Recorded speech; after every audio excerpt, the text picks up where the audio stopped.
Hello, everybody. Welcome to the gym. Thank you so much for being here. It is a little bit of a wild and crazy Monday morning. If you can hear the disturbance behind me, it's because apparently there's like a hole being drilled in in the wall, I think, like directly behind me. So, yeah. Not exactly sure how that's going to impact things, but yes, it has been quite the morning. Thank you, Shadow Knights and Big Ben team, for those subs to get the stream kicked off. Yes, there's big renovations happening at Full Grip Games, and I kind of I didn't know when they were going to get started. I mean, I assumed they were starting soon, but like I came in today and there's a bunch of men outside who are looking menacingly at the brick wall behind me and are drilling holes in it, I think. So if it's not too loud for you guys, that's great. You telling me you can't hear that? Hold on, not now. All right, they've stopped.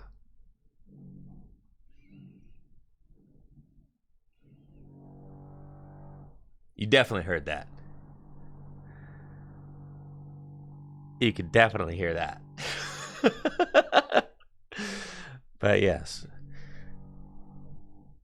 Yeah, it's really faint. Well, that's good. So, yeah. So that's going on, right? Which is not terribly exciting for me, because it's just...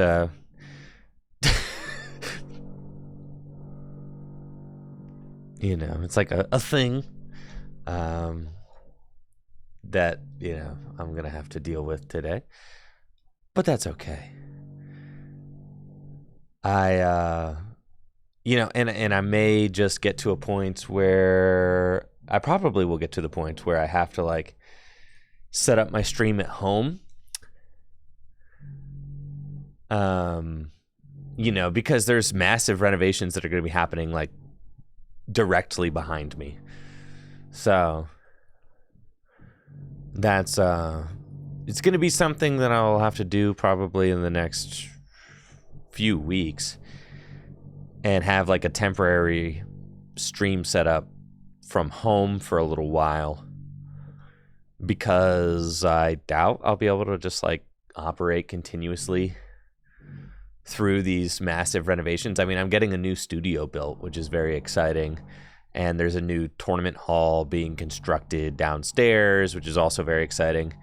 But part of that, I mean, there's so much happening here at Full Grip.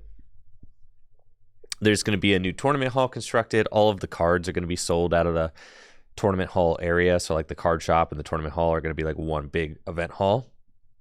And then the front of the store, if you've ever been in the front of the store, will be more converted into kind of board games and pop culture stuff, because the cards are going to be taken and going to be in the tournament hall.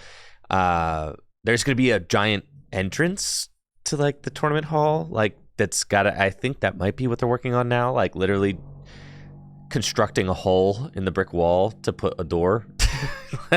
That might be what they're doing. How big is Full Grip Games? Well, that's an interesting question, because when Full Grip started, it was just one kind of very moderately sized storefront. But since then, we've bought the whole building. So now Full Grip owns this entire building on Market Street that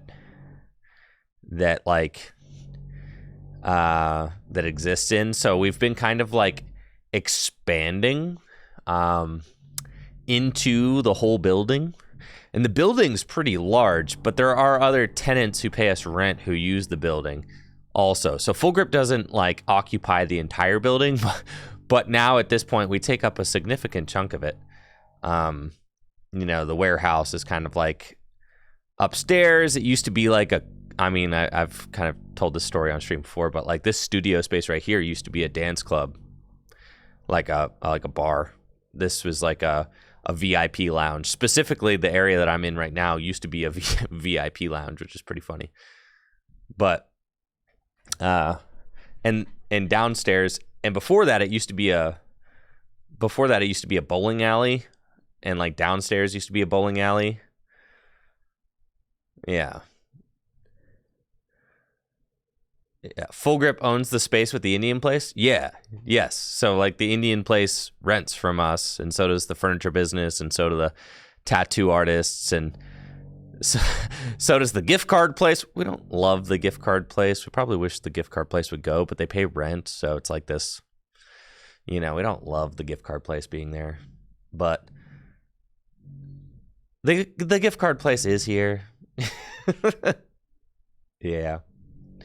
It's part of a thing. I don't really know how their business model works. The gift card place's entire business model is that I think they pay cash for gift cards. So if you bring in like a Home Depot gift card that's worth $50, they'll give you like, I don't know, $20 for it or something. What type of store is the gift card place? That. It's not great.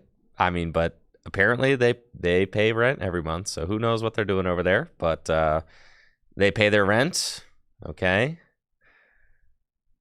Yes, just takes advantage of people who are struggling. Yes. Yeah, it's not great, but they do pay rent. Eventually, we'll probably get to a point where we can afford to not have them there. But for now, that's part of the deal.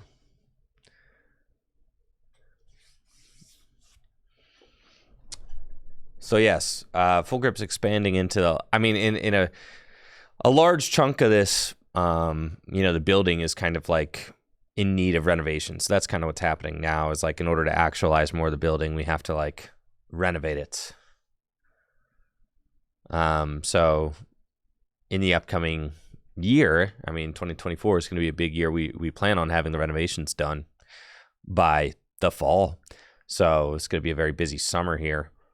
And in other exciting news, we also bought the building directly behind us. So that's really exciting. Let's see. Can we do like, let's say Google, what's it called? Like Google Street View? I don't know, something like that. Let's see. Google Maps. Let's see. 121 East Market Street. I got Vancouver coming up this weekend. That's like a thing. So like I got a test for that. That's supposed to be like on the agenda today. Oh yeah, here we are. Look at this. See? All right. So this entire white building. There we go. Now you get an idea. All right. This entire white building is owned by Full Grip Games, or owned by Jameson, who owns Full Grip Games. Yes, this building here. This is not us. The brown brick building right there. But this entire white building is us. Here's the gift card loop. Yes, they are the gift card people. We have the tattoo artists right here. The tattoo artists. They do a nice job. They pay the rent. Very good. We have Full Grip Games. Used to just be this. Used to be just this storefront right here, but since then we have come to occupy like the entire upstairs, which is kind of like over here. There's a furniture business that operates out of this upper right quadrant here. This used to be a salon right here in this little in this little spot, but now that's our play area. As you can see, there are like little white tables in there. That's like Full Grip's, free play area right now. We hold tournaments in there too. The Green Dragon Inn is like right up here, which is like a bar and cafe, like a kind of like a medieval themed bar and cafe, which is pretty cool. Thank you, Puntiso Pesci, for that sub in the 11 months. Let's see. Can I walk around?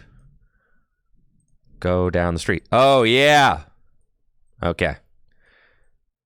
from the side of the building. Dang, Google's crazy. All right, from the side of the building, this is like, you know, so you get an idea of like the depth of like the front, you know, this is where all our board games are and everything like that. There's a little furniture business that operates upstairs right here. They're called Sweet Modern. They pay the rent. They do a nice job, so that's cool. And then over here, our parking lot got redone. It's not this junky anymore. We got a new parking lot going on, which is kind of sick. All right, so we just got that recently paved within the last year. But like down in this area is where the new tournament hall is going to be, like over here, right? And then what's very exciting is that we just bought this building right here. This building now is also owned by Full Grip Games. So this is the back of our building right here. And my studio is like right over here. So this is where Tricky Jim Studios lives, like right up here. Those people that are drilling into the wall right now, they are drilling into the wall right here. So you can hear. And this entire tournament hall is going to exist like right down here. Right now, our warehouse and my studio are like up here on this second floor.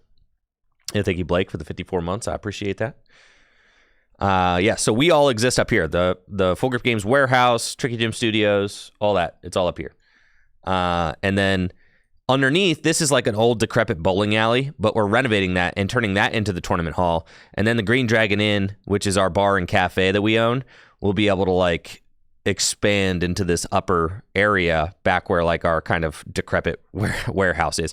Right now, our warehouse needs renovating, but it's a warehouse, so it's not very exciting. My studio is like, you know, is cool. You know, I show you guys like, you know, the nice corner of it, but like over there is not terribly exciting. So yes, my studio is going to get, like right now it's here, it's going to get moved back. I'm actually going to have some real brick, which is very nice. This right here, this is fake brick. I know, it's very disappointing. This is fake brick. So when I get my studio moved though, I'm going to have real brick, which is very cool, and HVAC, which I'm very much looking forward to. And yeah, so there's going to be a new, for those of you that have ever been here to Full Grip Games, there's going to be, like, the card shop is going to be here. And this is going to be the tournament hall as well. And there's going to be a new entrance to the card shop, which is going to be, like, right here in the middle of the brick wall. Like, I don't know. So I think that's kind of what they're working on right now. I'm not exactly sure. But they're going to, like, have to basically bulldoze a hole in the wall and create a door there. And then Full Grip just bought this building right here, which is awesome because this building doesn't need like any renovations. And this building is a ground level warehouse, which is really freaking cool because right now our card shop's warehouse is upstairs. And for anybody who knows anything about a warehouse, the idea of a warehouse being upstairs makes no sense. There's no elevator, right? It's just terrible. There should not be a warehouse upstairs. It's just where our space is at the moment, right? Yes, but now we've acquired this building, which has offices. It has windows. It has like a fully functional warehouse. It has a loading dock. I mean, there's just a lot of really great stuff about this building. So having this building, perfect size, perfect location. We inherit this parking lot as well. So like, it's just, Full Grip kind of popping off and taking over. So that's anyways, that's the deal. Okay. That's Full Grip Games. And those are the renovations that are coming up for Full Grip Games.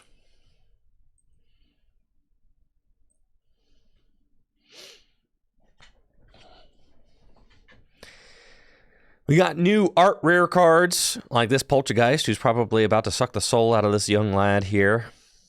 Sad, you know? Wish it wasn't true, but it is. This young boy does not stand a chance.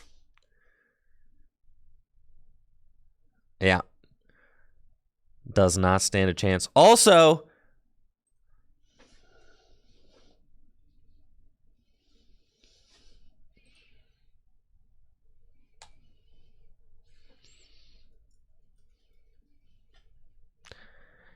Shout out to everybody who said this was going to be a $5 card.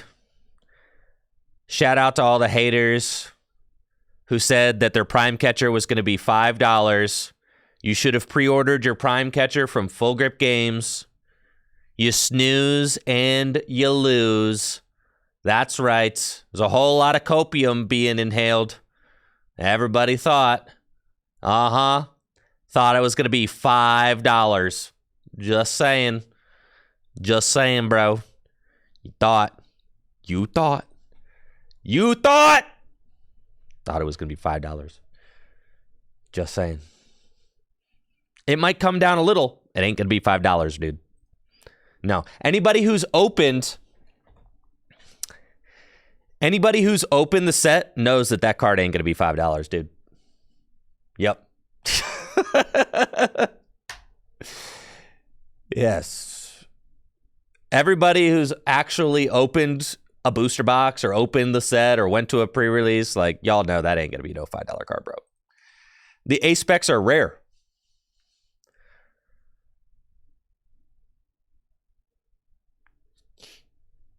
So they are very rare. It's just market price. Yeah, I mean, it is what it is, right? It's like you could see there's going to be 1 to 2 A specs a box. There are like 7 A specs, right? Or how many A specs are there in the set? Yeah, there's like 1 to 2 A specs a box. There are 7 different A specs, and there's 1 to 2 a box. That means you might get like 1 to 2 Prime Catchers a case. Yeah. So, yeah.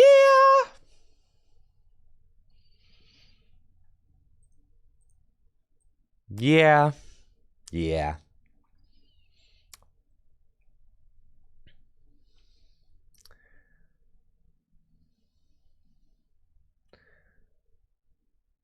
On the upside, you do only need 1. It's true. This is very true. True. See, I hope you guys liked the little league video I did. I've got a lot of positive comments on that, so I really appreciate that. Thank you guys for showing that video some love. I think that and I did a lot of talking about kind of the direction of the content that I'm doing lately, last week on stream, and I think that having fun, kind of loose videos like this one just helps like create story and narrative to the stuff that I do, which is just fun. And also just they're easy to produce, which is also fun. And, I had fun making it, and I think that comes across. So I definitely enjoyed that. Obviously, like I'll continue to kind of improve and work on these as I do more, but like, it was a lot of fun to do, and everybody's positive reactions were encouraging. There's certainly a lot to love about, I think, like the highly produced kind of like, very editing intensive tabletop gameplays, but also just having that kind of like raw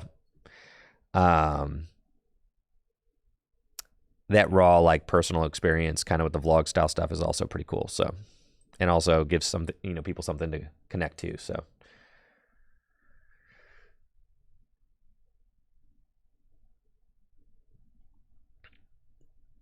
yeah, I do have to think about like, I was thinking about this, like if if Ben Morris is making videos at League and I'm making videos at League, like 2 people making videos at League, that's probably a lot. So like, we'll work something out that makes sense. But, I don't want to crowd the League environment with too many content creators, right? But I think that we could probably work together to make some stuff that's really cool and, figure out what makes sense. When we get the tournament hall,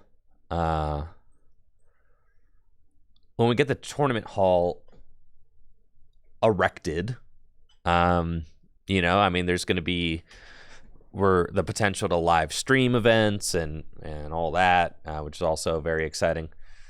And so some events I'm going to be live streaming. I still want to participate in Gym Leader Challenge. That's my thing, though. It's like, dang, I just like, I really want to play. So I'm going to try and figure out a way to play as much of the Gym Leader Challenge events as I can, even when I have the potential to stream them. I am going to the Vancouver Regional Championships this weekend. Thank you, A Breezy, for the sub in the 20 months. It'll be my last time playing the this current standard format before rotation, and then I am going to be going to EUIC also. So I had some fellas over this past weekend. Shout out to Ben and Joe to test some current standard, kind of just see what decks we were liking for the the Vancouver Regional Championships. And then, I had Jesse and JW over the other night to test for EUIC. So we're kind of like, just in the lab figuring out what we like in those respective formats.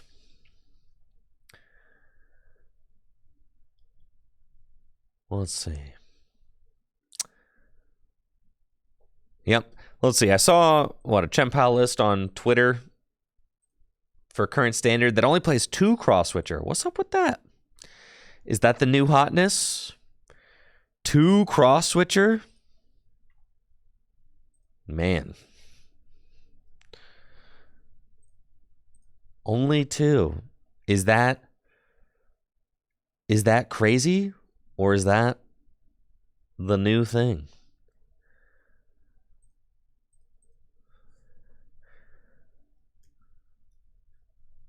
I guess just because I see something on Twitter doesn't mean that it's real or right, but I do want to try it out.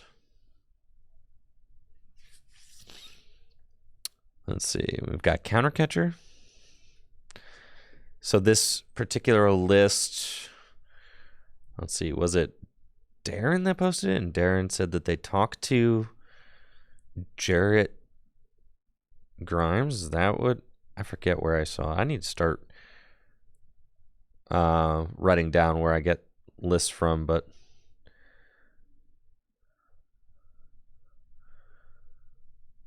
I have no idea.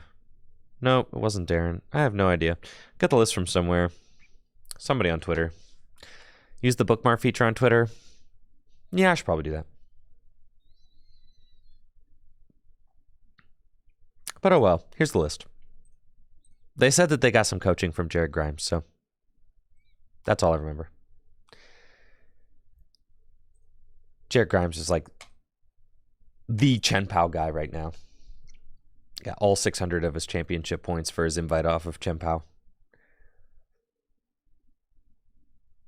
Have I used the Limitless Deck Builder? Any thoughts? I mean, yeah, it's a nice tool. Seems like a nice tool for building decks.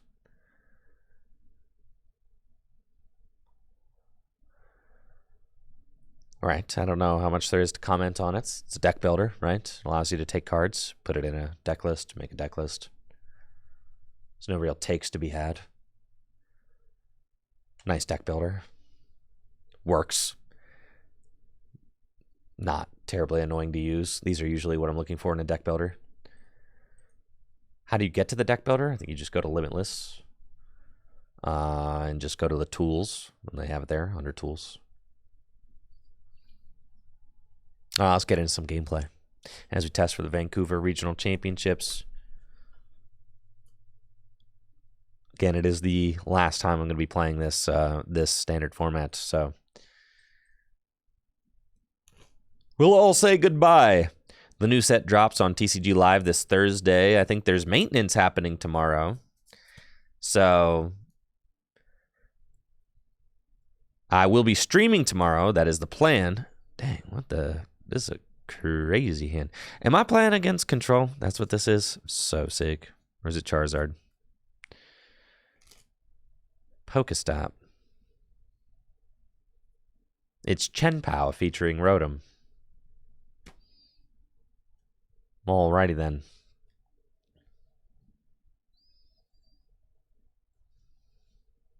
Oh, it's not under tools? Okay. I assumed he put it under tools, but I guess not.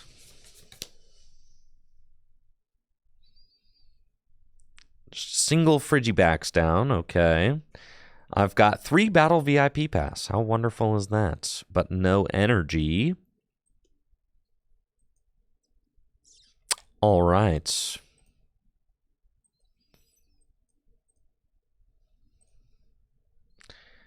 Boy, I sure hope that my opponent doesn't get Radiant Greninja going this next turn, or else I lose. Because we don't play Manaphy around here. That's fine.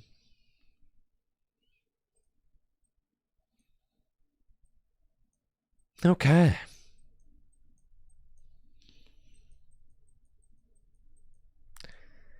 Yes, we started the wrong Friggy. It's got 2 retreat cost. That's not what we want. No. No, it's not.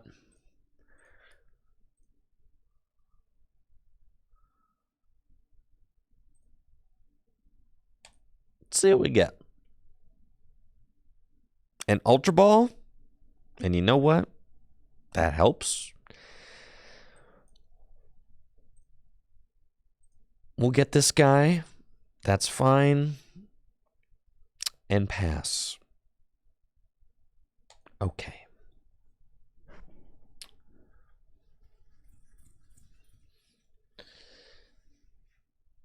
Started a little bit late today because I had to call a wildlife control fellow. All right, so I got something living in my attic. There's something up there. Or maybe some things. There are creatures in the attic. They be scurrying around, making noise, and rustling around. So, yeah. I heard them probably for the first time. Thank you, Constantinos, for the sub in the 16 months. I'm a real sub. Thank you, Constantinos. I heard them for the first time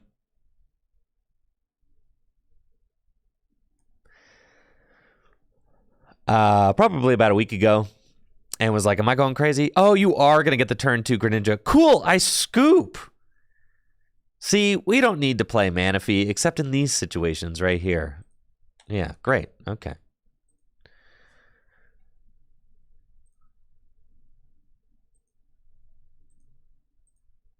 And the thing in the attic definitely sounds larger than mice. It is way larger than a mouse. It sounds like it has a body. Like like part of me had to wonder if I had somebody squatting in my attic, and then I was like, no, it's got claws. I could hear like they're scratching. Okay, but like I had for a moment, I was like, that could be a person. Yeah.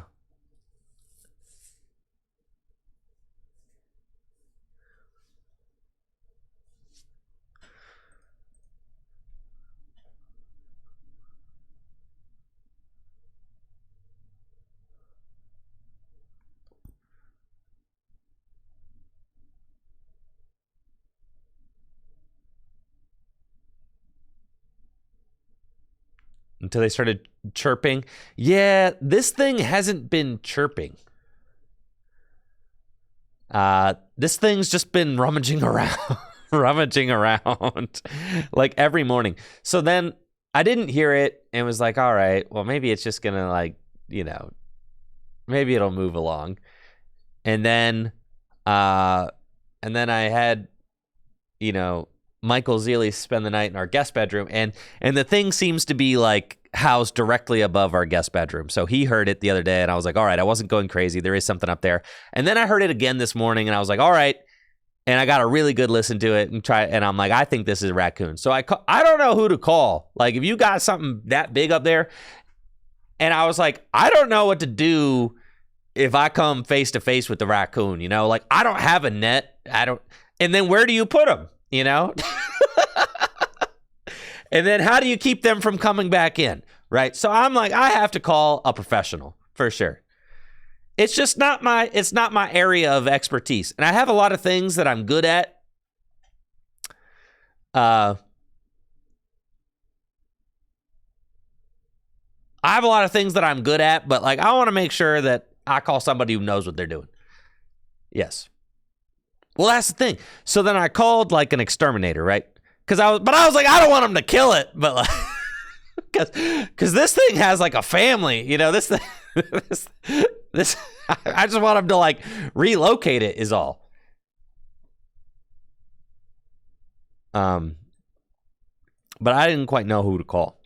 So I called like a pest exterminator, right? And was like, yo, I think I got like some raccoons in my attic. And they're like, you think it's a raccoon? Like, they're like, we don't do raccoons. I'm like, oh, okay. All right. Well, and they're like, we got a guy who does though. And I'm like, okay. And they're like, yeah, you got to contact our wildlife, specialist, Steve. Right. And, I'm like, all right, I'll give Steve a call. So I give Steve a call. I call him and he's just, you know, he answers the phone. He's like, hello? I'm like, hi. I got recommended to you for, for some wildlife removal for my house. I think I've got something living in my attic. I think it's a raccoon. He's like, all right, I'm at work right now. Can I call you in 30 minutes? I'm like, okay, yeah, you know, that's fine. And then he calls me back in like 30 minutes. That probably should have been a Friggy, but that's okay.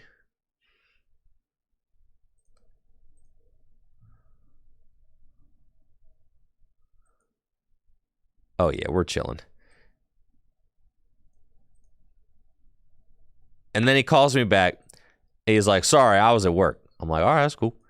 And he's like, you know, I just do this as a side hustle. I'm like, that's cool. I get it. You know, that's fine. I love a side hustle. I love supporting people's side hustles. That's great. You know, I don't mind if like removing raccoons from my attic isn't your full-time job. Like, that's okay with me. So long as you're capable. Yeah. that's okay. So long as you think you can get the job done. So then we scheduled a time for tomorrow to come out. And he seemed to know what he was doing. He's like, you know, it's going to be $350 to remove if it's a raccoon, one raccoon, $350, and then $75 for each additional raccoon after that. I'm like, yeah, that sounds good to me, man. Like, whatever. You're the one climbing up into the attic. You get to charge whatever you want, man. That's fine.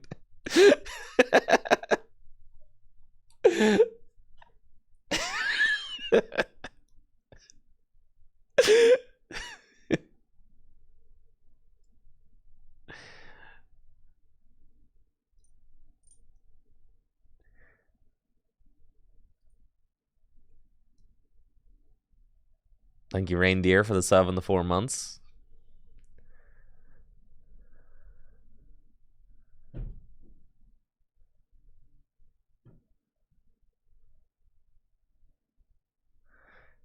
I am going to ask him when he comes over tomorrow morning. So tomorrow morning stream's going to start a little late as well because me and Steve are going to be investigating the raccoon situation. And also, that's my best prediction is that it's a raccoon, but I will let you know if it's not raccoons, if it's something else. I do see, like, there are definitely tons of groundhogs that live around, like, the area. But I don't think groundhogs go up in attics, right? Like, that's not a groundhog thing. You know, it's right in the name. Groundhogs, they, like, live in the ground. It ain't a groundhog. I'm just saying, listen, I'm not a wildlife specialist, okay? That's why I called a specialist. I've seen possums. There are definitely possums. Do possums go in attics? Also, I'm not sure how, like, if this guy gets the turn 2 Screamtail against my Frigibacks, I'm going to scream.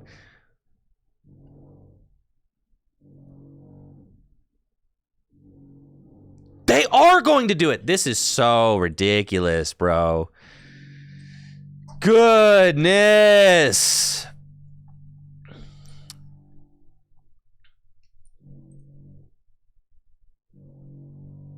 They only had 2 Ralts down. Like, what are the odds of that?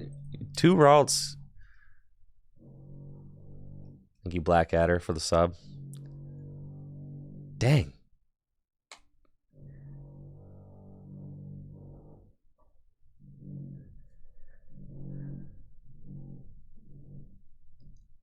They're just not catching a break.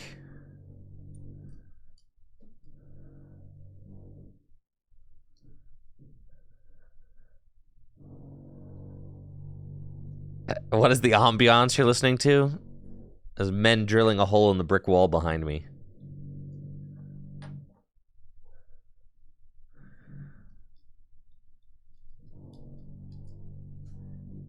Yeah, I'd like to go first so that I get to actually have a Frigibax live through the turn. That'd be great.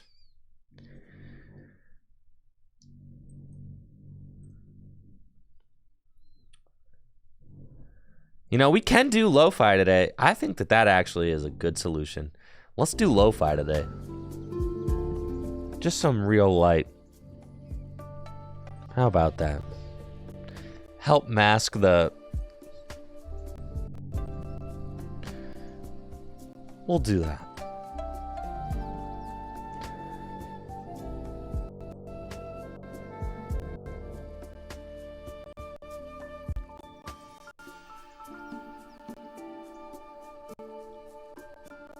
Oh, the lo-fi doesn't work. Right, I can't play YouTube videos while...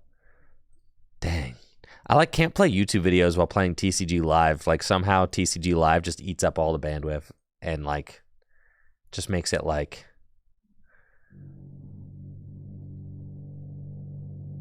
glitchy and mumbled. So, anyways.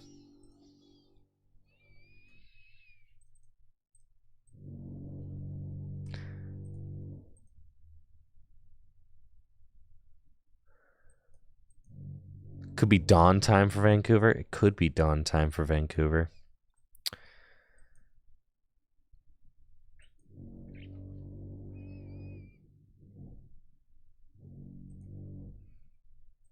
All right, what do you guys think? You think my Friggy's going to live through the turn?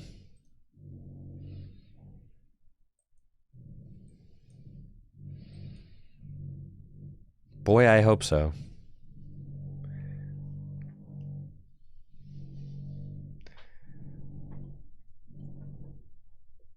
So yeah, I guess it could be possums. We do have we have quite a few possums. Do possums live in attics? Are those the type of creatures that would try to squat in your attic? Oh yeah, dude, my opponent's hand stinks.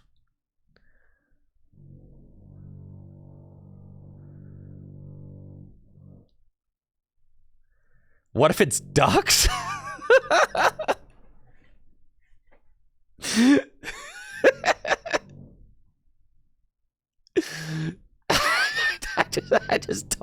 I don't think ducks are the type of animal to nest in your attic.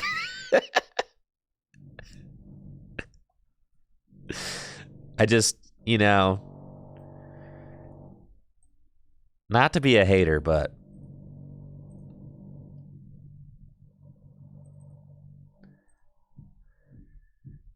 gotta make sure it doesn't get into the actual house. Right. That's what I'm saying. Because they could because we got a cat and we want to make sure that the cat's safe. So they definitely can't get into the house. That would be bad.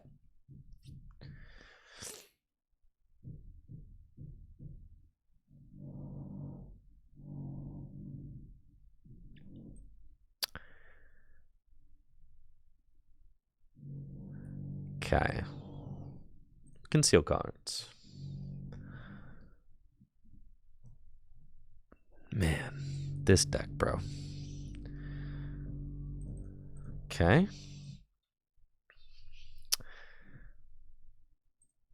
Pokestop.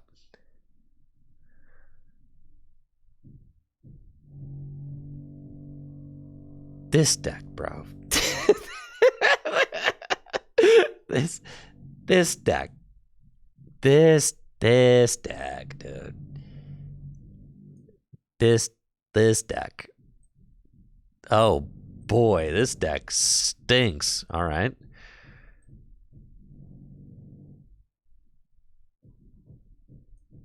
Yeah, this is fine.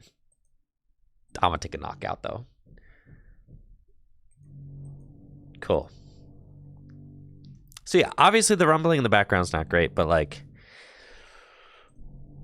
I probably have to relocate my studio home for the summer, and that's something that's it's going to take some time. And also, I was not given a heads up that construction was going to start today. So that's great. And I had pests in my attic this morning. I'm trying to figure out what they are. Steve is going to be able to diagnose the situation tomorrow. I'm hoping that it's not like a raccoon that just had like 10 babies, or else Steve's really going to be running up a tab.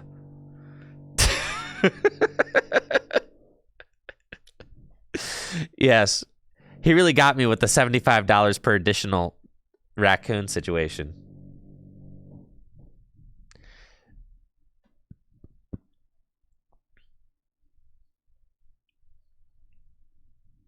Like, I don't know how many oh yeah, we're chilling now. How many like what do you call a baby raccoon? How many cubs? Is it a raccoon cub? I'm thinking it is a raccoon cub. Of up to 8 pups? Thank you, Jamie. You read my mind. I'm trying to figure out up to 8. Oh man. I'm telling you, bro, if this raccoon mommy just gave birth, I'm going to be so upset.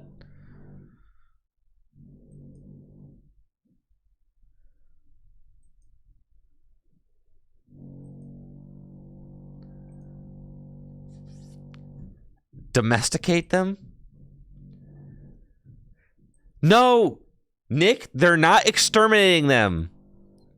They're not going to be exterminated. No. It's not an extermination, all right?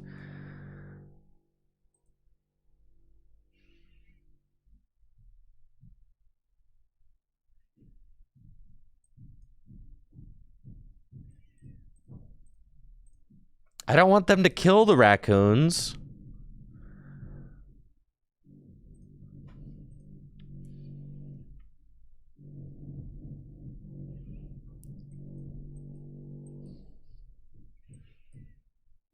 All right, let's draw some cards.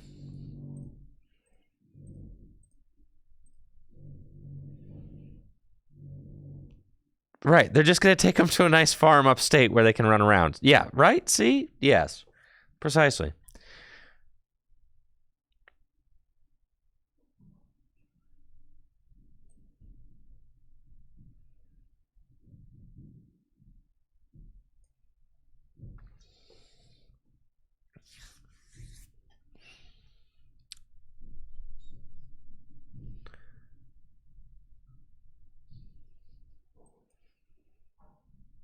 Okay.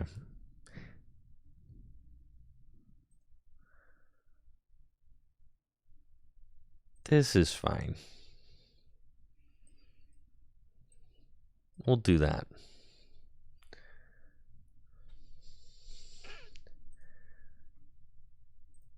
Well, that's what... So, like, I think... I think I need to...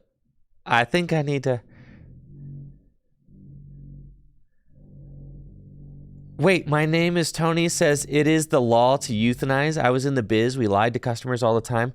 No. Wait, no. You've got to be trolling me. No, they take them somewhere nice, right? Yeah, Steve's not one of the...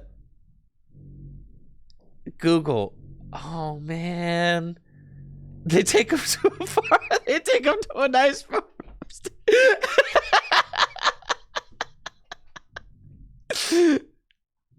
No. It's just... Wait, what if there's babies? They can't kill the babies.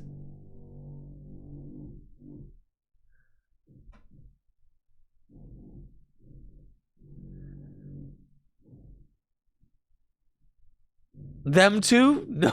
No!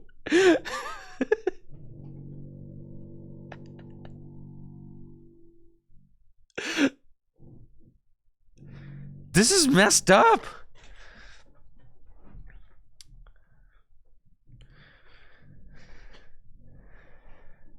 You can't relocate a pest problem like that? Oh, man. This is terrible news.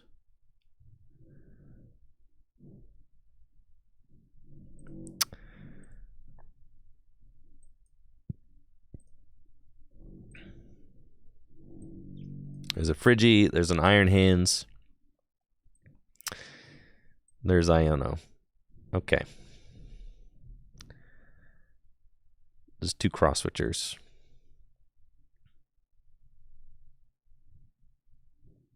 Okay.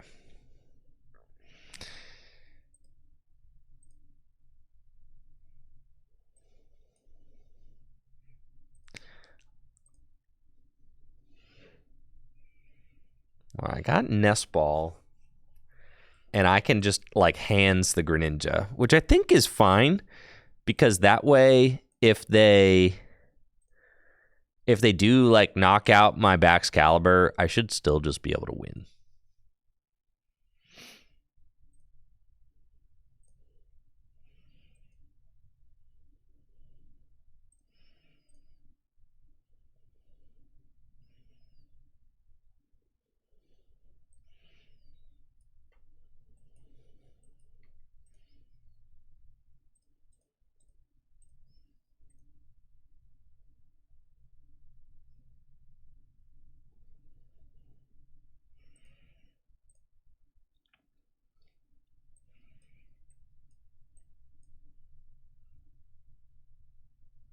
All right, now we're cooking.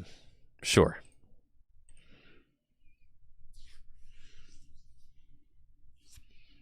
Yeah, so we should have, I think we've pretty much established like a,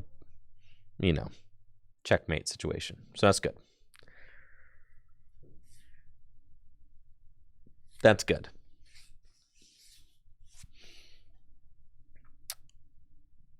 No, well, now I really am hoping that it's not raccoons. I like raccoons. I like raccoons a lot. I think raccoons are really cool. Maybe I should call and tell Steve not to show up. What if I could just handle the raccoons myself?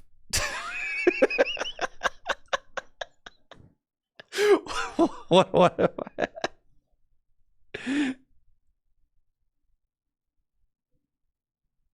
I could, if they were rats, yeah. If they're rats, that's fine. Those rats can die.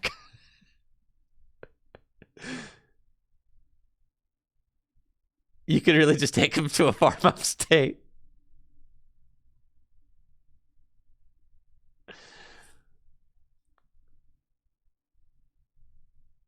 Live trap with Fig Newtons is foolproof? You're telling me raccoons love Fig Newtons? Well, hold on. I saw like there was this raccoon. I think he was on Instagram. Let's see. Or YouTube. It was on YouTube. It was on YouTube. All right, hold on.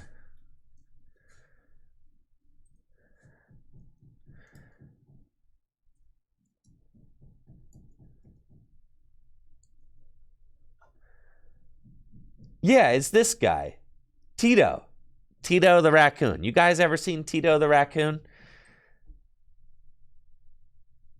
Yeah, look at this guy. You're telling me you're going to kill him? Look at it. He can pick his favorite food. See, I've watched this video. 19 million views. All right, he's not going to mind if I show off Tito. Shout out to Tito the raccoon, okay? Here we have to give us her opinion on her favorite chip. With a shocking first pick, she has chosen the original. After such a hasty choice, one must wonder, is she actually choosing her preference, or is she trying to hurry up and steal anything she can before being removed from this smorgasbord? It seems that her recent escapades has brought her face to face with the other flavor. Now that both chips have been sampled, which is she going to return to? It appears she's going for the original Sun Chip flavor. I did not expect this turn of events. Here we have an instant replay on our other camera. Oh, there she goes, running off to enjoy her new bounty. It appears that the original flavor is the definitive. Wait a minute, hold the phone. It looks like she has returned to the cheddar chips for a second taste test. And so far, she seems to be enjoying it. Let's set this experiment up once again and see what she decides to go with. Now here we go with round 2, and right off the bat, she headed towards the original flavored Sun Chip. Now with a match this close, we're going to go for a third and final round. Which Sun Chip? Anyways, if you like this kind of content, make sure to check out Tito the raccoon. So yeah, just saying, like,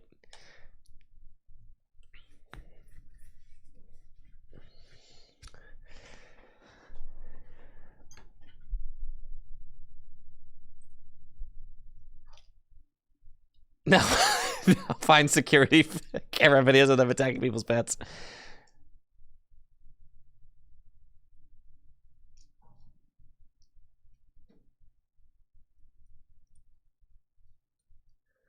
They're super fierce. Well, that's why I'm not going to go up into the attic. I'm not trying to get bodied by a raccoon.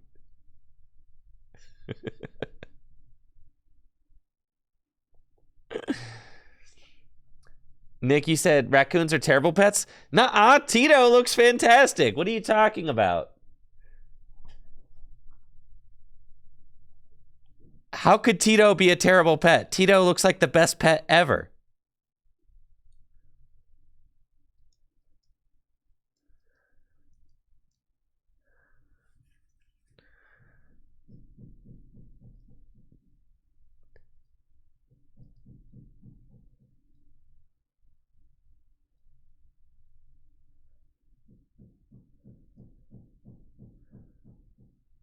They're a terrible pet for those who don't know how to handle or train raccoons. Right. Right. They're probably a terrible pet for normies. Like, if you're just like a normal person who's not like, I don't know, who like wants a dog, don't maybe like pivot to a raccoon for no reason. Like, if you're just like your average Joe, I mean, but I'm sure that, like, you know, for people who have really nice trained raccoons, they're probably real nice.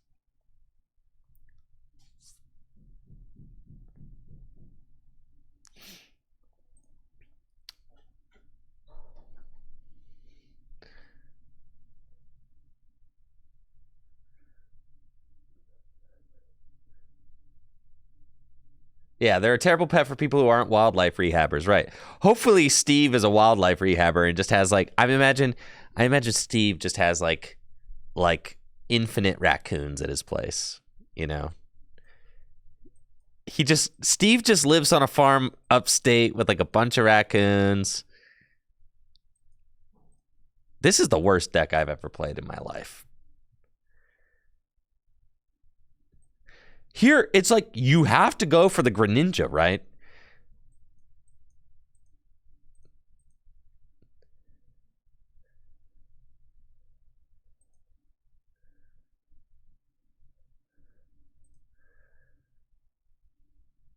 Yeah, I'm just going to use my imagination. All right, this is the bare minimum. All right, I've got the bare minimum going on. Fantastic. I love this. Great. Just great, you know?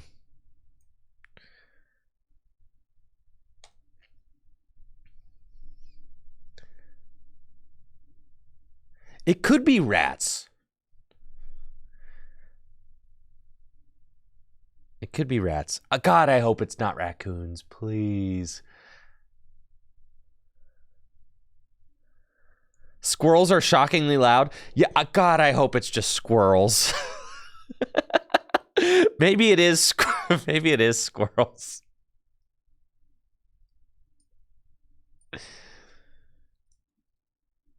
Anyways, when I go live tomorrow, we'll have all of this to talk about tomorrow when TCG Live is down for maintenance. Yeah, but the thing that makes me, it's not just the noise, it's just like I feel like I could like really feel the body mass thumping against like the ceiling, if that makes sense. I don't have any evidence that it's raccoons. I'm just telling you from standing in the room directly below where they are, it felt like a raccoon-sized body mass. That's my guess. And there's there's definitely scratching, like they got claws. That's what I was able to cross, squatter off the list. Could it be cats? Oh God. What if it's a bobcat?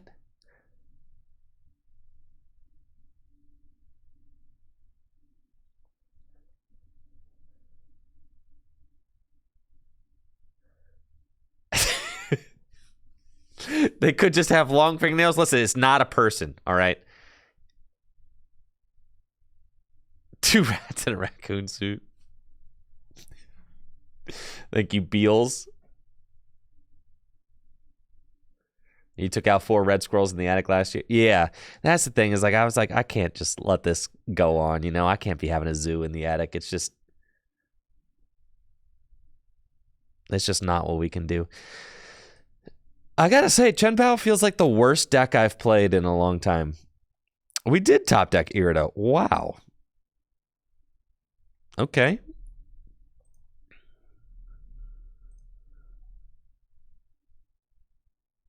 I suppose the promotion should always be Radiant Greninja. I don't know why I didn't just promote. It should always be Radiant Greninja for sure.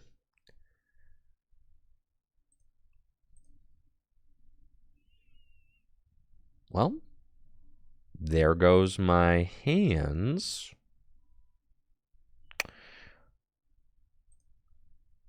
I can still do it though. Wow. Okay. Sure. I think I can count. I don't play Cologne right now, but I could just put these fellas back into the deck. And then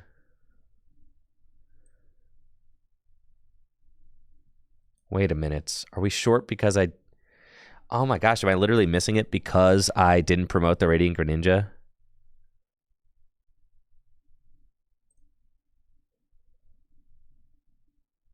Oh, that's so disappointing.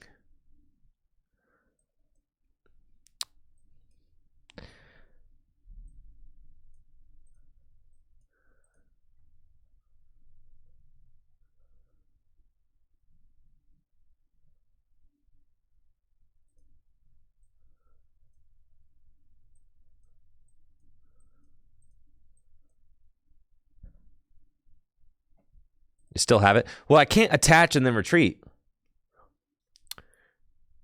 I have to rare candy into... Yeah, that's the problem is that, yeah, you guys see what I'm saying? Right, I can't attach the lightning. If I attach this water, I can't attach the lightning, right? Yeah. So that I actually did get insanely punished for the promotion of the Frigibacks. It needs to be Radiant Greninja. But real Chen Pao heads know that. But I am a fake Chen Pao head, so.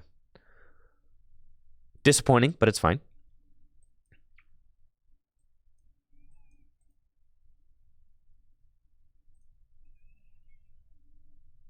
That should have been a... Yes. All right, that's fine.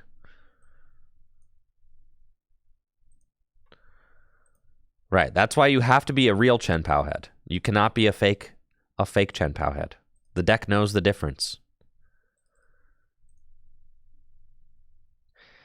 No, this should have been a... Yeah, a Friggy or a second. Yeah. I'm tripping now. I think I'm spiraling because I made my error, but that's fine.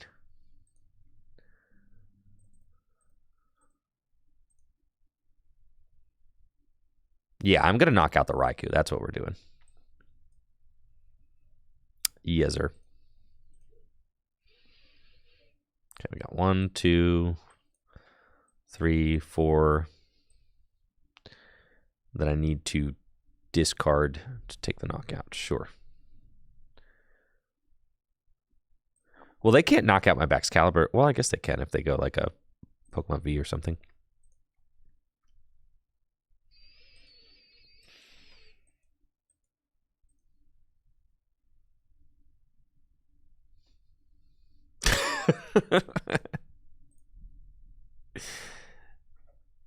Yeah, we're fine, bro. We're fine.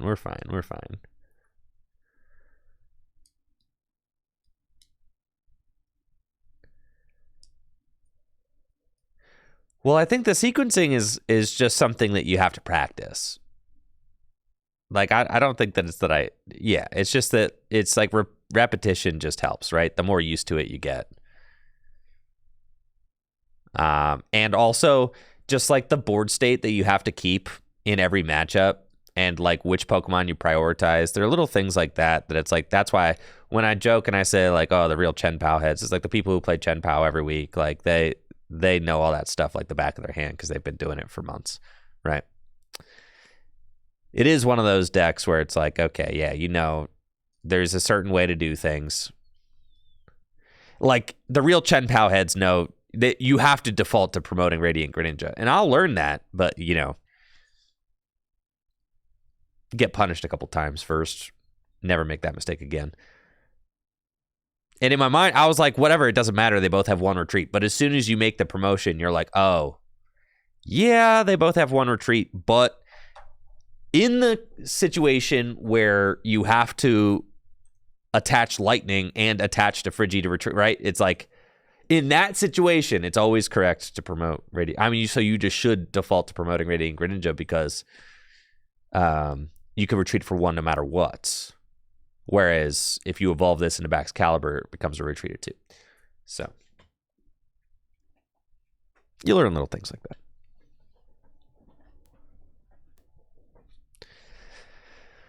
But it's probably worth it to learn. So if you've been putting off learning how to play Chen Pao, you know, is probably worth it to start diving in, investing in it, because this deck is only getting better post rotation. So that's kind of been, you know, I never played Chen Pao. In fact, I almost exclusively disrespect this deck. I almost exclusively talk smack about it. However, I do think that it's going to be important to learn how to Chen Pao.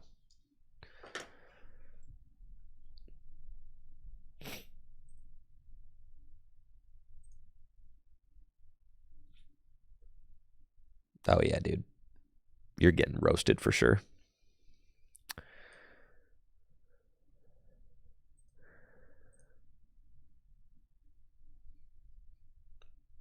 My goodness. Don't do it to him like this. Not like this, Tricky Jim.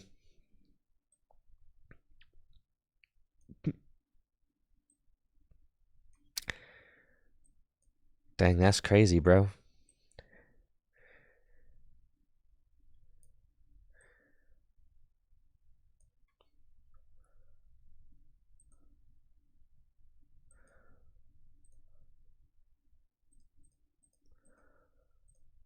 Okay. And that's GG's. Dang, just like that. You're telling me I don't even have to play good? All right. Love that.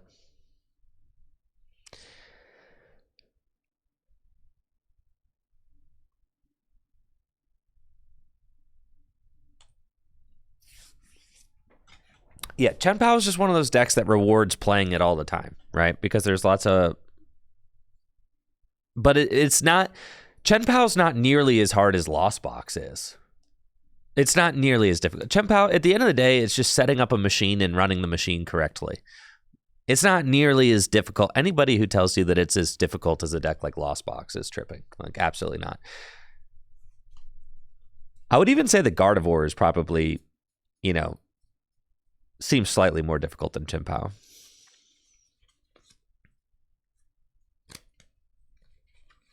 Nah. Lost Box, you've got like every decision that you make with a the thing about Lost Box is like your tree of possibilities is just like so ridiculously wide. And also the very nature of like eliminating something from play every time you use Comfy, right? Did I ever play Lost Box to a try? Yeah, I top 64 at EUIC last year with Lost Box Goodra. The goo.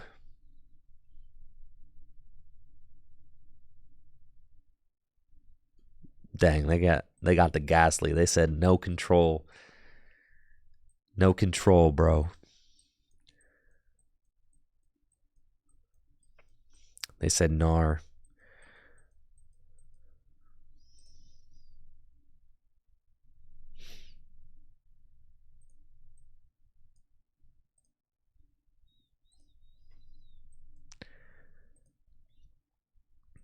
This matchup's fantastic.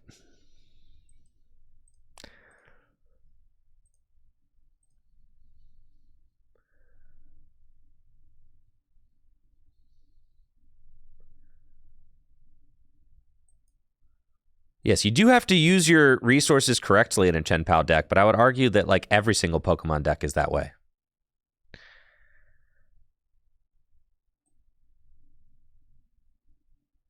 Probably should have retreated into Chen Pao first and done that, but that's fine. I'll just do it now. Yeah. You probably retreat into Chen Pao before using that conceal cards and Shivery Chill.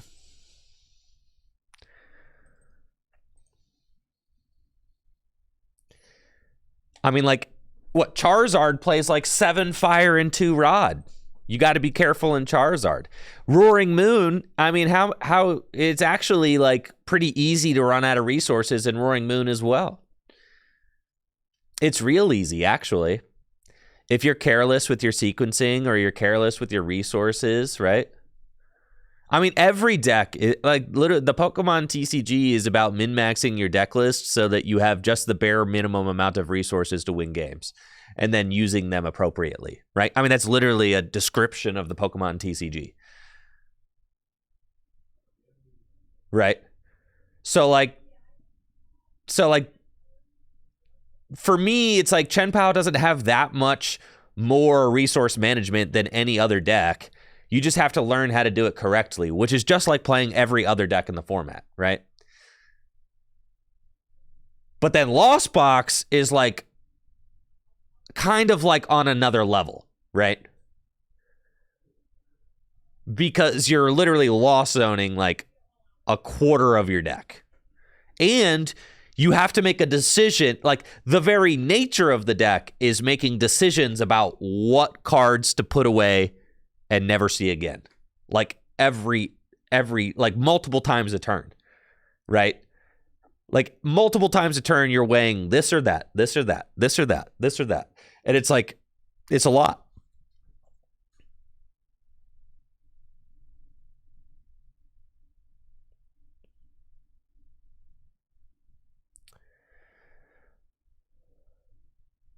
Right. If you're careless with sequencing or mismanaging resources in Zard, you lose the game. If you're careless with managing resources with Roaring Moon, you lose the game. If you're careless with managing your resources with Chen Pao, you lose the game. I mean, every deck is that way, right? Because no deck, I mean, if a deck has more resources than it needs to win the game, then that deck list naturally will get cut to the bare minimum it needs to win the game. That's just the nature of how decks evolve.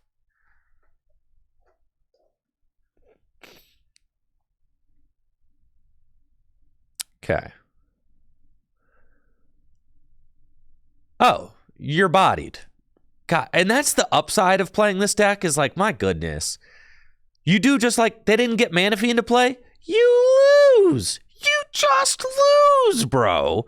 Like I have it all right here. You just have lost already. That's ridiculous. Wow, I can't believe it. But you've... Oh, I've prized all my... Wait, no. No, I got B-Pearls. All right.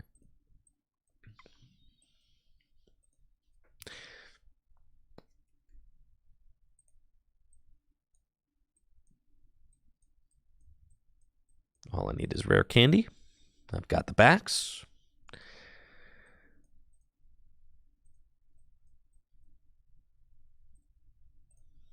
I'll get another Friggy. Sure.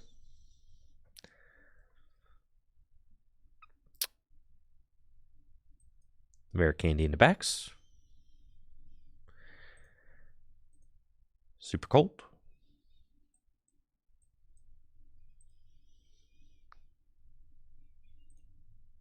Retreat. Attach. Super cold. Sure. And then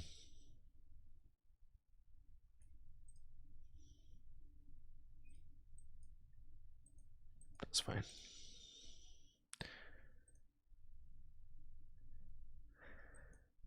Yeah, I mean, the Gengar is not a bad option against control. I mean, because you should just kind of beat control.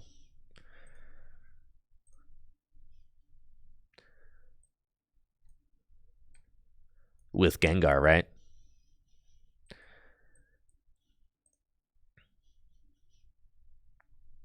Gengar allows you to switch every turn.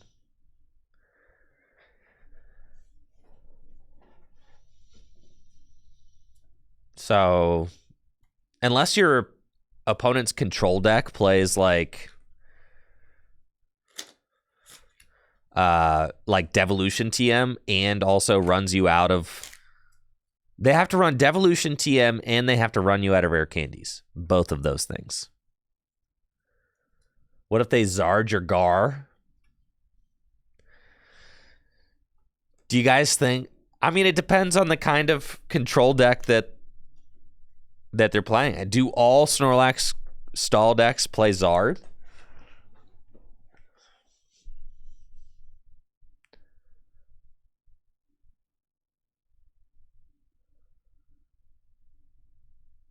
Also, if they're Zarding your Gengar, then they're not like trying to lock you out of, you know what I mean? You could just rod the Gengar back in and set it back up. Oh, there's Manaphy. Oh, okay.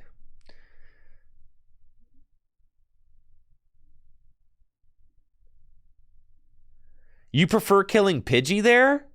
What? No way. Absolutely not. Because now look at them. Now we just trace the Charmander. Like, what are they going to do? Absolutely not. Yeah. Now I can just like hands the Charmander. They can keep the Pidgeot. They can have this Pidgeot all they want. I do not care.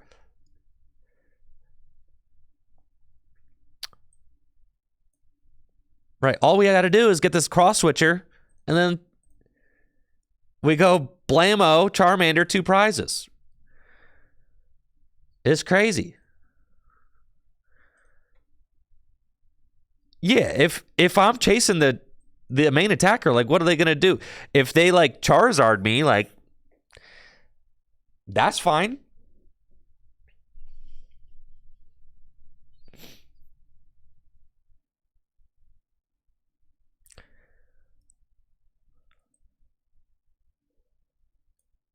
But I don't know. Maybe I'm wrong. We'll see.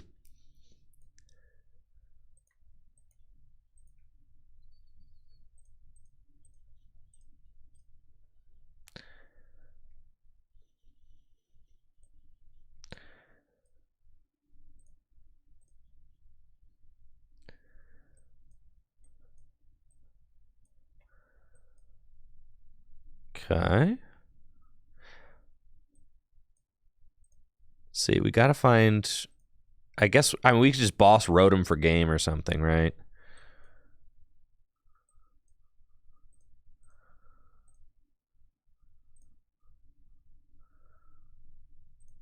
next turn.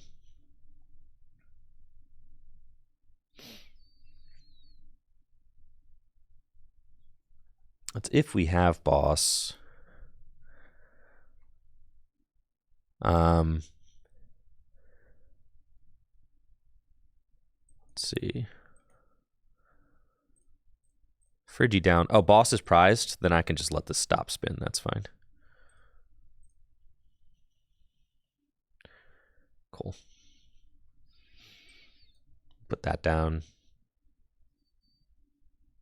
And I'm in a pretty spot now. That seems fine.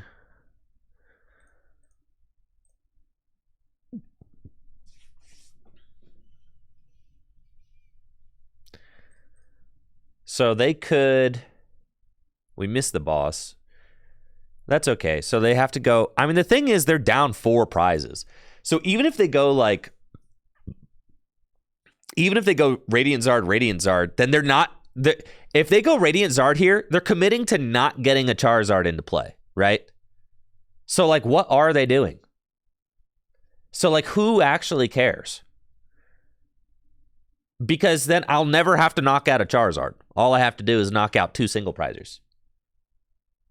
And I just win, right? Because they have no bench space.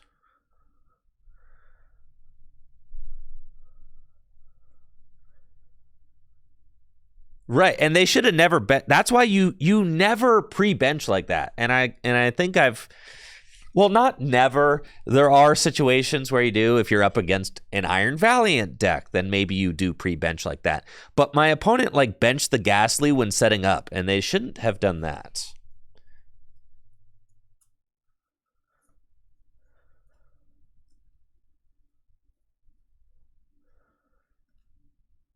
Yo, the collapse. All right, if they collapsed...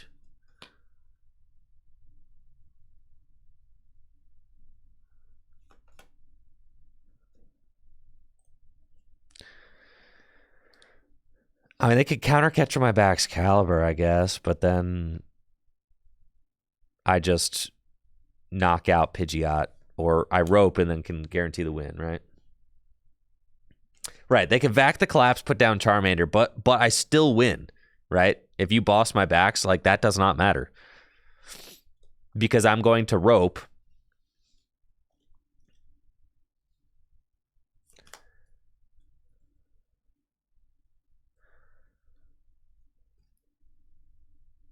And we should still have it. Yes. So we just win.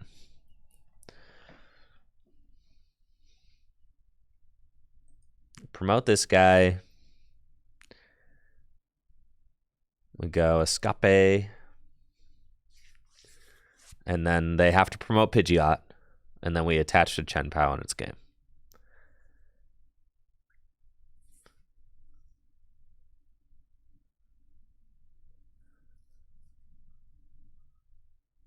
Yeah, GG's. Well, I guess, I mean, there's something to consider about leaving the Charmander, but the feeling of never having to deal with Charizard there, just, I felt very in control of that game. So, I mean, it's valid. It's valid to say, Hands doesn't get Pidgeot. No, but I could attach a water and Chien Pao it. So, like, they have to promote first. If they promote Pidgeot, no, you can't use the first attack. It only plays 1 lightning. Yeah. No matter what, I had checkmate. It was checkmate. There was nothing they could do. If they promote Pidgeot, you promote Chien Pao, attach water game, right? If they promote not Pidgeot, I hands for game.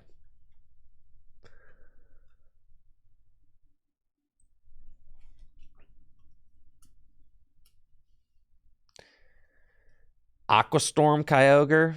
Is that the one that does 180 snipe for 4? I've seen some Japanese lists playing that.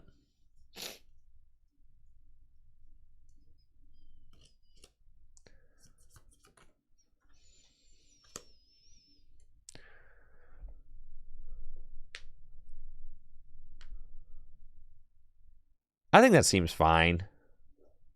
Oh, Celebrations Kyogre?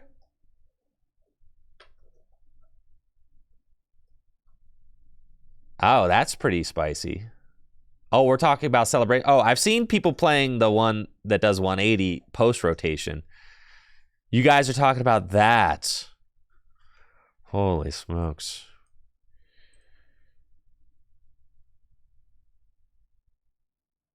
Let me, dang, broken deck.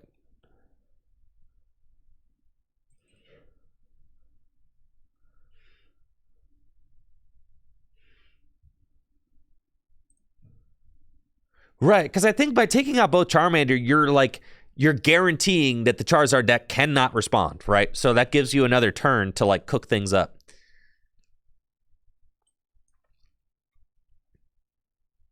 Man, this Ultra Ball is like not a card that I necessarily want to play.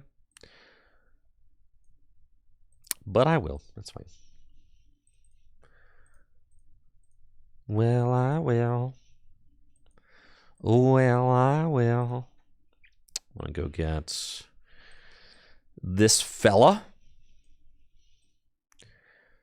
Probably just concealed cards. That's fine.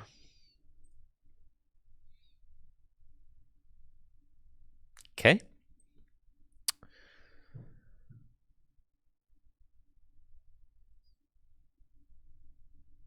That's fine. Pass. All right, so let's talk about Celebrations Kyogre. That's pretty interesting. So, what you're saying? Like, get to the bottom of your deck and rod energy back in and try to attack with Celebrations Kyogre, or is that it rotates in a week? Yes, but it could be valid for Vancouver. Yeah.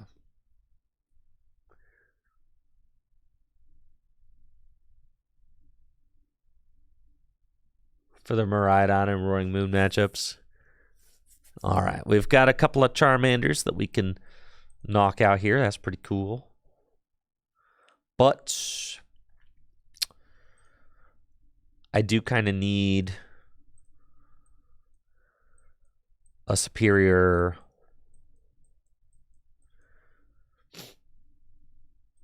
Okay. I need a little something extra. Yeah. In order to take a big knockout. And we don't get a little something extra, which is sad.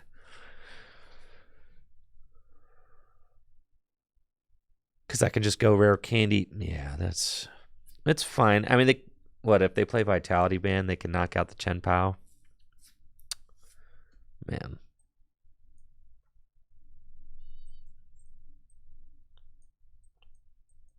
I think that's fine. Just kind of continue doing the thing.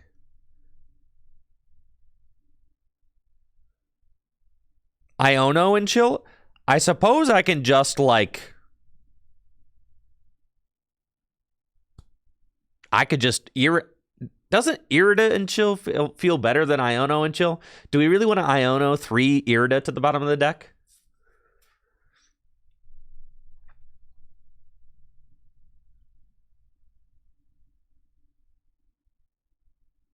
All right. Anyways, let's just chill here and see what they do. Yeah, yeah.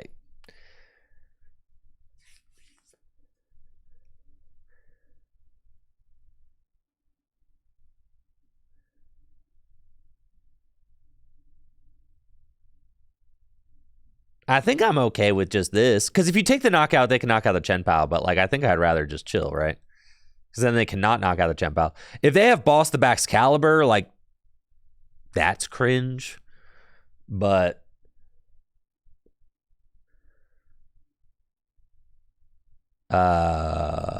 we could still respond. And they do have Boss the Baxcalibur. Dang, okay. It's fine. No, I think they rotomed into Double Battle VIP Pass. Yeah. Dang, they just had it like that. Okay. It's fine. It's fine. It's fine. There goes my Baxcalibur. Perhaps it's correct to Irida and then hold. No, not Irida and hold. That doesn't make sense. Okay. 1, 2, 3, 4, 5, 6, 7.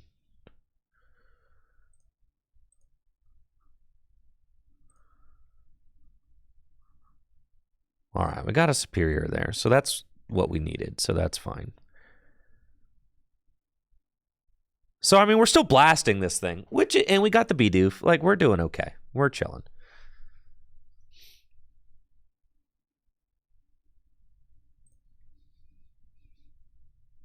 Yeah, we put Frigipax, Baxcalibur back into the deck, and I can put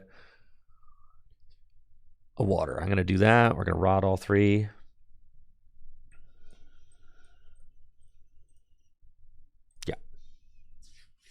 Yeah. Thank you, Shubhan, for the sub and the 44 months.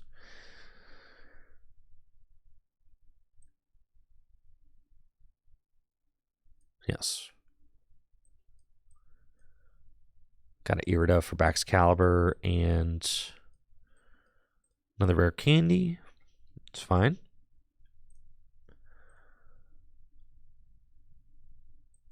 Rare candy there. Then Shivery Chill. Nice.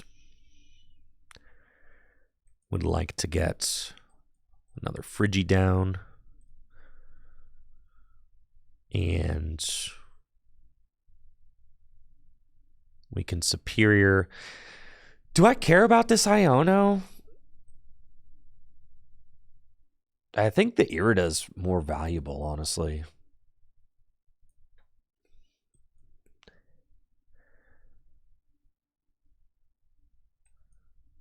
Yeah.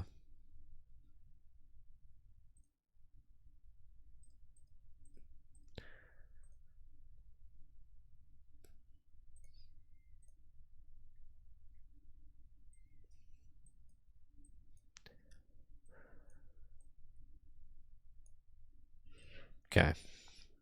And then just 6 energy. Easy.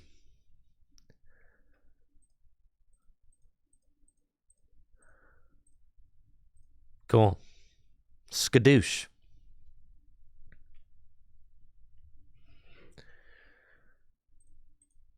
No, they've used their V-Star power and they don't have Pidgeot set up. So I think I'm gonna value knocking out the Charizard over knocking out 2 Charmanders. I think. Because like it's very possible that they just don't have like rare candy. See? Yeah. They ain't got it like that. We're going to get Iona to 4, but we'll find our trusty Bibarel. See? And they're just going to devolve. Annoying, but not a deal breaker. That's fine. Okay. Oh! Oh! Oh! Oh! Great!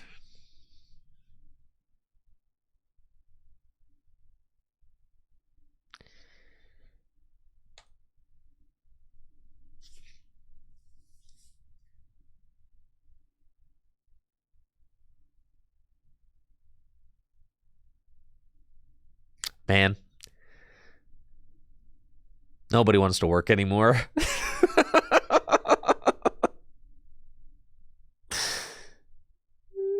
Come on, dude.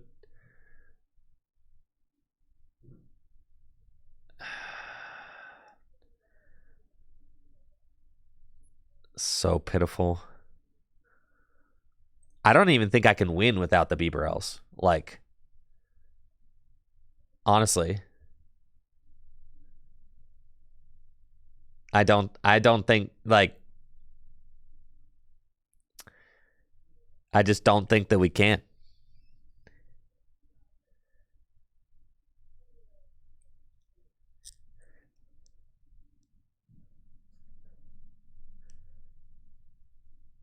Like, what are we doing here? Literally nothing.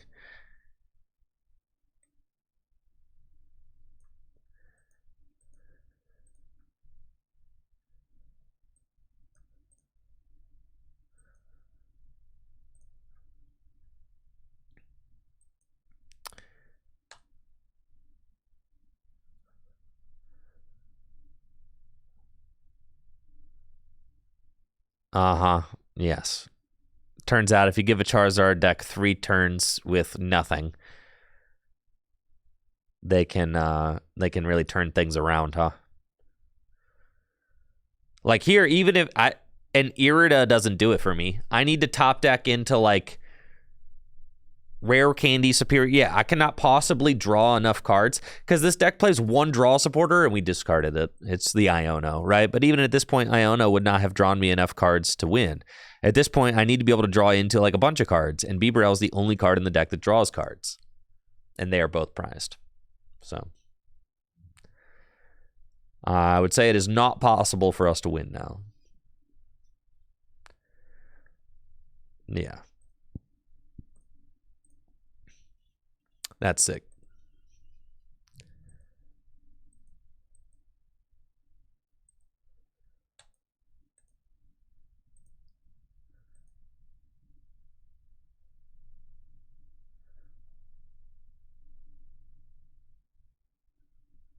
Yikes.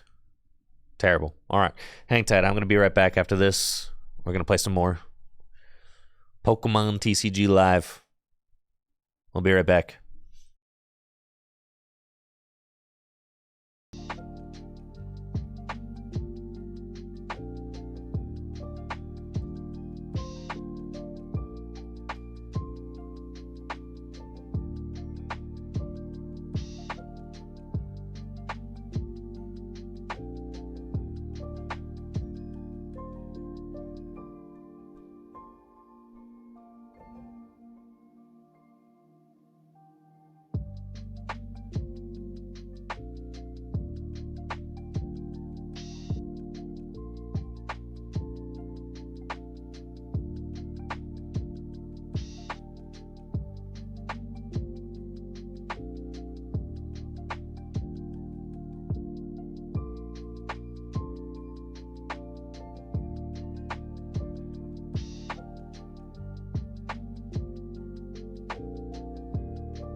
All right, we back.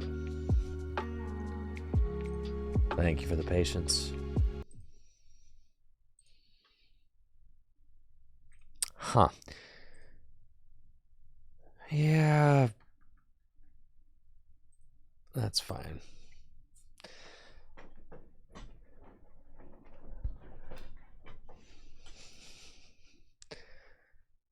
Thank you, Halicon, for the Prime sub.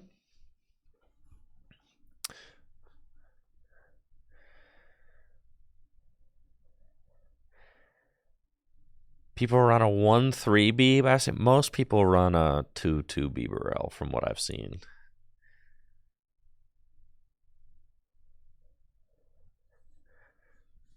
Halcyon? Halicon? What did I say? Halicon? Halcyon? Halcyon? Thanks, Hal.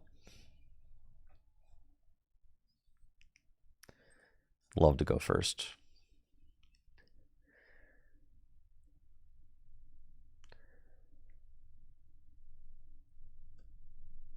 Nope.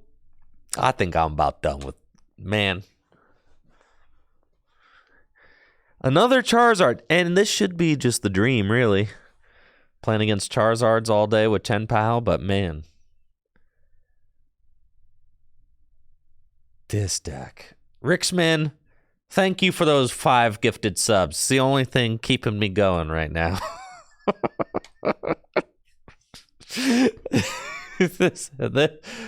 Man. Let's get some hype going for Rixman with the 5 gifted. Yo, thank you, Rixman. Thank you. I hate it. I hate this deck. Okay.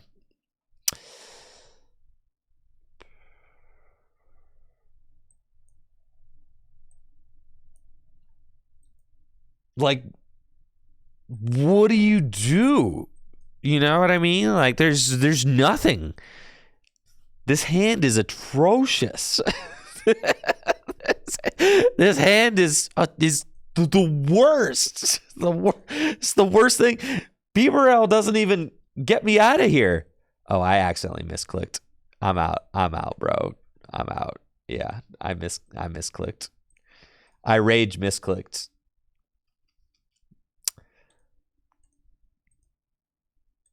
Like, what do you even do about that?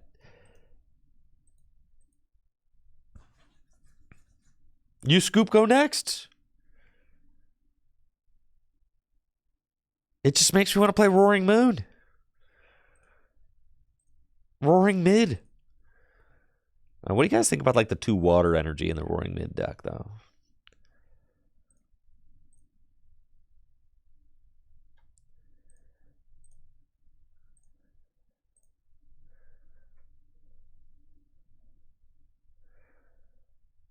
Just 2 water energy, you know?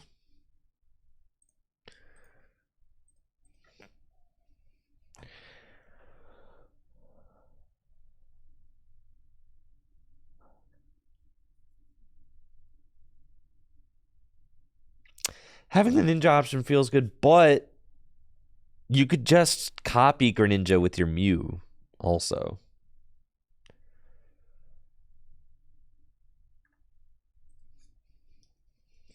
That's kind of been my argument for not putting it in there.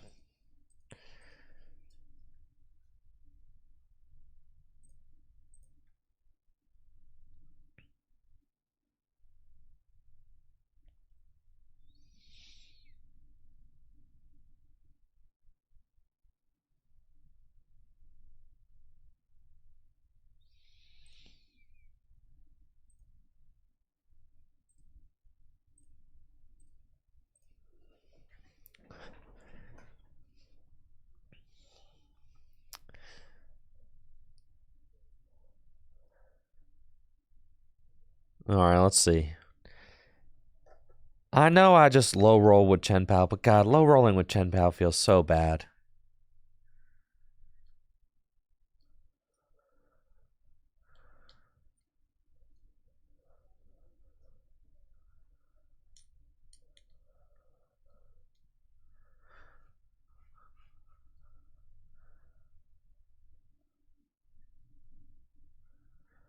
Using Greninja, yeah.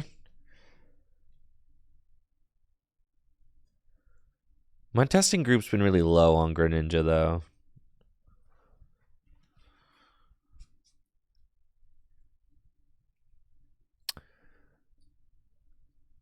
Playing against Lost Box with Roaring Moon feels terrible. I will say, like, the games you, like, checkmate your opponent with Chen-Pao, I mean, those feel great. It does just feel so good to do that. And it can happen pretty quickly if you just set up correctly. Especially if you can get like a quick hands or whatever. Giratina is a fine matchup for Roaring Moon. If it's like a Lost Box non-Giratina variant, then that's troublesome. But this is fine.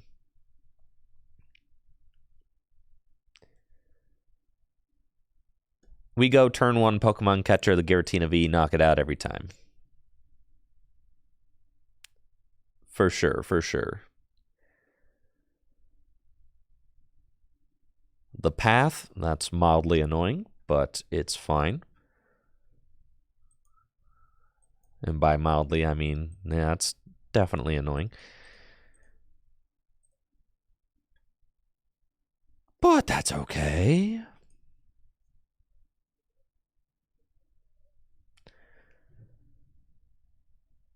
Wow.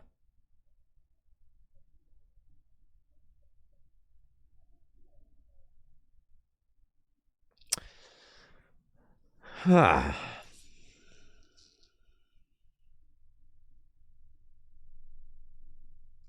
That path stuck, huh? Man, how about that? How about them paths? Huh? Great.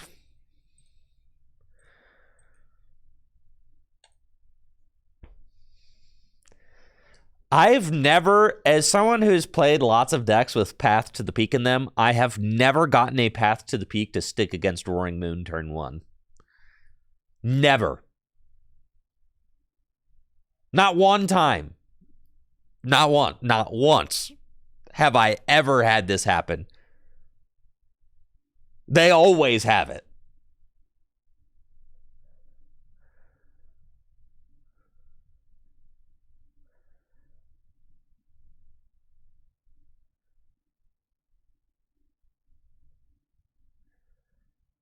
Skill issue? You're so right.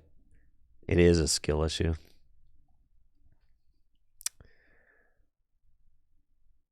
Yes. It is a skill diff. Back to Chen Pao, folks. Back to Chen Pao.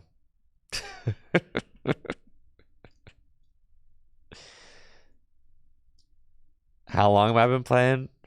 Too long. Since like 2011.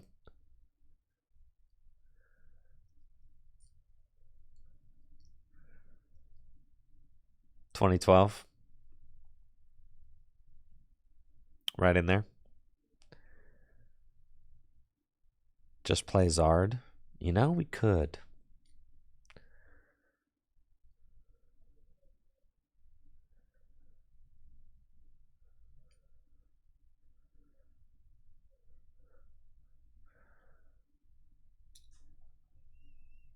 Okay.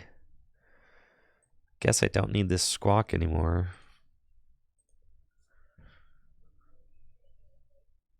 I'll give myself one more turn.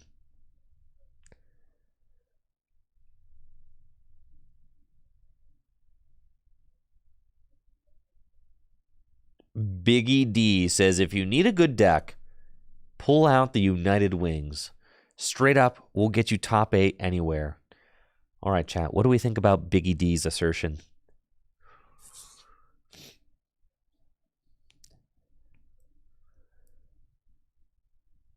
Is that...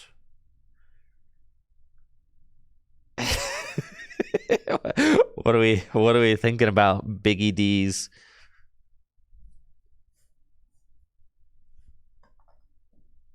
Nobody sees the wings coming. True.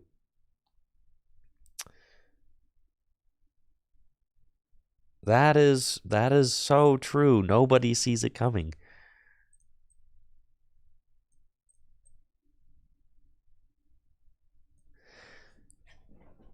All right. If we don't top deck here, I scoop.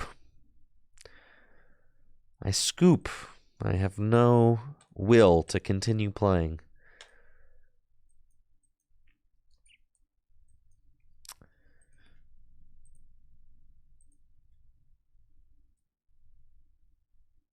I got one more with the Roaring Mid. Will I be playing Moon at Vancouver? I don't know what I'm playing at Vancouver. I just want to find a deck that I love, but there are none. I hate them all.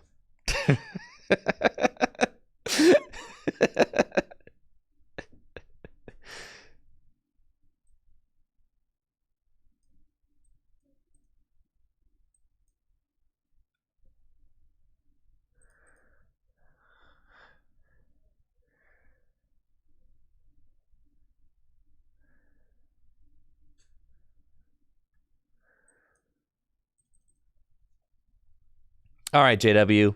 What about the water energies in Roaring Moon?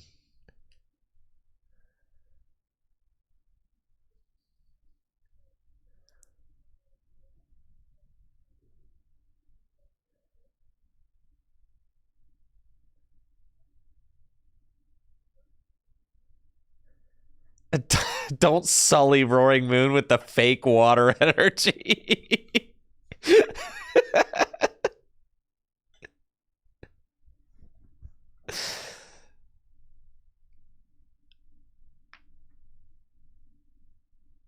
All right, we get our redemption shot. All they have to do is go path. Bro, they're going to go path again, and I'm going to go, whee! I scoop! That's... Again, I've never had this occur. Never. I have never gotten a path to stick against Roaring Moon.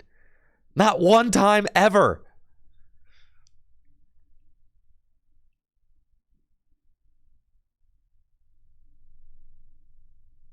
Thoughts on Golden Go? Golden Go is like better than I thought. Yeah, see, literally, here we go. My goodness. All right. I will continue to play ball with this fraudulent deck.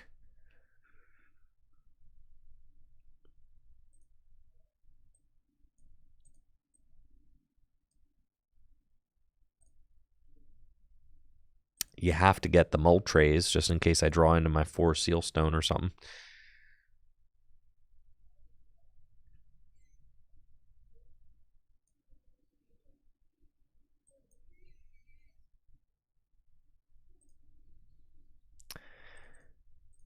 Let's see. I'm in. I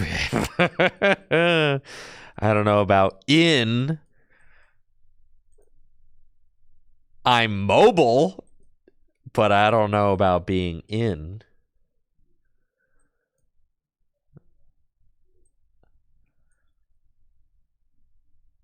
Yeah, and there's only 3 stadiums in the deck, and I get to draw three big ones.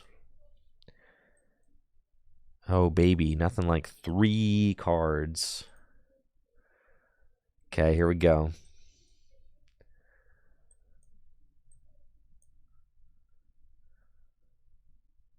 We're so back! We never left! This deck is broken!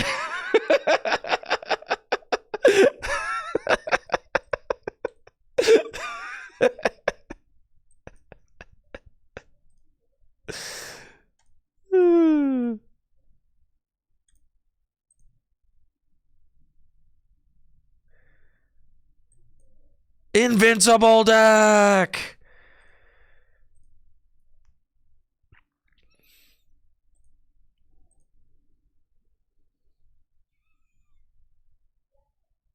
Ah! I'm a beast!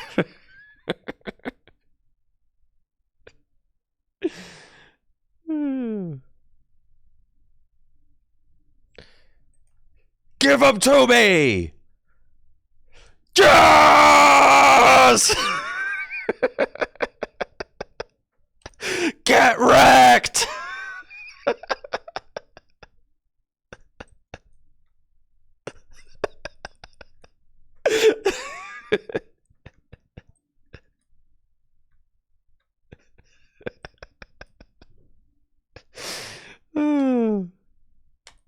Get out of my house!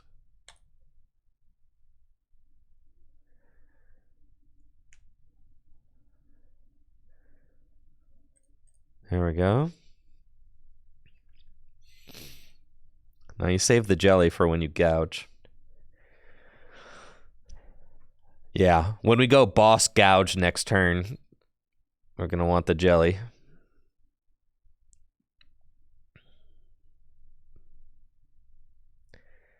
JW, I'm trying out 3 catcher, 2 boss.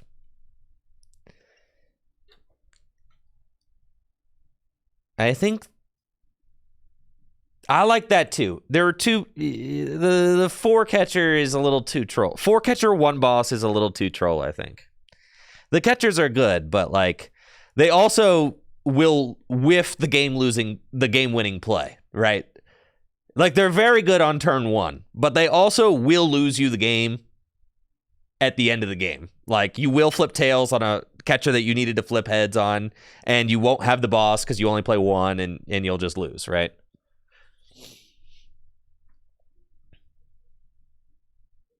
Exactly. I agree with you there, JW. Yes.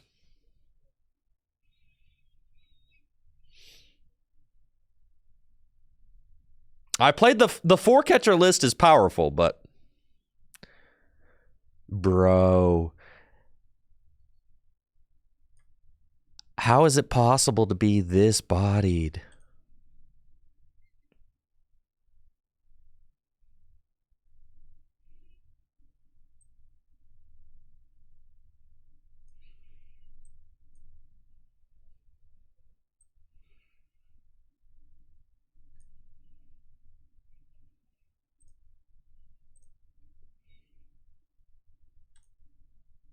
Oh, baby. Thoughts on Miraidon with Regieleki VMAX? It's tough.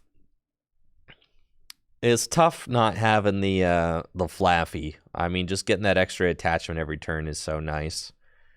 It feels like the Miraidon decks are turning into Turbo Hands decks. Also, can we take a minute to talk about Grant Manley's tier list that he released on Twitter yesterday or whatever? I mean, he's trolling, right? Can we just take a... He's definitely trolling. Has to be. Did you guys see this?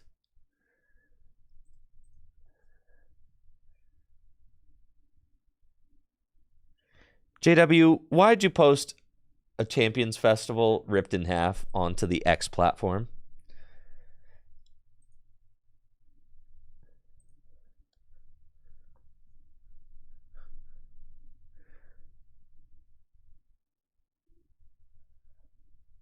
Hold on. I'm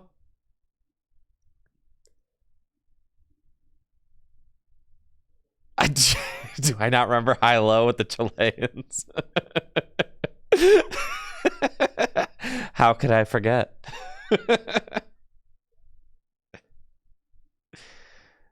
Is this it? This is what you've got? Just Sableye? All right, you got Boss. Do you have Roxanne and Path?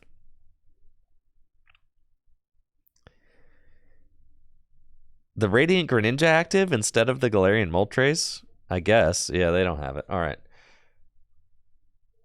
Okay, here we go. I'm just saying, it's like the deeper you get into the tier list, the more wild it gets. Roaring Moon is so back! All right.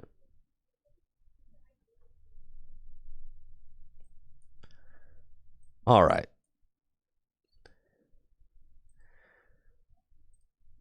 This is Grant Manley. Grant Manley's testing so far that he claims that he's done. Better than expected. And so don't confuse this. These are not S tier, tier 1, tier 2, right? Like this is like he's got his own. Better than expected seems good, seems bad, worse than expected. All right. Worse than expected, he has control. Just it's not a tier list. It's not. But these are his takes, right? Sure, these are his takes. Worse than expected, Lugia and Mill like all three of these make sense to be in worse than expected, but Snorlax control worse than expected?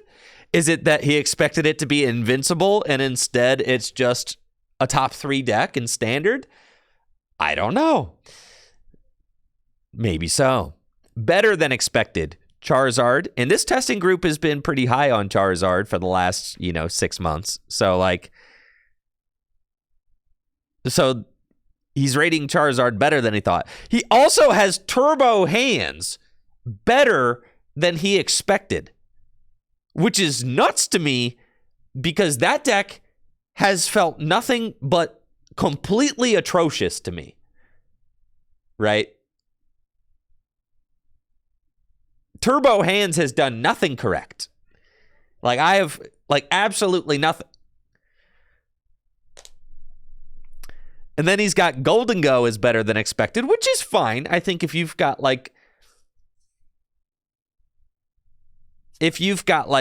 not a lot of respect for Golden Go, and then you try it out post rotation, you're like, okay, this deck's pretty good. And then Gardevoir, better than expected. Again, Gardevoir is a deck that seems so bad.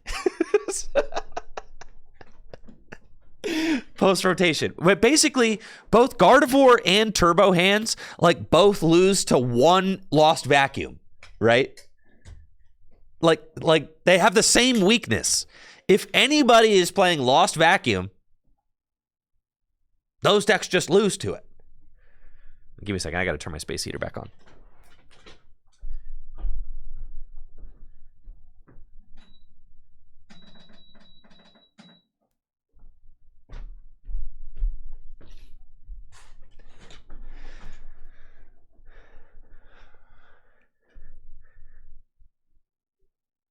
Yeah, because with Turbo Hands, if you remove the Heavy Baton,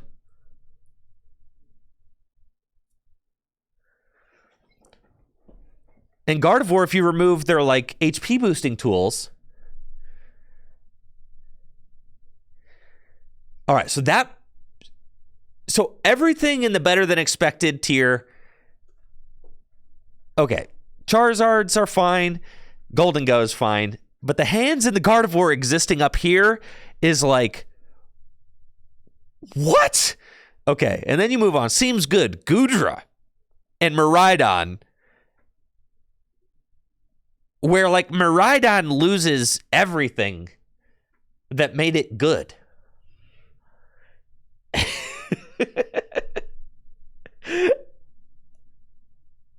And then he's got Baxcalibur and Tina, which are two of what I would consider to be the top 5 decks or so.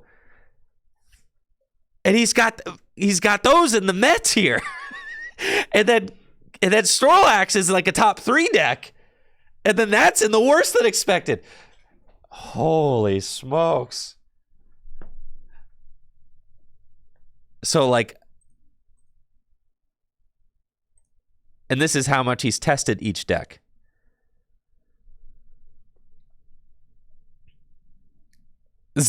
Zero games with these, but they seem good. Yeah.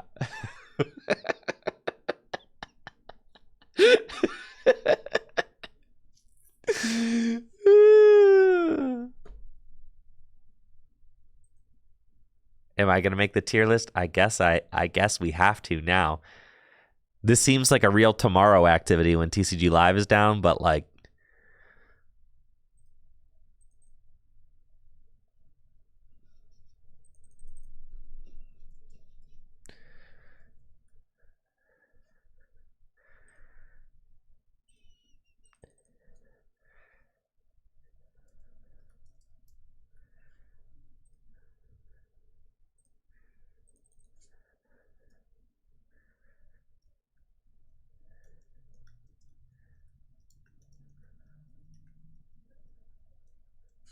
okay.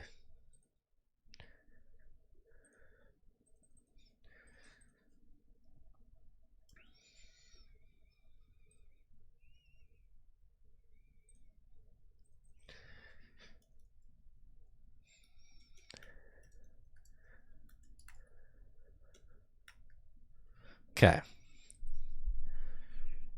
All right.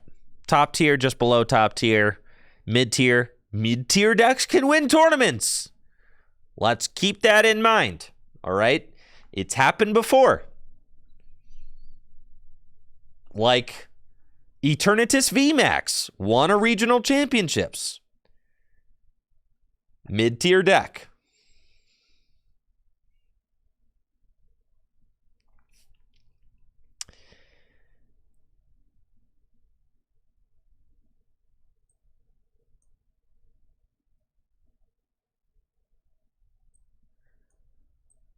I think it's like Charizard and Control. And honestly, I think like Tina probably is like the next safe bet.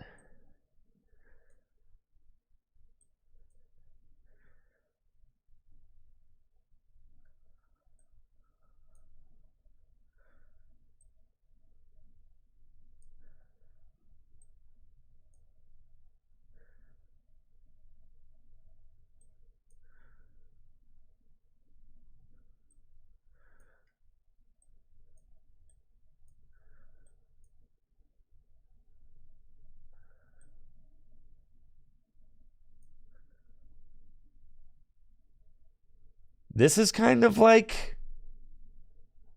where I'm at.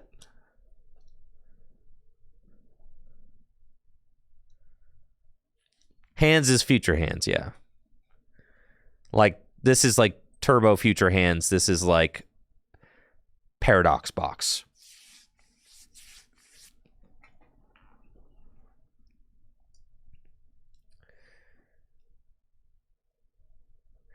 Maybe Goodra has potential in the mid tier. Maybe, but I haven't tested it yet. Ancient Box, I mean, both of these decks could be better than I think, but also, like, Ancient Box might be here. I kind of hope it is. I've got hope for Ancient Box, I do.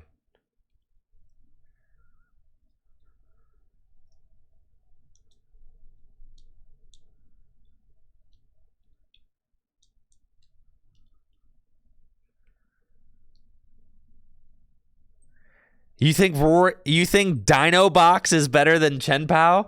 Listen, JW's here. He's going to have a fit if I put Chen Pao any lower than this. JW thinks that Chen Pao is like the truth post-rotation.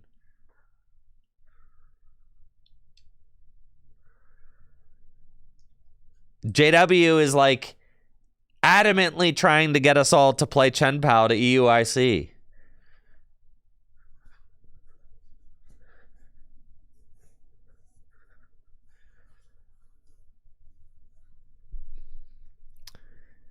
It could end up being like this. I mean, if Chen Pao really is the truth. Does Boss Up Baxcalibur not exist post-rotation? In fact, the opposite. You can now Prime Catcher up Baxcalibur. Right?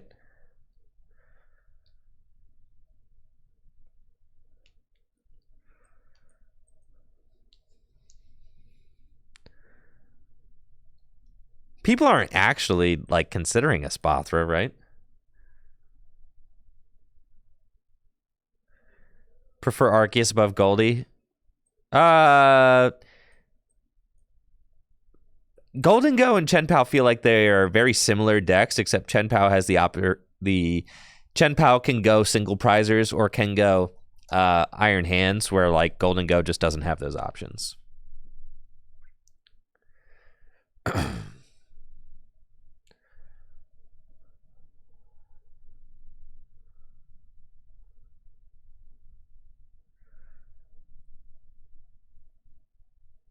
So, in my experience, as much as I really like Golden Go, Chen Pao does feel stronger than Golden Go. Paradox Box was doing pretty well in our testing. And, like, the Arceus decks, I think the Arceus decks will kind of just exist.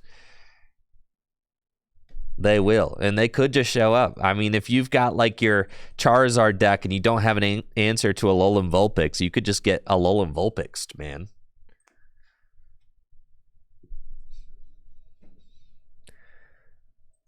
You could.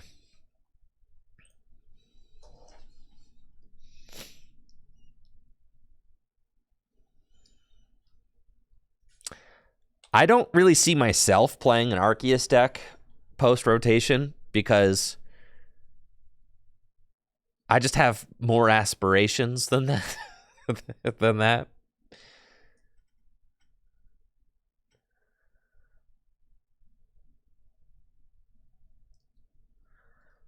You know, I just want to try and have some fun. Thank you, Amik, for the sub and the 2 years.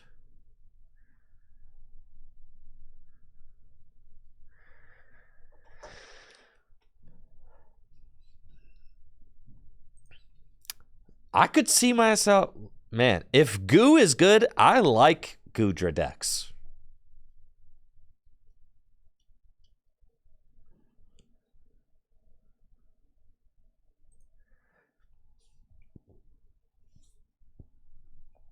What's up, Aurora?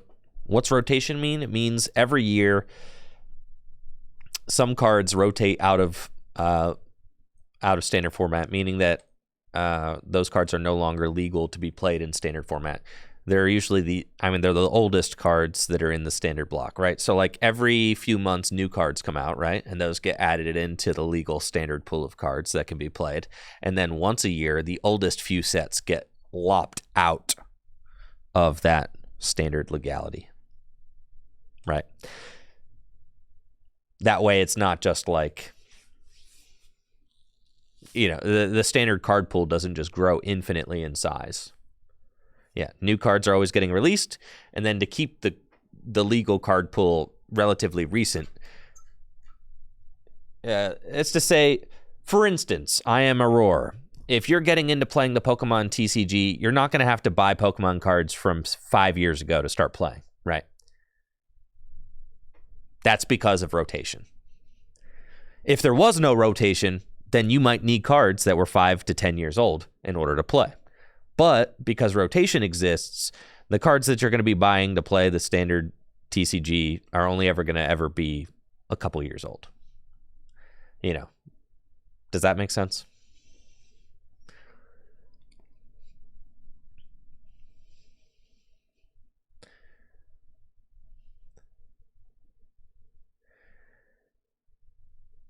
Goo loses. Why is it called rotation if things never rotate back in? It's not true. Enhanced Hammer's back. Enhanced Hammer is so back.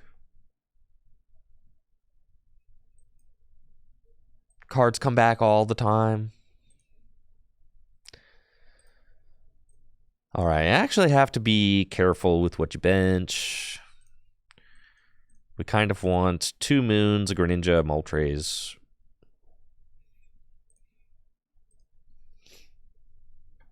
Yeah. That all seems good. And then and we don't put down the Mew yet because we've got more Pekko, so more Pekkos are Guy. I think we're just going Squawk. Yeah.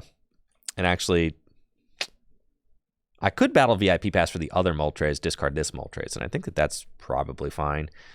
We do a little thinning. And we'll Squawk.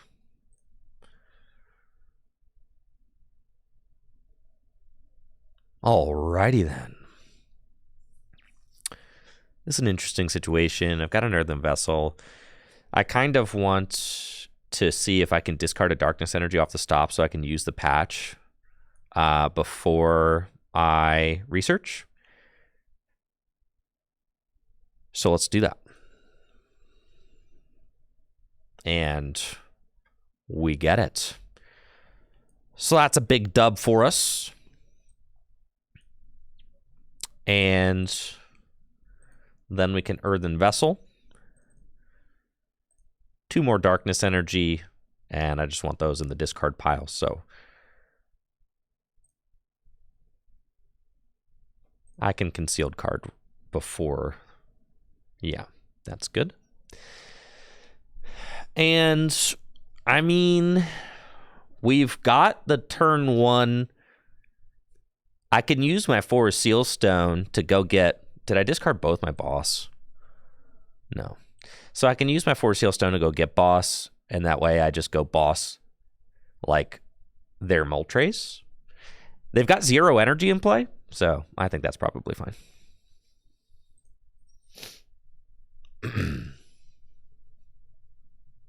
Cool.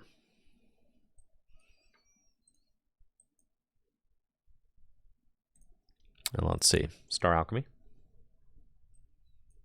Grab the boss. And we'll boss. Dang, that's turn 1. Boss, knock out your Moltres. Kinda sauce, bro. I don't really like Big Moon in Dino Box. I feel like Dino Box should just try to take those one-hit KOs with a Little Moon at the end of the game.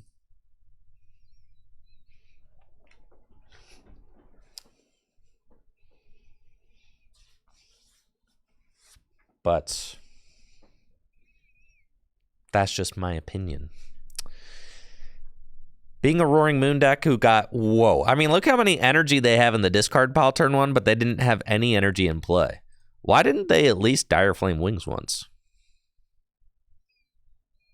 But also here, this is pretty sweet because...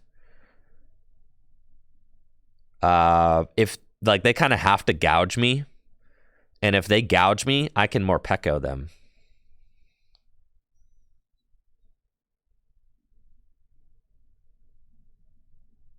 So that's what we're going to try.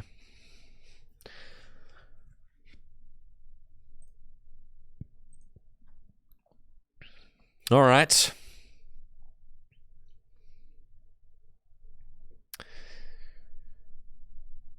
That's fine.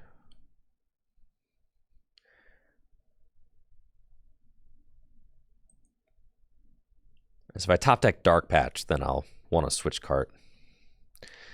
Iono here feels risky. We just want to go hard, bruh.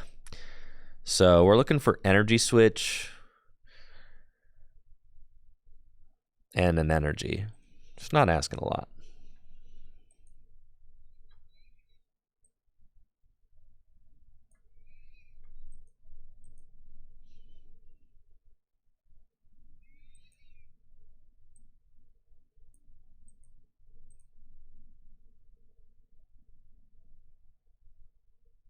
I'll keep that guy in the deck.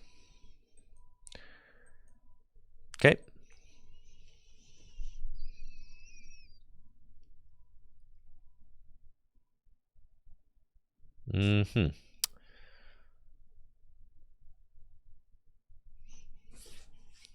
I could just swing with Moltres. I mean, if I have to, I do have that, so. Vessel away this.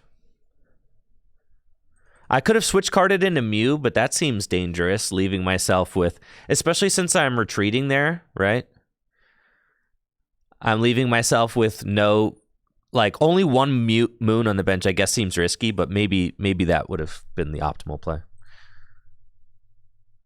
Motivate only does 20. Okay. So it is looking like it's a Moltres situation, which is not great for us, but it's fine.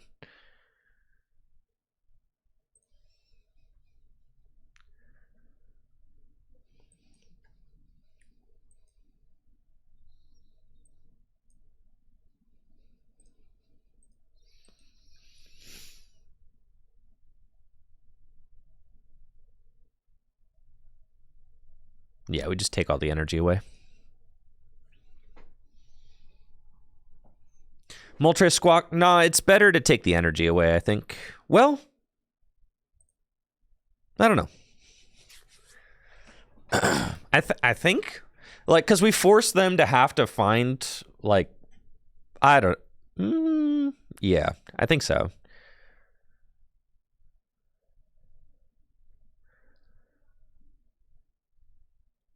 But we have to find a backup moon.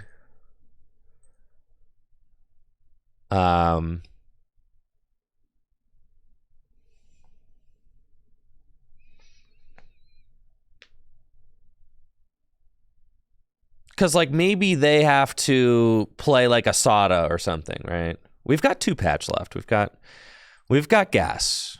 We do. There's 2 patch, and we've got the Sada in hand. So they, like, have to Iono me this turn.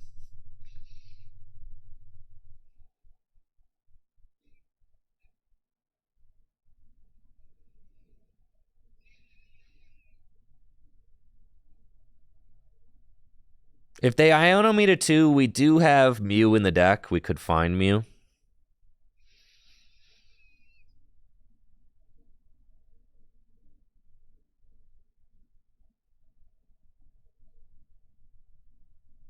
Does Rabsca replace Jirachi and Manaphy ever or no? I think so long as Radiant Greninja's in the format, it feels like you need Manaphy. The threat of a turn 2 Radiant Greninja is like too strong. And decks need like an instant answer to it.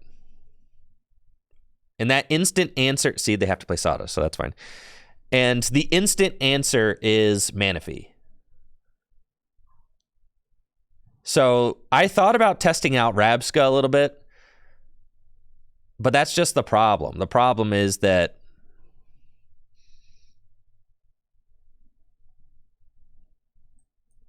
your opponent can just go turn 2 Radiant Greninja, and you're like, oh, I didn't get to evolve my Rabsca yet. No. Right.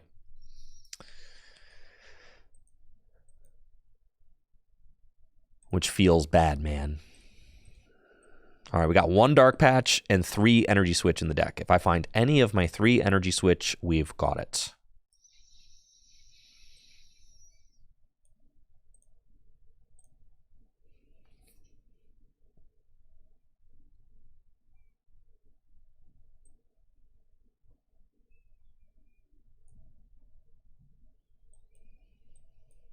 Or my Dark Patch. And there we go. GG's, mate.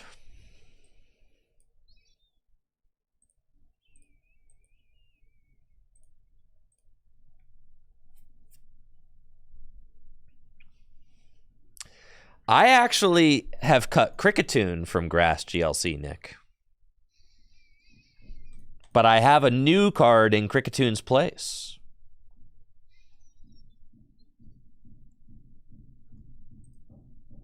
Bramblegast. I think Bramblegast is insane.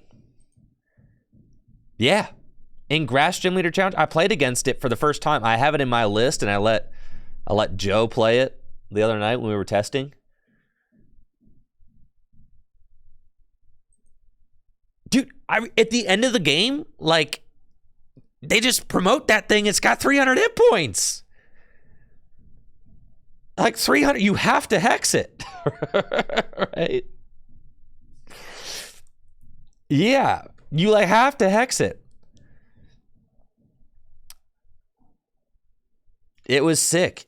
I was able to knock out his Rillaboom, and all he had was Bramblegast and Venusaur, and he was able to attach to Bramblegast and Beach, and then attach to Bramblegast again, and he got to flip 4 coins. And all he had to do was flip 2 heads for the game-winning knockout, and he got it. It was so sick.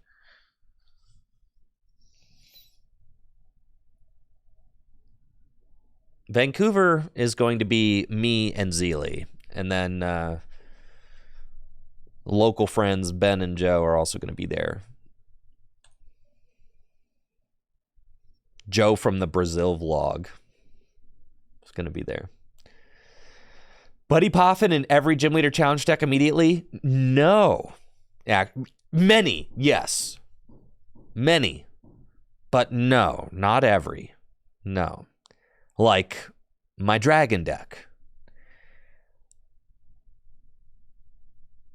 Like Dragon, I'm not playing Buddy in Dragon. I'm just going to keep Battle VIP Pass. And the reason is because I've got 2 targets. Like in a deck with 2 targets, it's like, that doesn't really make sense, right? There's only 2 targets. There's Dratini and there's Gabite. Maybe when the Applin comes out, like maybe you could justify it when Applin comes out. But the Applin's not out yet. So like we've got another few months until Applin comes out.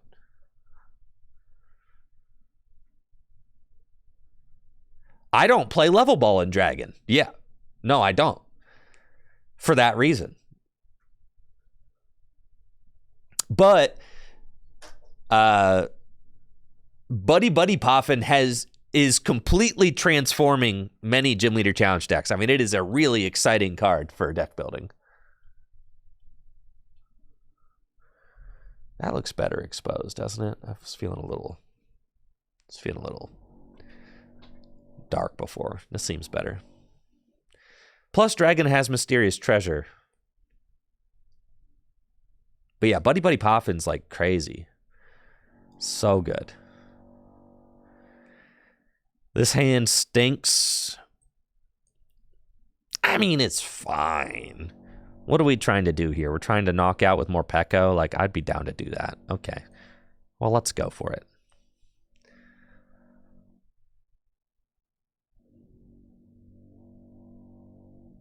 Man. This deck reeks. Where's my battle VIP pass? Where's my Ultra Ball? Where's my Pokestop?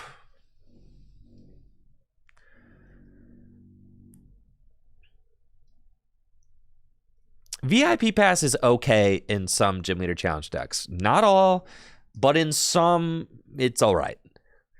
It's basically because Arven is becoming a powerful card. So, like,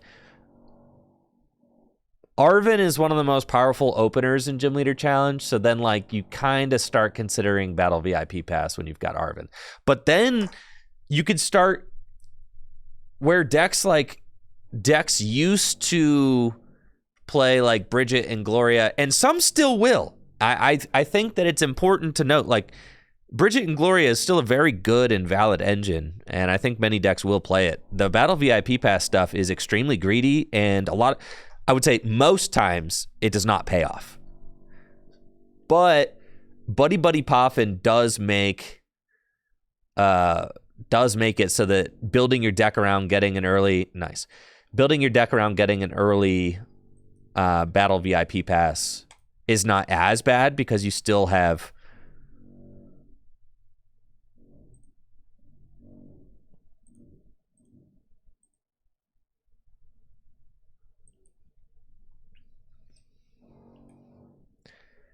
Buddy Poffin, right?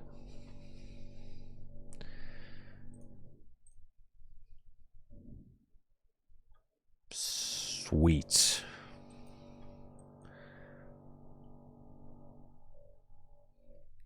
All right, man. All right. You want to gouge this Cramorant? Is that what?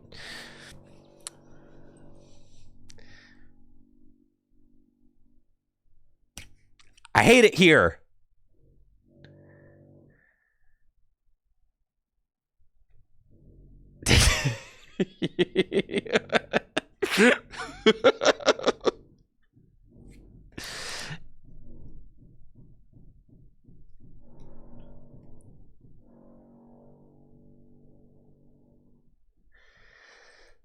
No, Nick, I think that, yeah, we're going to make this Cramorant wish it never was. No, I think I just took Battle VIP Pass out of my Lightning deck.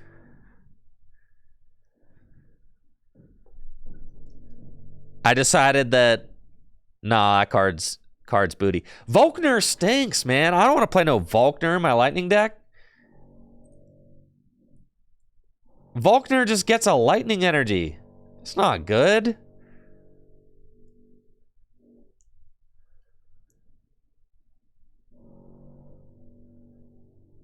Greens is cool, though. But then if you're playing greens, that means you're not playing Thunderous. And I think Thunderous is like that dude.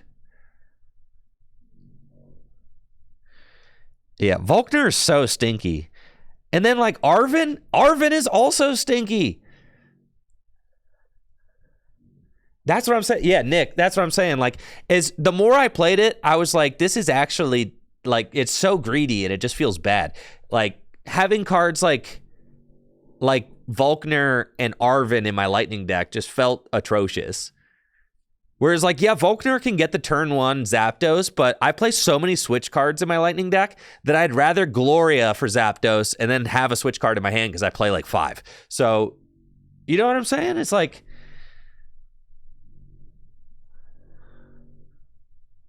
no, Irida is good. I play Irida. I play Irida in my water deck. I love that. I play Karina in my fighting deck. I love that.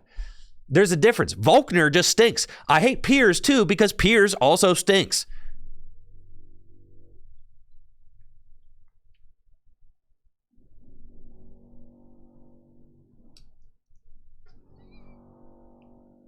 Like Karina and Irida are fine. But Piers and Volkner? Nah, bro. This is just so painful.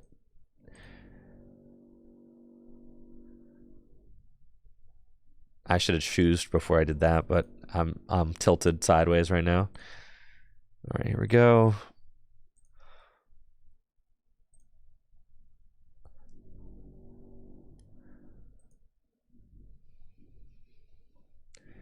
DJ Backwards says I won't play a Dark List unless it has Piers. You know what? I hope all of my opponents that play Darkness play Piers because that means they just have a mid card in their deck. Put this card in your hand.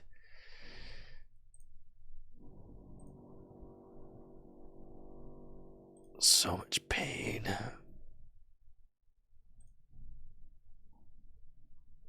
Oh, thank goodness I got this battle VIP pass. Oh, it's so great. Oh, I needed to take it, so wait, no. Wait, if I did take it, I could have retreated into Mew and went, no, they got Manaphy. All right, never mind. All right, I'm tripping. That's cool. Calamity Storm.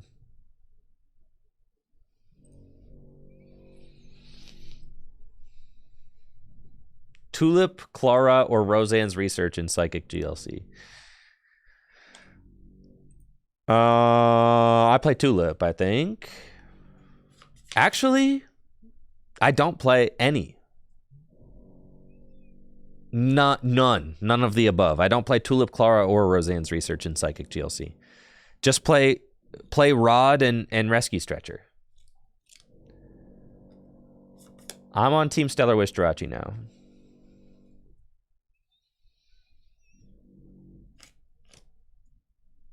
Yeah. I don't play Xatu, no. I don't play Xatu. Man, they're about to Iron Hands for 3 prizes, man. Well, I don't play Xatu. I just play Gallade and Tinkaton and Necrozma and yeah.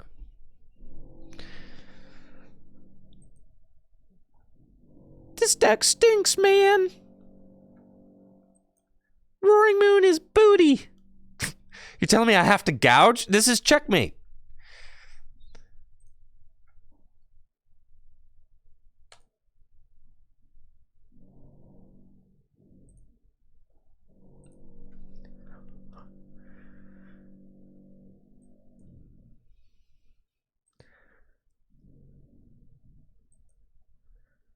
Yeah, because they got 10 in the Lost Zone, right? Yep. Vitality Band?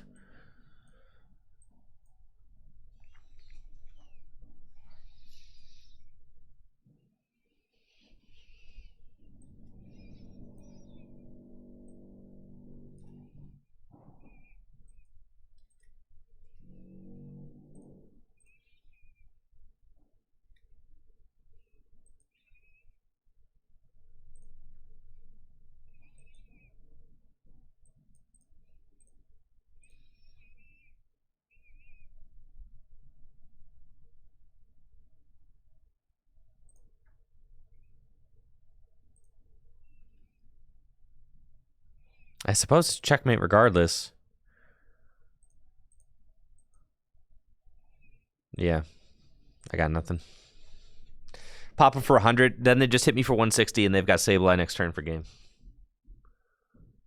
Could have boss KO'd the Sableye and leave them with like a 12-card hand. I actually could not have boss KO'd the Sableye. I didn't have the energy in my hand to do that.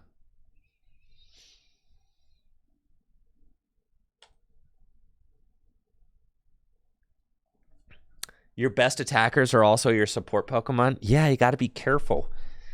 In Psychic, lead Necrozma, finish Mewtwo, Gallade and Tinkaton in the mid-game. Chillin'. Bring Necrozma back one time with the recovery card.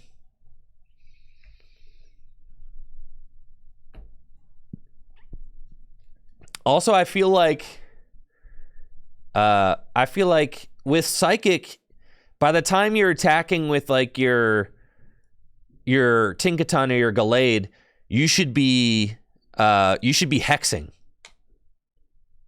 to prevent them from like capitalizing on you, right? Like you should be going like, by the time you attack with Gallade, it should be like Gallade Hex knockout, and then they do nothing, and then you know, and then you can like Gallade Guzma knockout. Like you basically play it like a control deck almost. It feels like with parallel and like unlimited access to Hex and Boss, it just feels like you get to completely control what they're doing.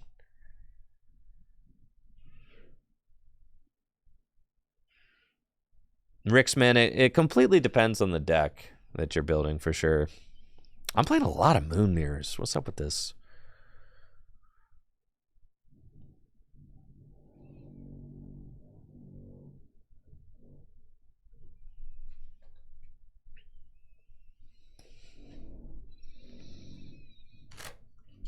But I think that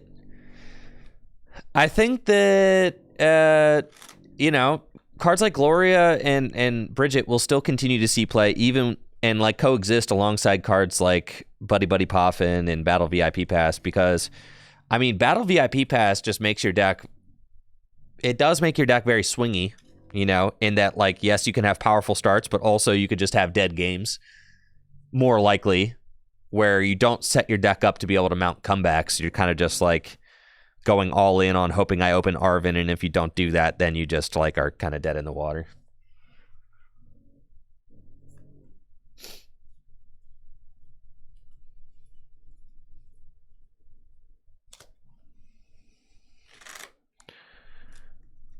So like in Grass,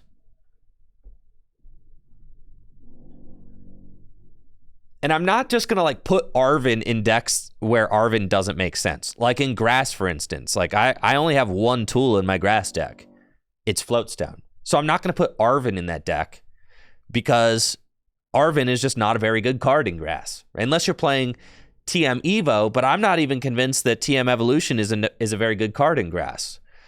And actually, TM Evolution has ended up being like kind of one of the biggest letdowns. It's just not that good of a card in Gym Leader Challenge. It's like, it's okay, but it's not like a game changer. A lot of people were like, this card's going to need banned. And then turns out it's actually not that good, which is pretty funny.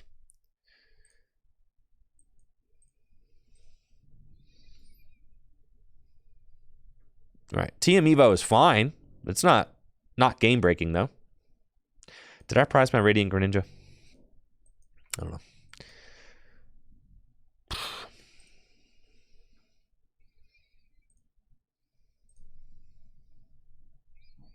Turbo Energize is definitely the stronger card, which is funny. That's kind of ended up being like the one.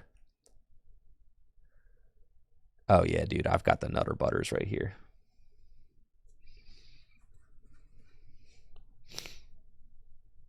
Dude, I've got the boss knockout. Well, I don't want a boss though. I just want to knock out the active. Yeah. Tula for Enhanced Hammer. Oh yeah, Enhanced Hammer. Now that's a card.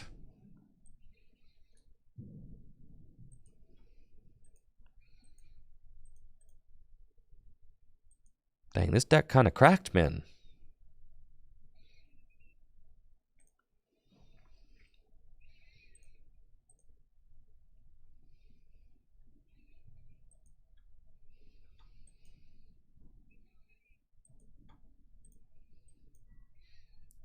But yeah, I'm not just going to go jamming like Arven in decks that don't really need Arven, if that makes sense. And I'm certainly not going to play Arven in decks just to go get Buddy Buddy Poffin. It's like I'd rather play a stronger card. So like, especially and then the thing is like I think there's this kind of deck building trap where it's like, oh well, I want to play Arven to go get my Battle VIP pass, right? So then I have to put more tools in to justify the Arven. Like, no, don't put more bad cards in your deck. Like, don't put more bad cards into your deck just to justify the Arven. Just don't play the Arven.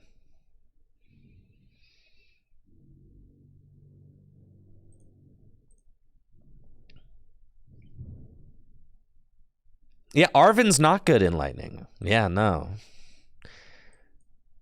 You're better off playing anything else.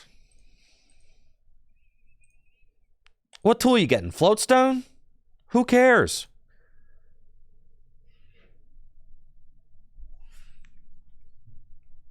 Floatstone? Nah, it's better to just draw into those.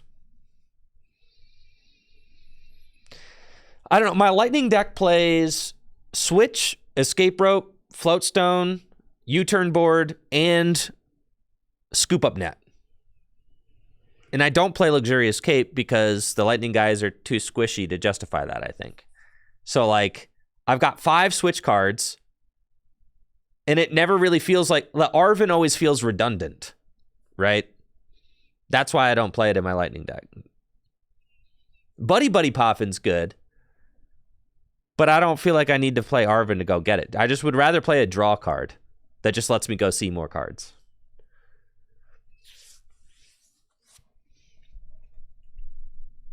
Yeah, I tried out Arven and Volkner for a while. They just felt like they were worse than draw cards. I would have preferred to just see more cards.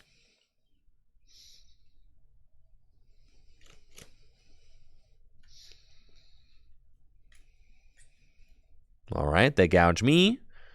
Very nice. Do I play Guzma and Hala and Psychic? Not currently.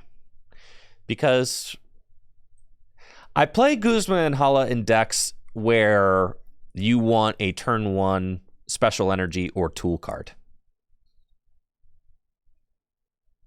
So decks that play TM Turbo Energize, decks that like Colorless that play double Colorless you want to go get, decks like Dragon that want to go get the double Dragon. But I think that there are certainly a lot of decks that are playing Guzma Hala that don't need to be. And it's like, I was kind of talking to Craig and some locals about it the other day. Like, you definitely don't have to play Guzma and Hala just because you play Special Energy. And I think that there is this kind of misconception that, like, oh, I'm playing Special Energy, I need to play Guzma Hala. Yeah, we're going to Morpeko here.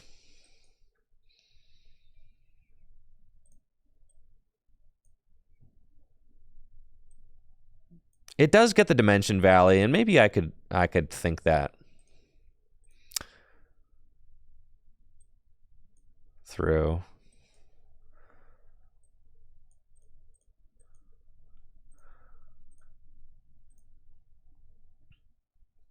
Thank you, Jester, for the sub in the 25 months.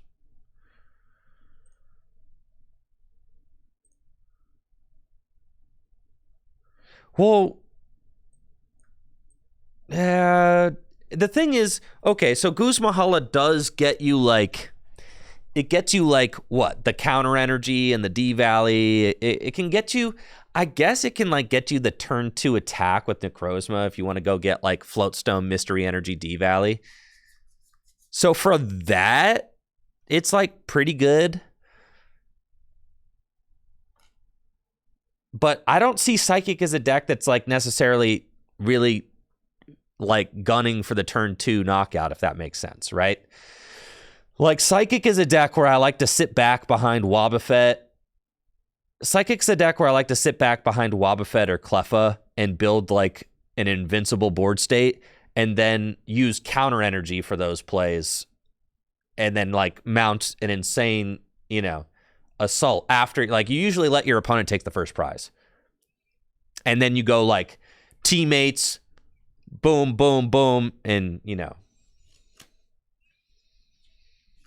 Well, that's why I don't play capture energy in Psychic, Jack, because of exactly the situation that you ran into.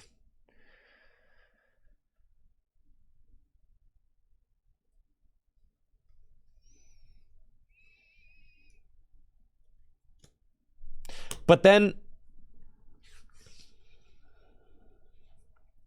and the thing about Guzma and Hala is I pretty much only want to play Guzma and Hala in decks where I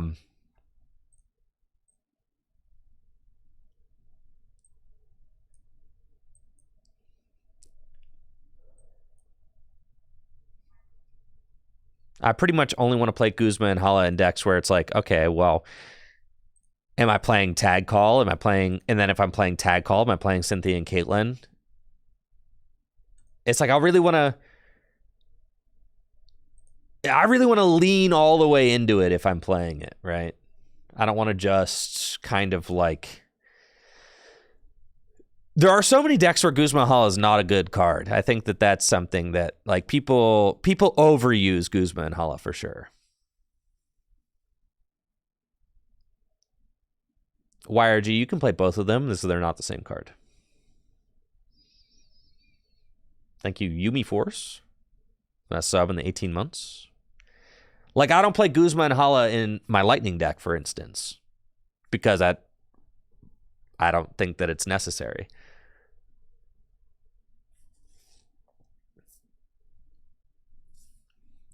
And I don't play it in Psychic either. But I play Guzma and Hala in Dragon and Colorless. And in my Metal deck. Probably so in those 3. Guzma Hala is not mandatory in Turbo Raikou. No, it's not mandatory. Mandatory, that's a strong word. You don't have to play it.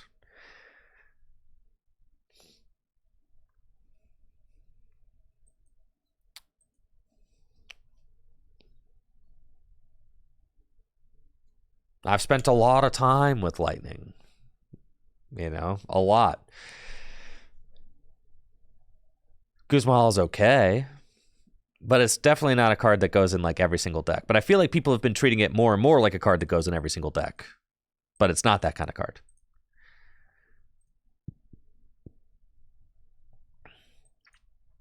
I'd say Guzma Hala, the closest to Guzma Hala being mandatory is like Colorless and Dragon.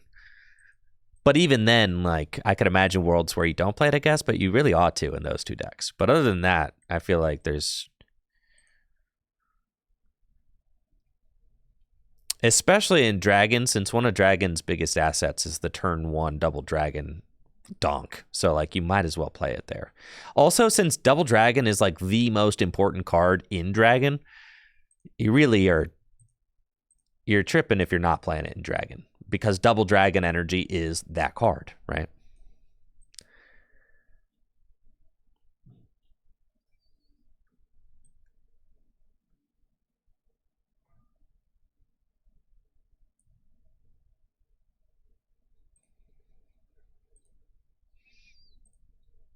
I'd like to hit a Darkness energy. Please.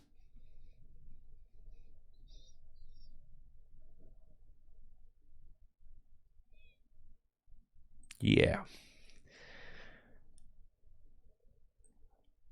And the reason is because it's going to allow me to see 2 more cards instead of 1. And I can get the more Peko for... And then if I do that, then I can restart for 2. And then maybe find a Darkness Nope. All right, see ya.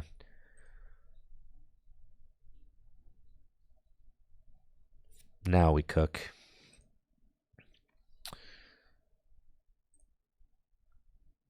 Concealed cards. Yo, we got the Soda.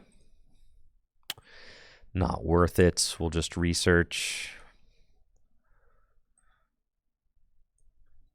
Discard that. Could probably thin that Moltres out. Dark Patch and Research. Yes, my opponent did not do much on turn 1. No, they did not.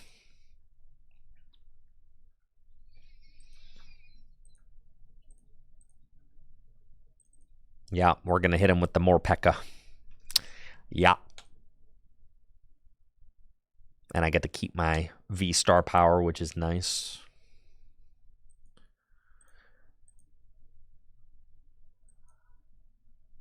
But, I mean, really, you can tell how kind of passionate and interested I am in just Gym Leader Challenge deck building. I mean, because it's just so fun. It feels like a... Well, I think we got multiple engineers at our Gym Leader Challenge League on Thursday nights, right? It feels like a puzzle. That's like a never-ending puzzle. Like a never-solved puzzle, really.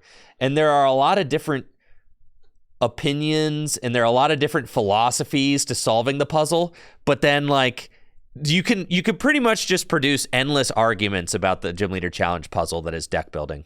Dang, you got the vacuum for my 4 Seal Stone? Not cool, man. So like that's part of the fun is the endless discussion, because it's like, you know, I can argue for one way, but then other people can have success doing things another way, and we can both have success doing things our own ways. And then that just continues the arguments even more. But that's part of the fun of it. Is like the puzzle never feels solved, which is kind of it's what keeps you thinking and tinkering, right? And deck building's my favorite part of playing the TCG, right? So that's why I like it so much, because deck building's my favorite part.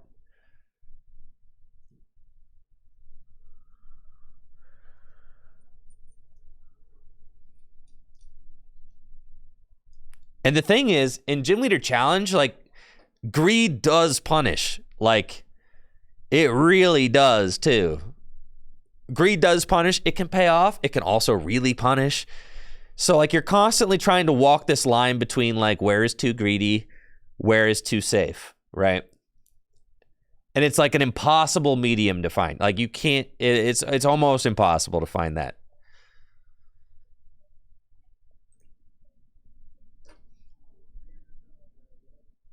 But then it's also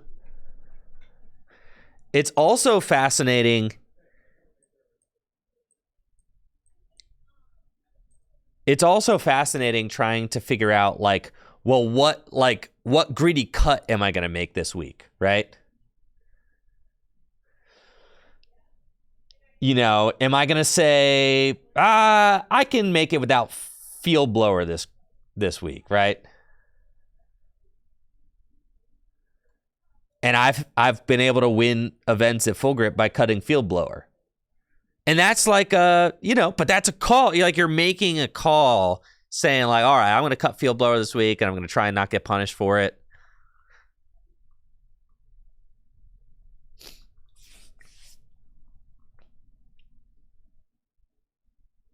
And some decks need Field Blower less than others.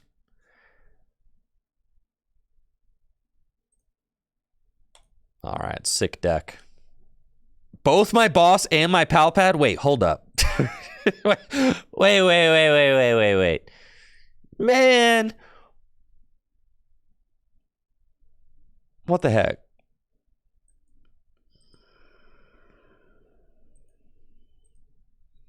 Why'd it have to be like this?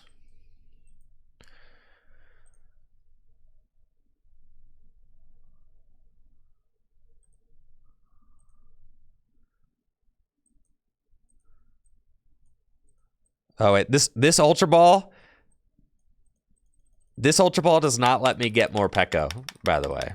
It's a very special Ultra Ball. It says you can get any Pokemon out of your deck that you want, except that mouse. No, not the mouse. No mouse. No mouse for you, bro. Did I prize both my Moltres as well? This is so bad. All right. Both Moltres? Both of them?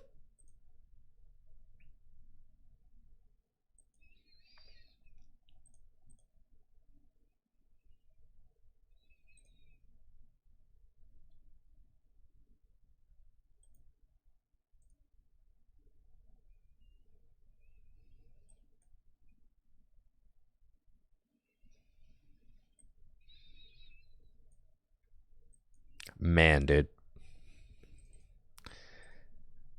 This deck.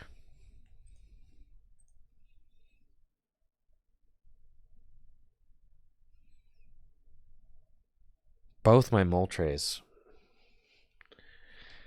Both of them?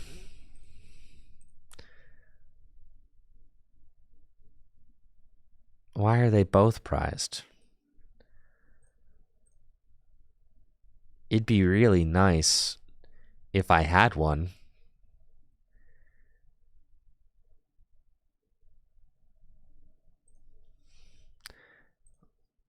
Looks like we're going to Motivate Town.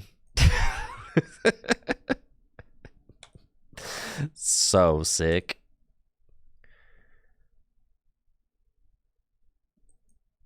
Yeah, they're going to the Mew. I'm gonna force you to put a Manaphy into play, sure. Does this list play Hisuian Heavy Ball? No.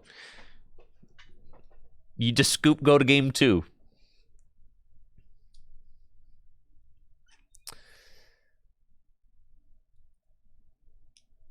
Cutting Ultra Ball, that's not something that I'll ever do. Yeah, no.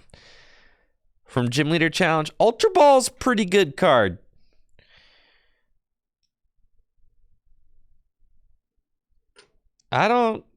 Yeah. I don't really vibe with the Ultra Ball cut. But I've heard some people speak of it. It's not for me, though.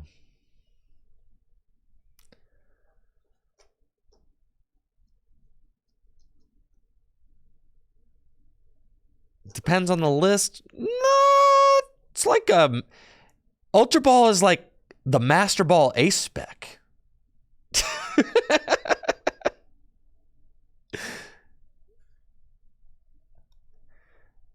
Ultra Ball is basically Master Ball. Guys, you're basically playing.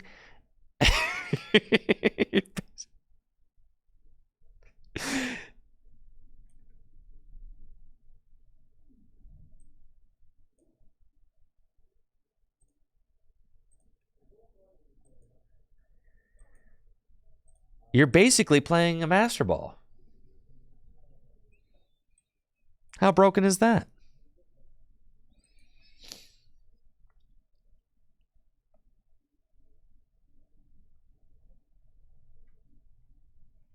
Man, oh man.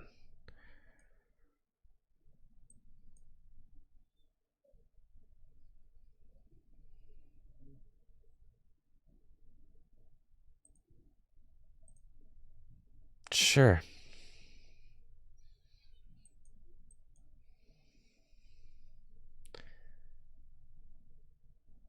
Yeah, I don't agree with the quick ball cut either. Nope. Can't say.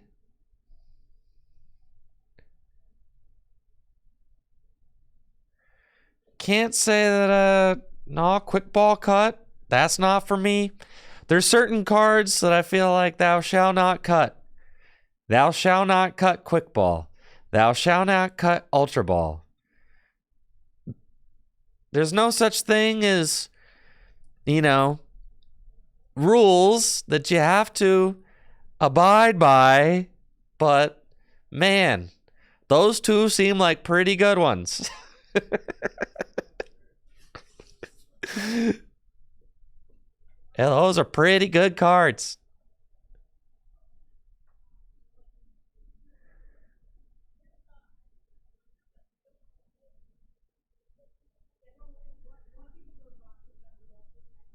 Nick's going to be staring at the Battle VIP pass in his hand turn 2 and be like, well, gee willikers, I wish I had a quick ball here.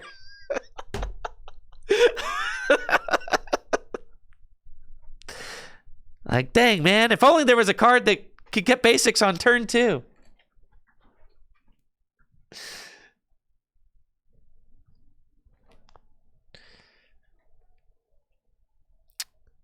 Okay.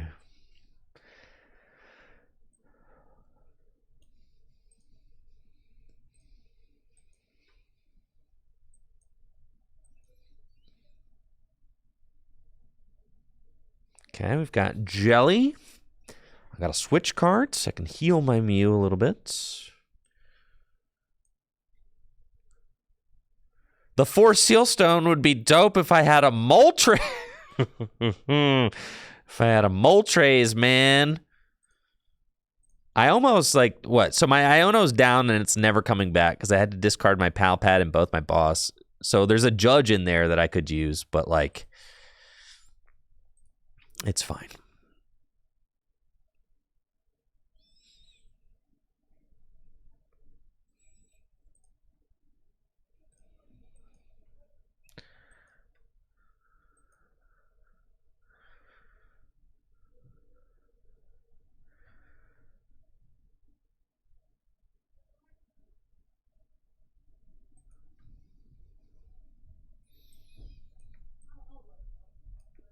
Nah, yeah. I think that Buddy Poffin has been such a breath of fresh air in Gym Leader Challenge. I mean, that is such a great card. The Battle VIP pass making its way into decks, I kind of loathe it.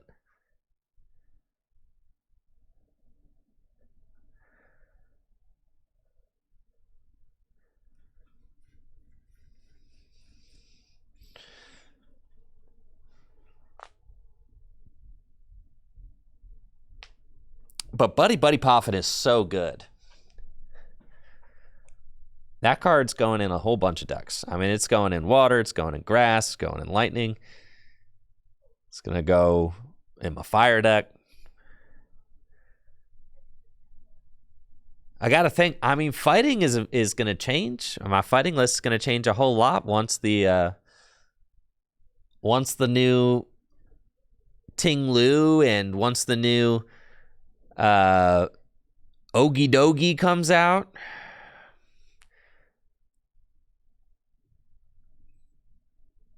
Man, Lost Box is a bad matchup for Roaring Moon. It is. Unless it's the Tina variant. I don't think that this is Tina, is it? It might be. Maybe they're just not benching them. No, it's got Clara. It's not Tina. Yep. It's just annoying Lost Box. Okay. And I had to discard lots of resources.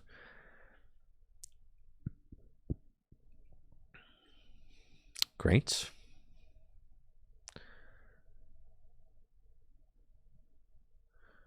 I'm going to put down the Moltres and the 4 Sealstone, and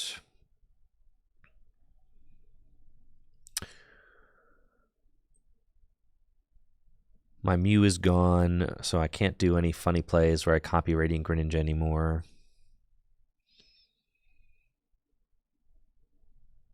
Great.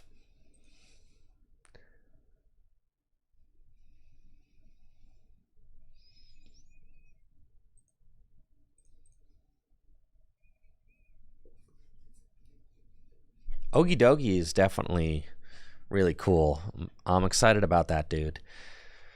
Then I got to build my fighting deck with special energy in it now. And it's like, Ogie Dogie is such a good card that it's worth building special energy into the fighting deck. Right? Because there are plenty of really good special energy as well. Solid RK, it works with 2, absolutely. All you need is to have a rainbow or an aurora energy and a fighting energy. It works with 2. Because the rainbow energy counts as all energies at once. It provides one single energy, but it counts as all of them. Right. Rainbow energies, aurora energies, they all count as all energy types at the same time. This is bad.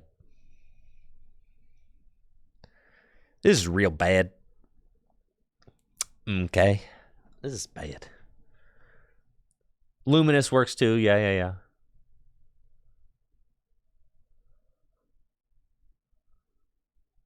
Oh, there's the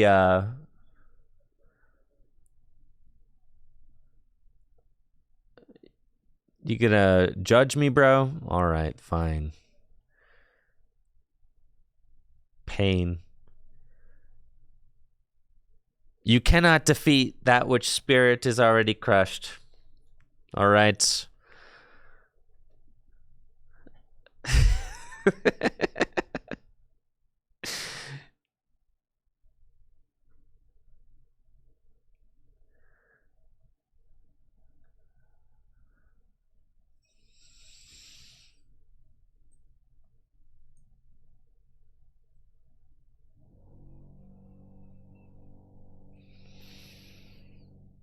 Okay.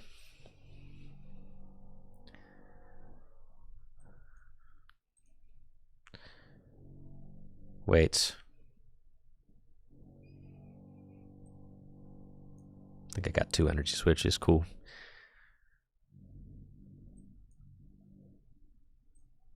Sure. Track. Catcher. Wait, I don't have a stadium? Oh boy. Come on.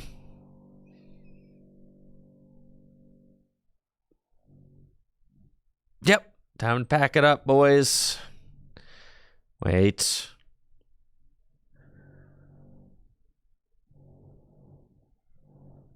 I guess I'll take a knockout with Moltres, sure.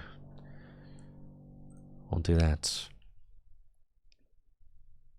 I did discard 2 Pokestops. I know. I forgot that I needed them. I know, but like I didn't want to give them to my opponent either. Because like they're about to win the game, right? So I didn't want to give it to them either. That was my thought. But then I would have discarded it. Yes, so I'm aware. I threw. Yeah, but not really. I mean, it's fine. Yes, because I discarded myself. I had a brain fart there for a second. Yeah. I get it. Yes. Yes. I needed to put one into play knowing that I would then discard it with Moon. Yes.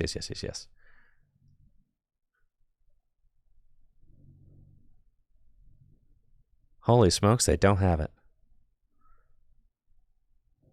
All right, folks. You're saying there's a chance.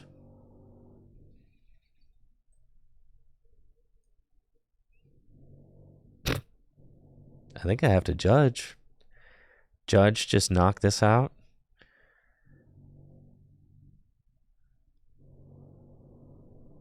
Sure.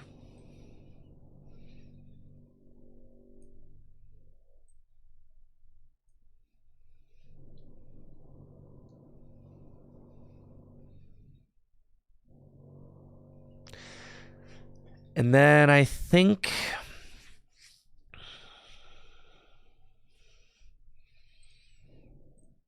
as far as like Pokemon that could potentially knock me out,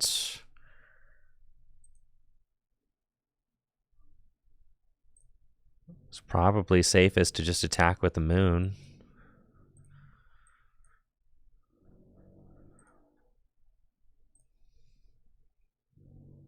Yeah, so it's fine.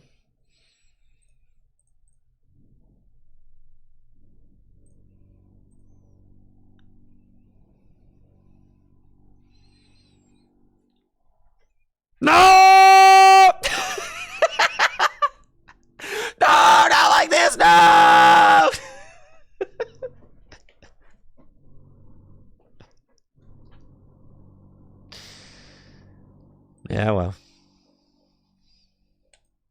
What am I supposed to do about that, okay?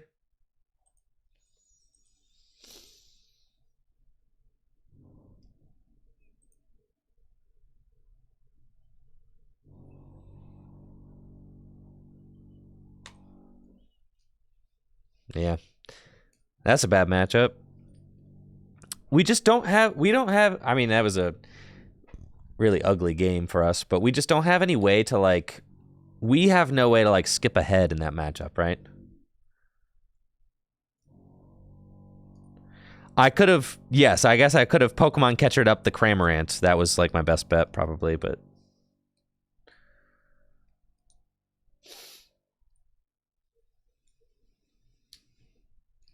Greninja would go hard if we had water. They had Manaphy down pretty much as soon as that play would have been a threat.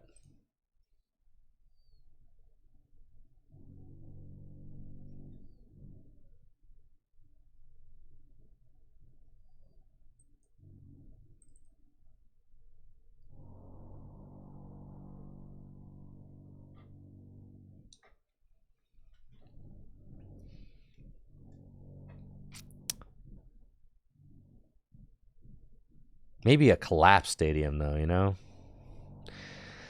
One collapsed stadium?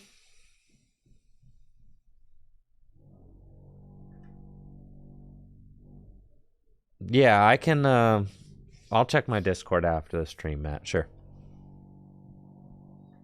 I'm sorry I haven't gotten to that yet. I have been quite busy.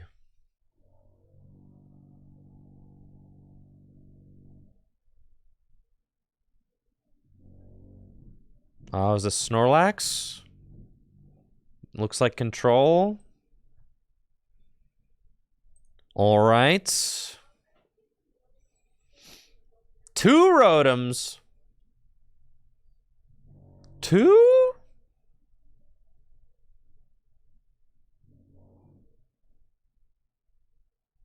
gonna make me research 2 Dark Patch?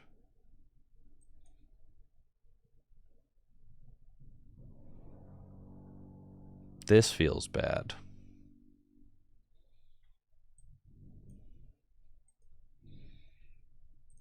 This feels like a game loser.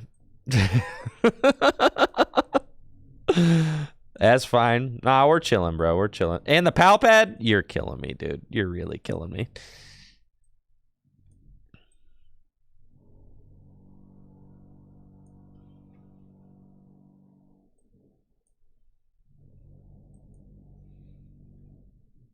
I really want to keep this boss, but I just can't. It's fine. And we go. Holy moly, man.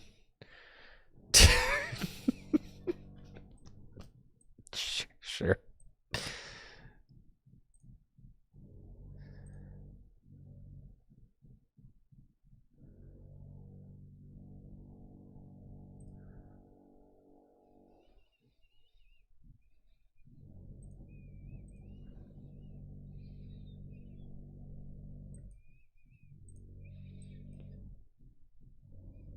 Okay.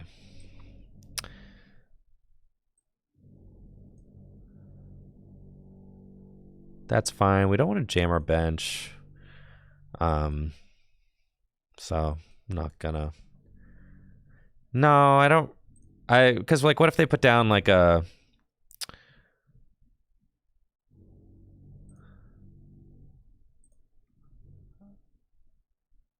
I don't know. What if I want something to answer Mimikyu or something, I guess?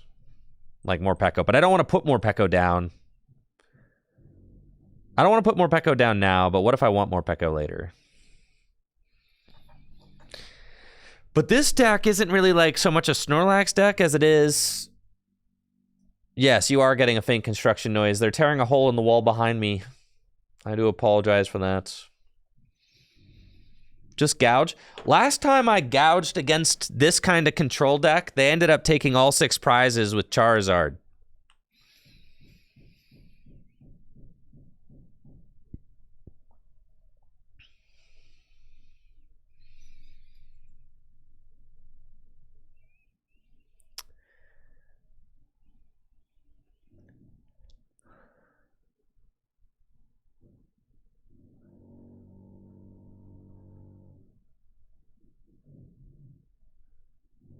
Okay, and here's Snorlax, right? So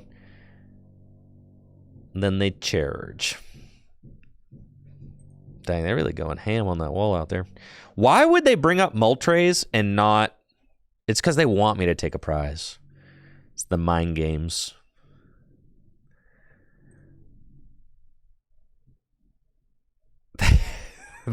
They want...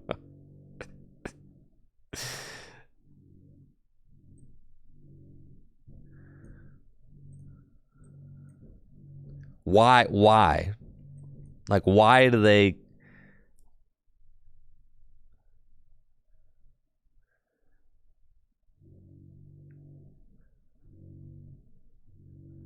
Okay. Just aura burn this thing. Got a KO Pidgeot.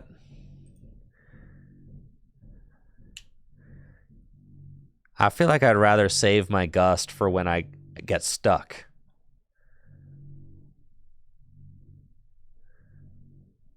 Right? Like, I want to save my ability because the Gust cards are like Switch cards in this matchup.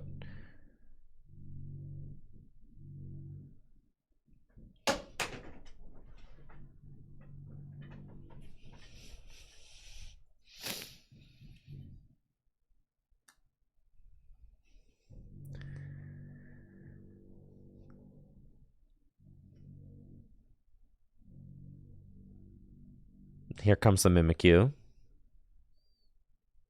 Erica's invite, sure. And then...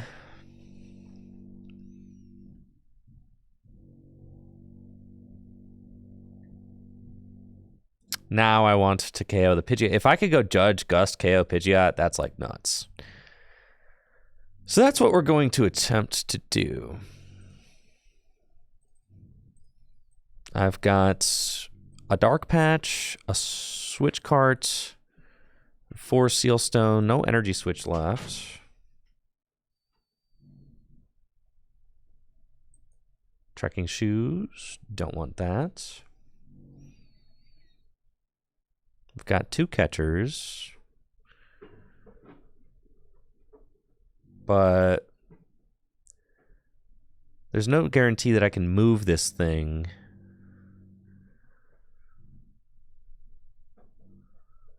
We could gouge the Mimikyu. That is pretty funny. It has to be Switch Cart. In order for me to get this thing into the active, it has to be Switch Cart because I can't actually get the energy that I need up onto it. So it just makes more sense to do that. Well, I guess we should Pokestop first, but I could Judge, then Pokestop. But I actually have a pretty big hand right now. And I could just Pokestop into it. And we did, so that's sick. All right, hype. My stone's down now. I really hope that one of these catchers hits. I could not manually retreat because I don't have an energy switch in the deck. I hate it here. Man, what's the point?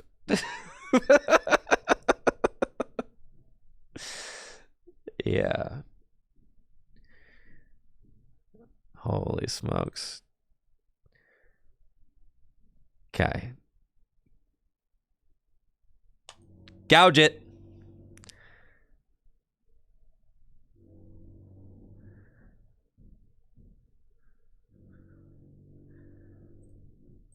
Would have been nice to go Judge. Would have been nice to go Judge, knock out Pidgeot. That would have been cool.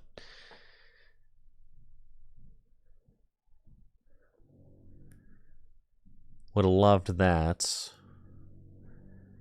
I'm curious what their move is here. They go Charizard knockout. Oh, Pidgeot knockout even. That's brave. Yells cheer. I just win. Because I just go boss with Moltres.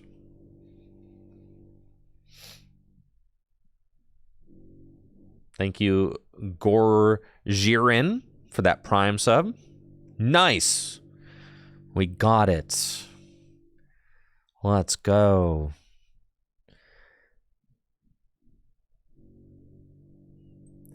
Feels good, man. Take that, you control deck.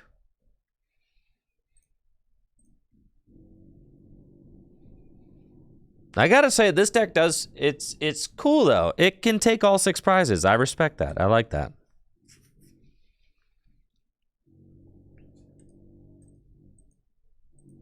You know, it's a control deck, but it also attack.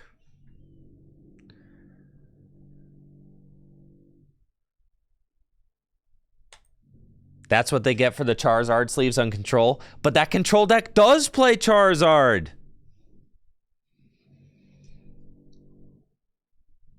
So that's on you for misinterpreting their sleeves.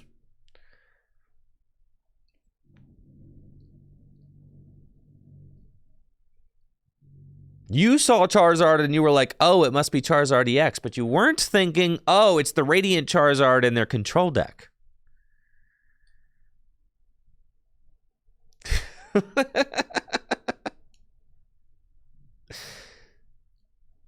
See? How do you get the dummy fish coin? I don't know. I don't know how I got it. It's a nice coin, though. I like it very much.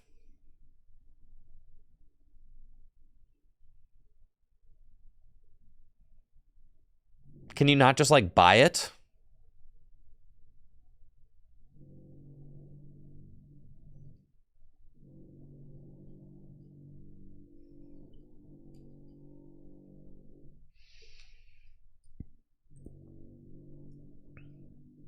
I thought you could just buy everything with credits in this game.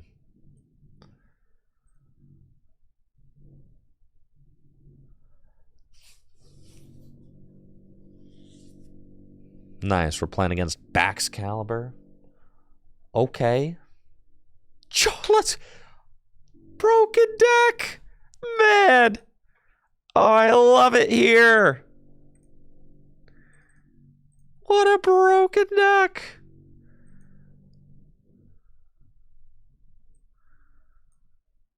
And that's GG's, man!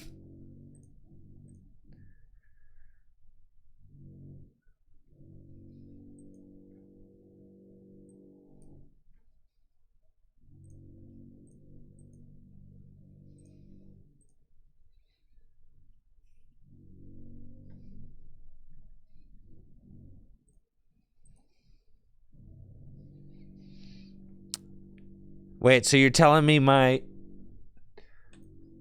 Kyogre coin with the ferocious overbite is an exclusive coin that not all TCG Live accounts can get access to? Man, I've got an extremely rare coin.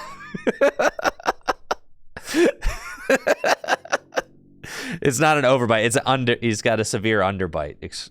Sorry.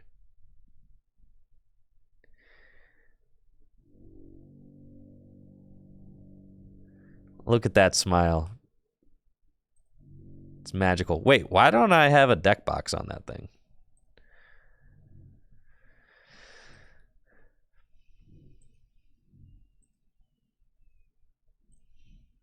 Oh, now there's a deck box. Am I tripping? There wasn't a deck box there previously, was there?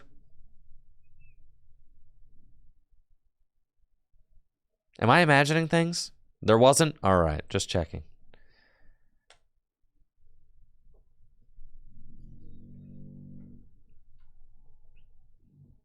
Do I use any simulators? I do all my GLC testing in person. I do it all in person. To me, that's the most fun. It's the most fun way to play.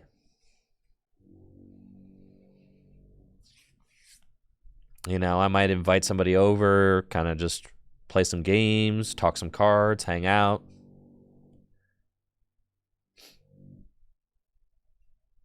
I go to League, I test there.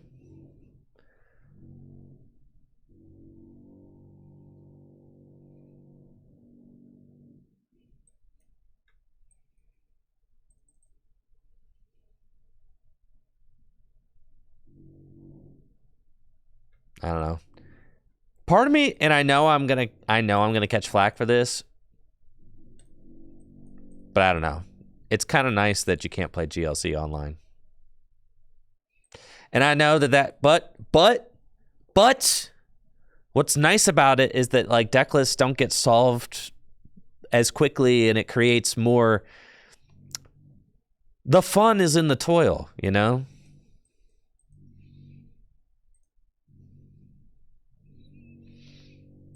There's fun in the grind. That's part of the fun. It's a casual format, you know? If it were online, it would just get.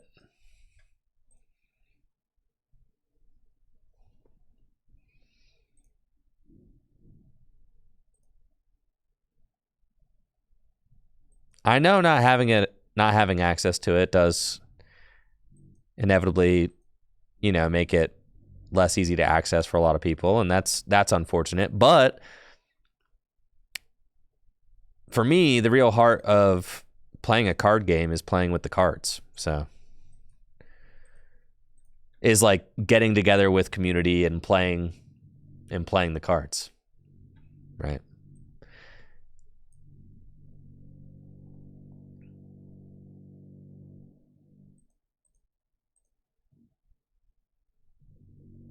For me, that's like at the heart of a card game is the fact that we're playing cards. Like I didn't get into Pokemon cards to play a video game, right?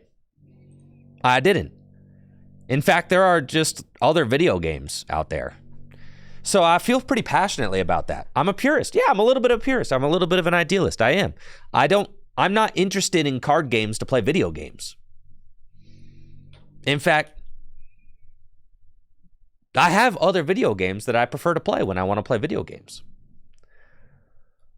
I got into card games to play cards because there's something really kind of like novel and unique about tabletop gaming, and I'm a big advocate for tabletop gaming. So part of what I really like about Gym Leader Challenge is that it has such a robust tabletop scene, and like leagues are popping up all over the country, right? And that's like really cool to see. Part of me thinks that, for those of you that are like, oh, well, you're, not having GLC online is inhibiting the growth of Gym Leader Challenge. Well, I would counter that if Gym Leader Challenge did exist online, then that would inhibit the growth of in-person leagues, which have been popping up rapidly since COVID. So if you were to ask me, which is more important? That Gym Leader Challenge grow massive in size, or that its in-person presence is bigger? And I would say that the in-person presence of Gym Leader Challenge is more important than its online size. Because you're getting at the heart of what it means to play a tabletop game that way. And the whole point of it all. The whole point is to get together with friends and get off the screen, right? That's the whole point, in my opinion.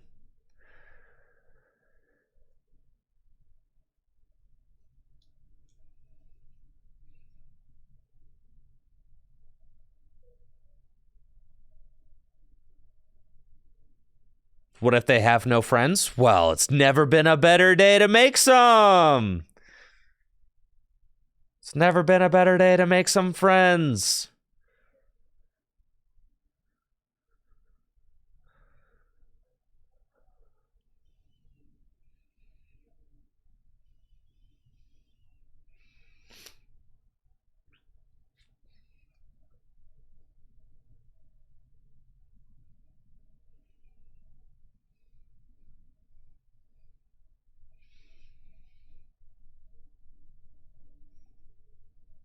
All right, they've got the moon. That's it. They're taking the first knockout, but I have the first moon KO. All right.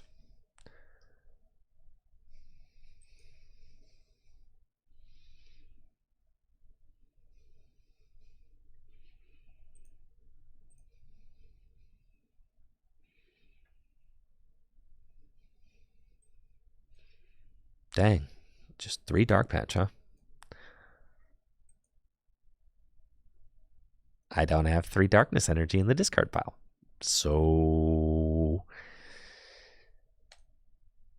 gouge.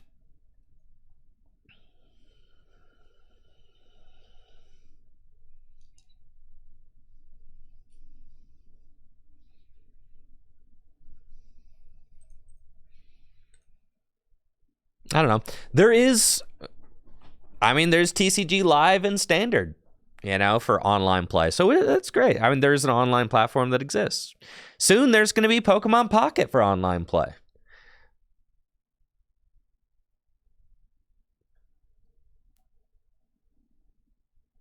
But as someone who cares deeply about, like, I don't know, people meeting up in card shops to play tabletop games is not a guarantee for the next 50 years, right? It's not. It's not something that's guaranteed to exist 50 years from now, right? Thank you, Marco Spector, for that Prime sub. And I really value that part of our community, right? So, like, I am going to fiercely advocate for the meeting up in person part of the card game.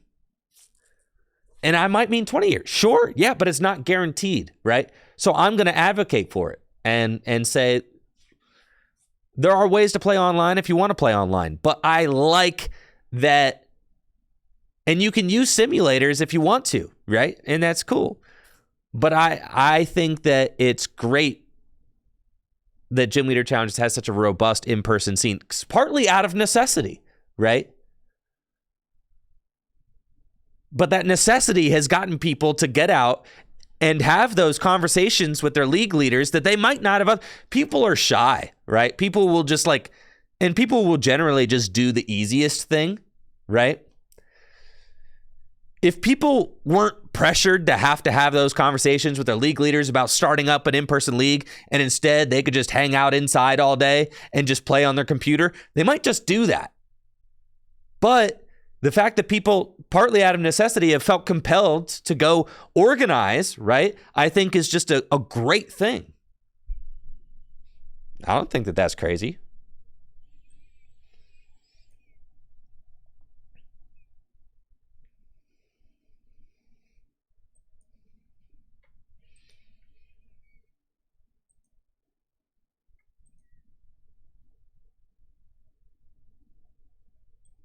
All right, we got this.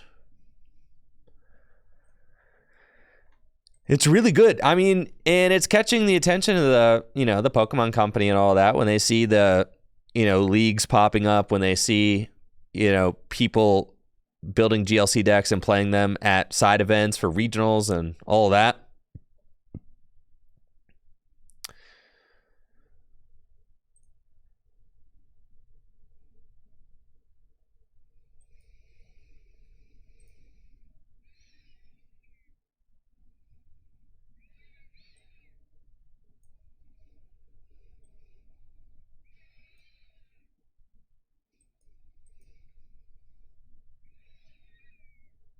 Yo, let's go.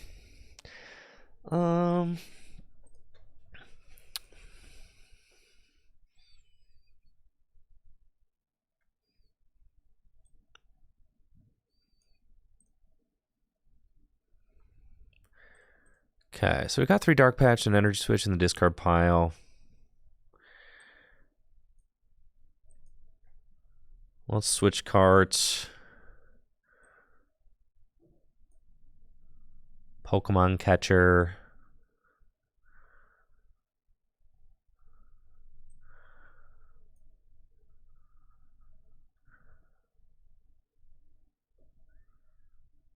Pal Pad back in. Those. Dire Flame Wings. And I think we just keep the V-Star Power Calamity Storm.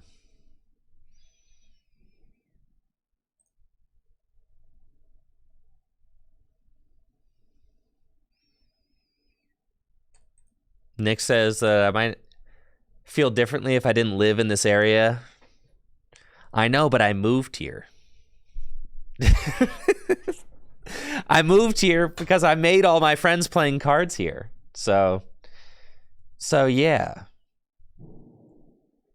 So maybe I wouldn't feel this way, but then I made all my friends playing cards up in this area, so I moved here because it was important to me. Because having that in-person like interaction with folks and playing games with them was such a meaningful part of my life that I moved to a place where I could do it more. Right?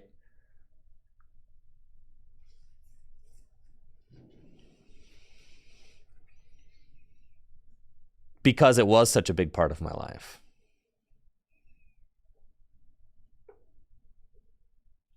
But I get that that's not an option for everybody.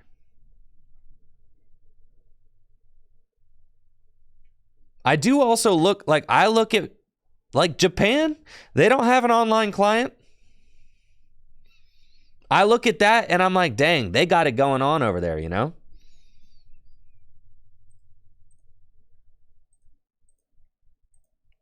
Like, I think the in-person gaming culture in Japan, I'm so envious of that. That's so sick.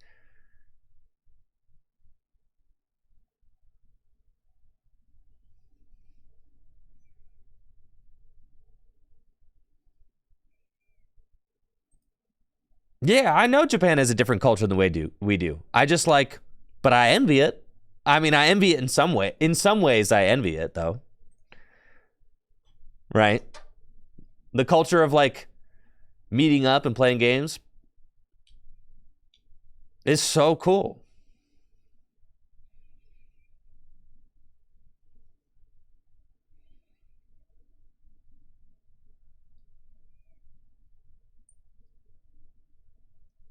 I know. In the United States, we've got cornfields and highways. Yes.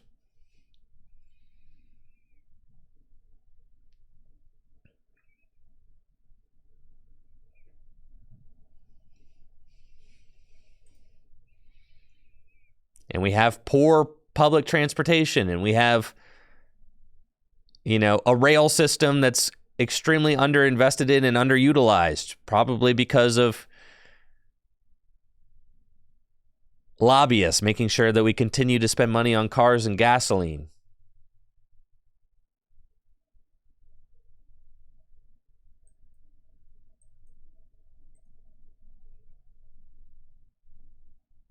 For me,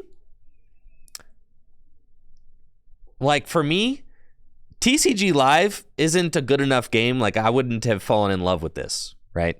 But the Pokemon cards are. That's what I found. That's what I fell in love with, right? I fell in love with playing the cards. The digital games, they aren't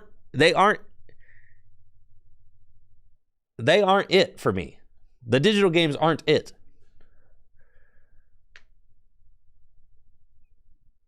It's the actual playing, on a table with cards with my friends. That's what's it, right? So I'm very passionate about that. That's the it thing for me. That's the thing that I love doing the most. There was this dude who used to watch, and don't tell me you can't, don't you even tell me you can't do it, because there was this dude who used to watch the channel. His name was Idiots Are Us. His name was Zach. And he lived on the northern coast of Canada. He lived in a town of 70 people, okay? His town had 70 people in it. 70. All right? In fact, they barely have internet up there, okay? He could barely tune into the streams, only on days where the internet was working. But he and a couple of his good friends loved playing Pokemon cards. They would order cards from Full Grip Games all the way to Black Tickle, Canada. There were polar bears in his neighborhood, bro. Polar bears.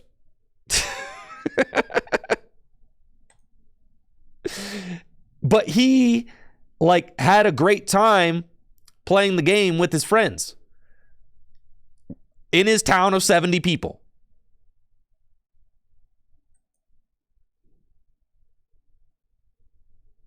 And that was something that he and his like good, he'd have like his girlfriend and his best buddy. The three of them would play cards together and have a blast. That to me is like, that's what it's about. And if that dude can have a friend in a town of 70 people that he could play cards with, then on the northern coast of Canada, where they barely have internet and they have polar bears, okay, then anybody can do it.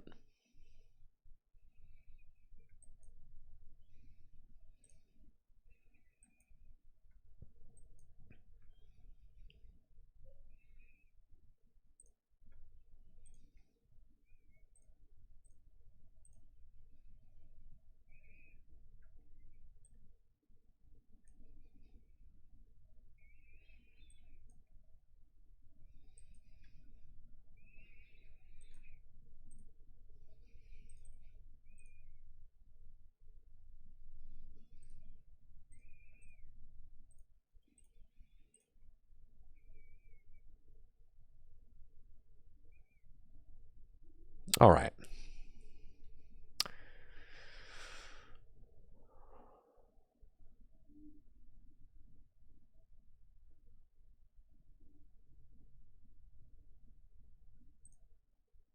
I already squawked.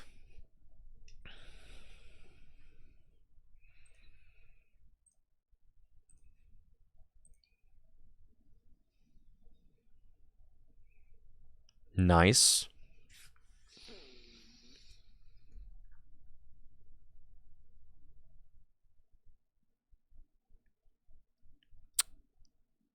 I would like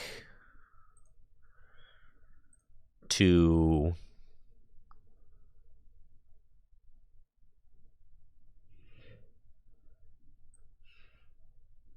we're just gonna go get another moon, and then we're going to V-Star for Sada, I think. No, I'm not. My Sada is gone. Okay. Never mind then.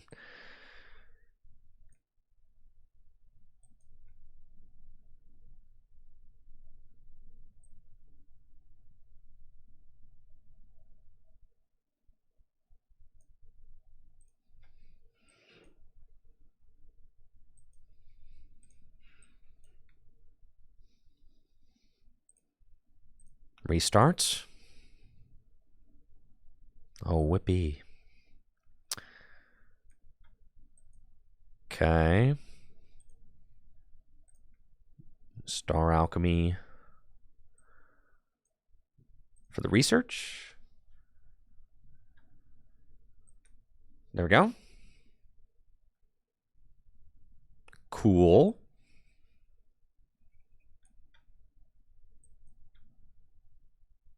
He's going the distance. Burn up, burn up, burn up.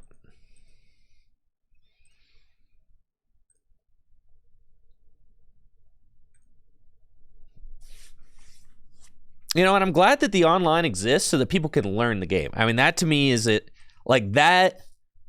And I'll always feel like the online game hopefully helps people to learn how to play and enjoy the game so that they can have those experiences in real life.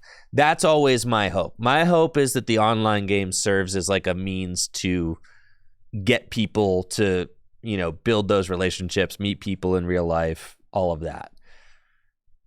To me, the online game is not like the end product, if that makes sense.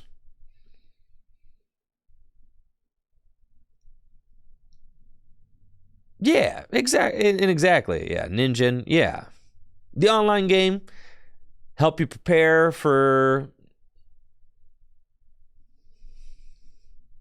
Of course, and there are people and some people are loners, sure, and don't care to form those, relationships with people and would rather be by themselves. Sure. If someone's happy doing that, great. But I would argue that I think that like the big thing about a tabletop game is the connection in the community that you could build with people by actually getting together and playing around a table, right? So for me, I think that by I feel like you're missing out if you're not experiencing that.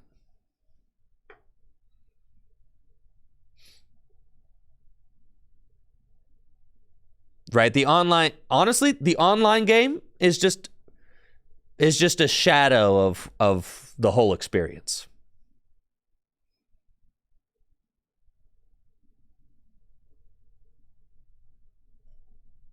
It's a shell of the whole experience. It honestly is a simulation of the experience. That's what it is.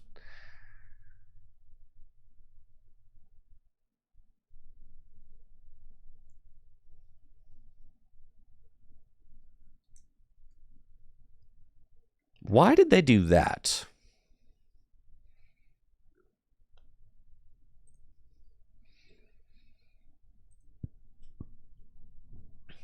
Why did they do this? Help. Help me understand you. Why didn't you... You couldn't take the knockout with Charizard, so instead you decided to poke me with the Charmander. Okay.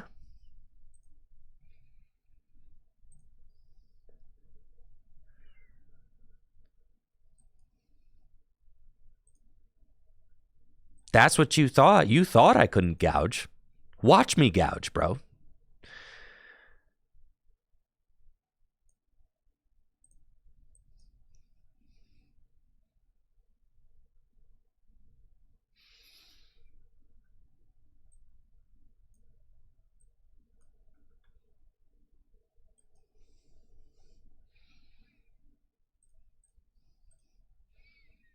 I could retreat and KO with Moltres. Or I could gouge this.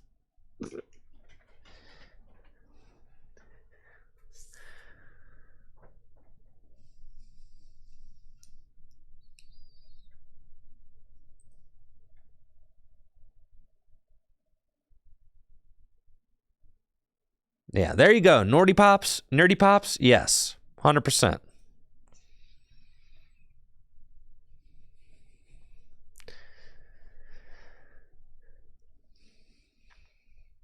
All right. Now they can knock out my moon, but that's fine. Why retreat? So that I don't KO myself.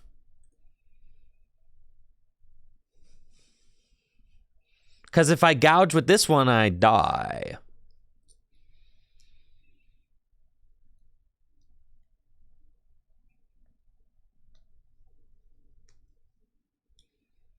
Because it does 200 damage to yourself. But you will be ahead. I don't want to give them 2 prizes for free.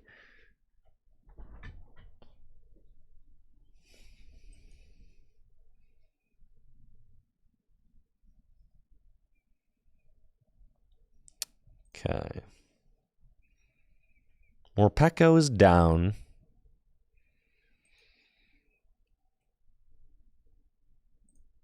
Six energy, probably not the safest time to discard energy, so we're just going to put that down, put that down, put that down. Research.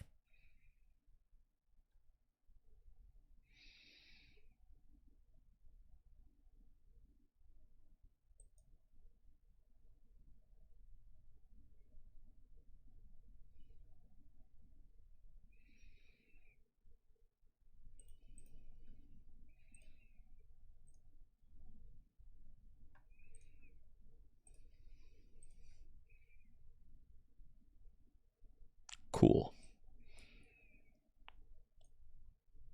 Okay. Dark Patch. Dire Flame Wings. I think I've got a Sada left in those bottom 3 cards.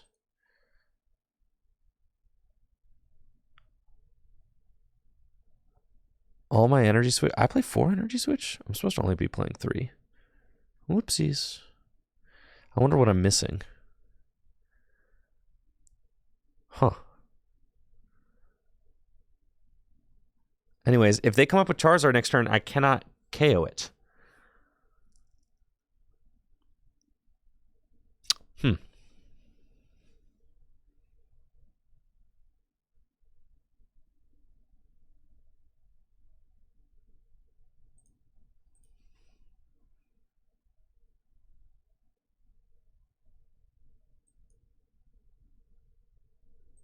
That stinks.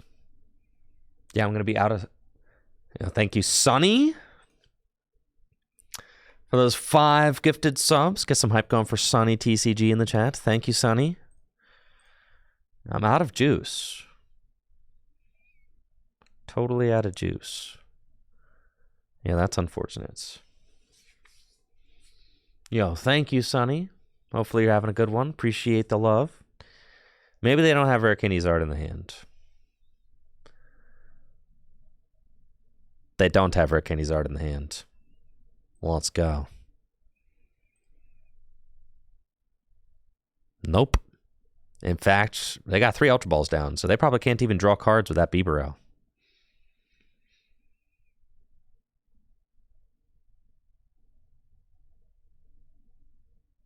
Oh, not this.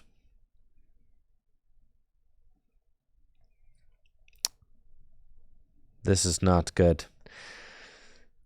I've got an energy switch in here, right? No, I have all 4 in the discard pile. All right, what about my switch cards? There should be 1 switch cards left.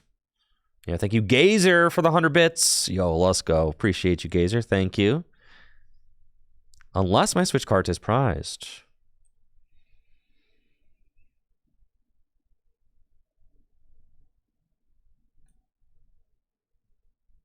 I don't want to Iono them. They are stuck.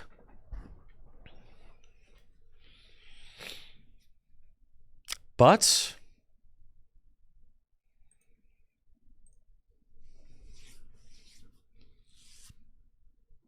Catcher Beeb than Iono? I'd rather Catcher the Charmander in Iono, I think.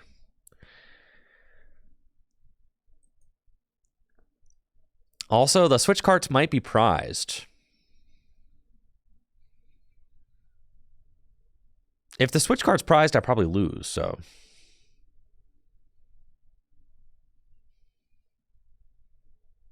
We're chilling.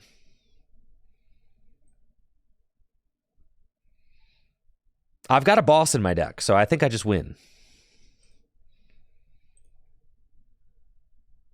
I should have restarted, but I was tripping. It wasn't glowing. It's not my fault. I can't be held responsible for this.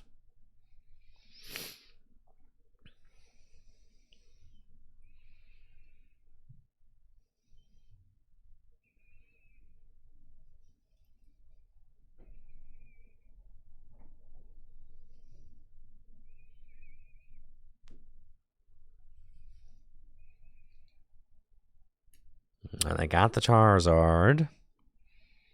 Collapse Stadium. This guy.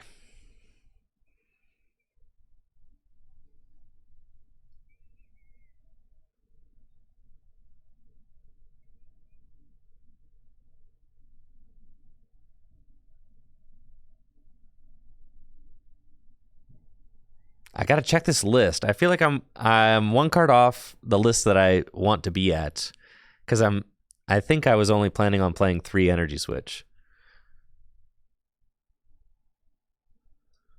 So I need to check. I feel like I'm probably off somewhere. They might reverse sweep. Yup. Our resources are critically low.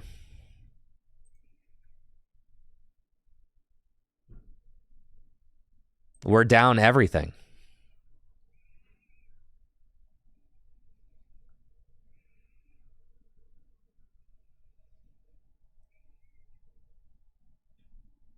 Nope. GG's. Let's go, baby. Wasn't even sweating.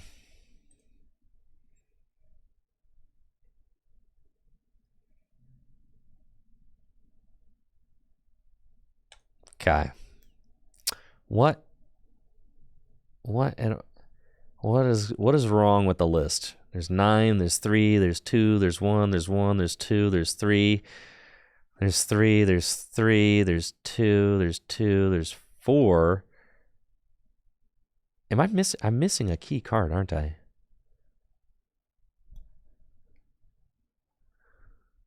What am I missing? No, I don't think I am. I never put the town store back in. Oh my goodness. That's what we've been playing with 3 stadiums. Ah.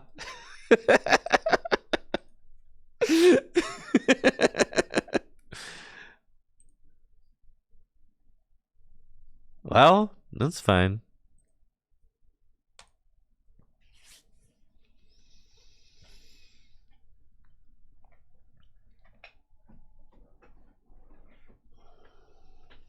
That's fine. I guess Moon can operate with only 3 stadiums.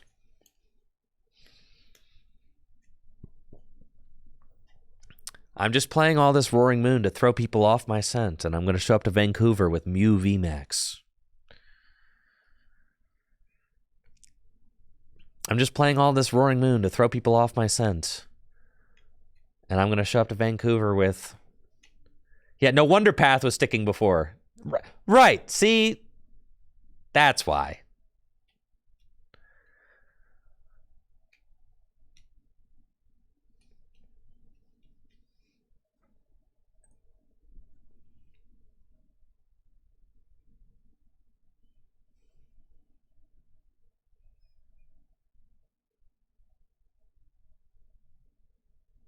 Play Mew VMAX. Mew VMAX does have a good Charizard matchup.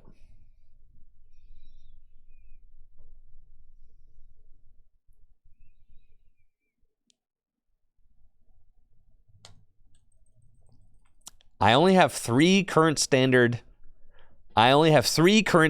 decks built right now. 3.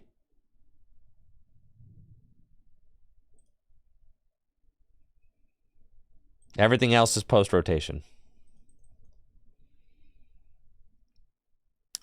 I would love to do the show up to Vancouver with just 60 cards maneuver. God, it's so liberating. How many GLC decks do I have built?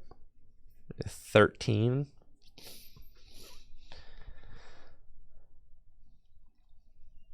Oh, not the Spiritomb.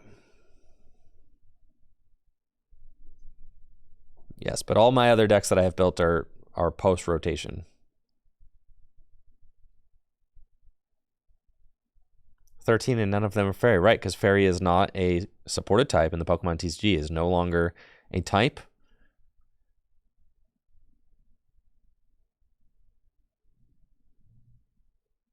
It's canceled. Fairy is canceled.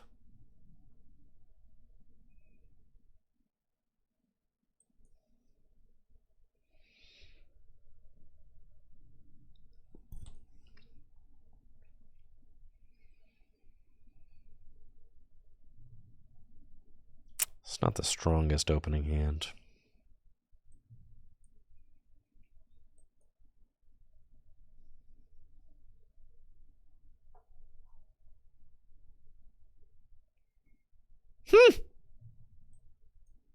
Great.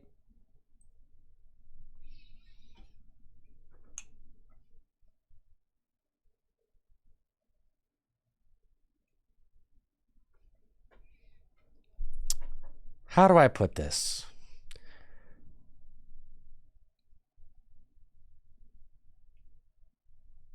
It's like fairy is a thing that is no longer a thing.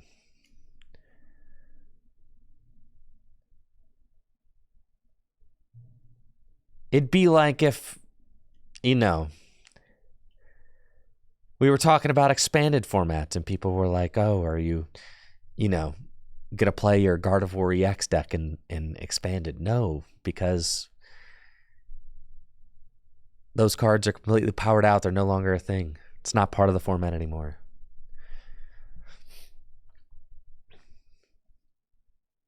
Or Gardevoir GX, I should say. The fairy one.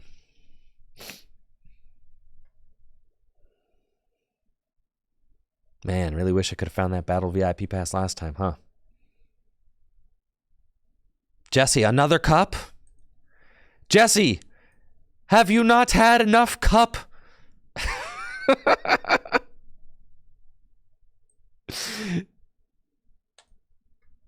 Do you not have enough cup wins, Jesse?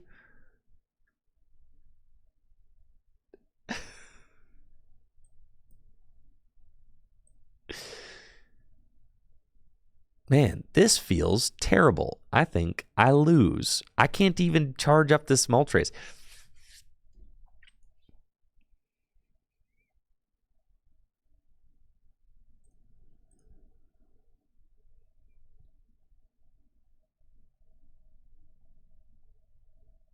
Bro. All right. Gotta know when to cut your losses.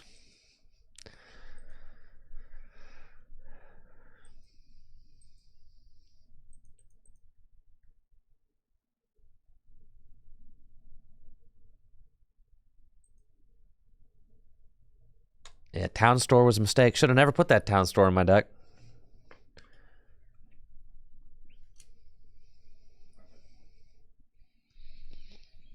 No way you're playing this stinker of a deck at a regional. People play stinker decks at regionals all the time.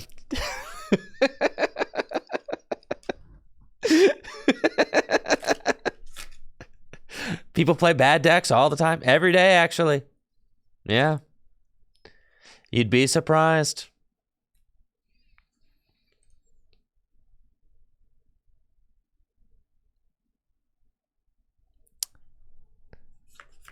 The 3 decks I have built in current standard are Chen Pao Baxcalibur, Roaring Moon, and Mew VMAX. Those are the 3 that I have.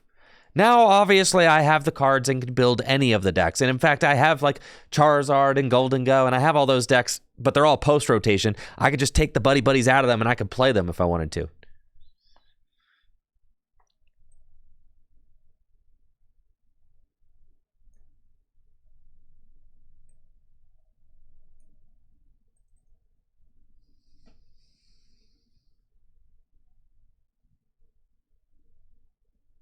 High roll with the stage 2 deck.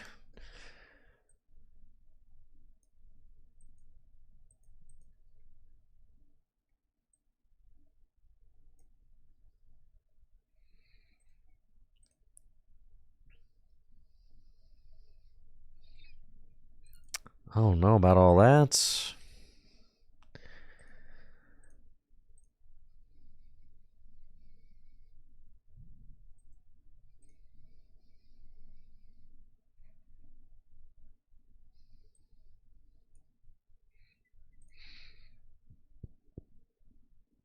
Listen, I want to play Mew VMAX, but it doesn't seem like it's good Mew VMAX time. Of course, it's what I want to play.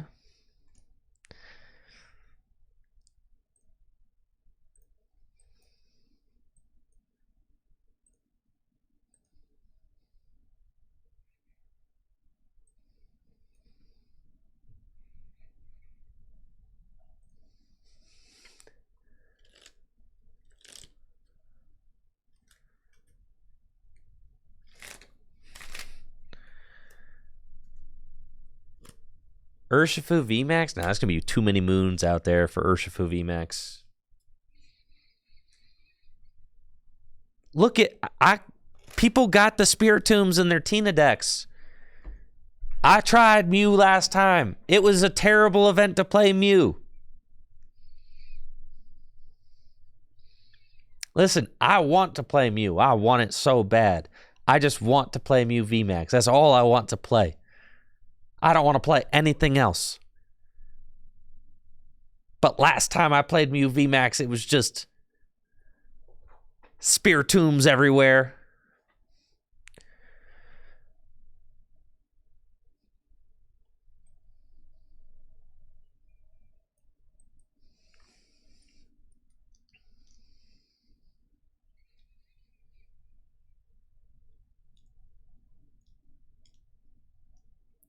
Spiritomb isn't real?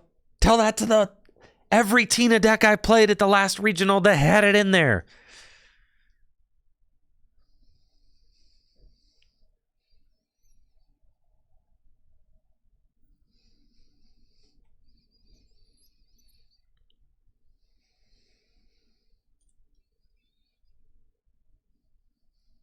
I know, Spiritomb's not even for Mew anymore. Mew just gets caught in the crosshairs because Spiritomb's there for control. Spiritomb's there for Moon.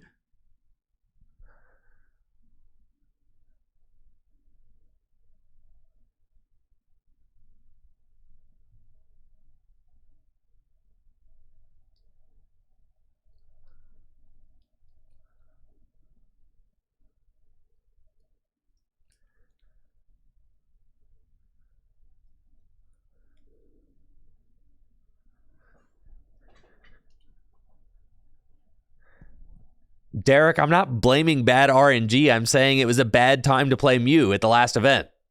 So even though I want to play it, it's probably not a great time to play it.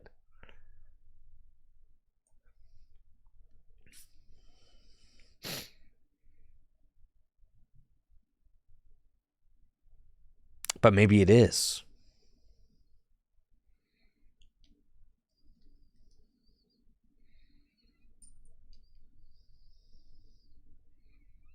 I just hit bad matchups trust.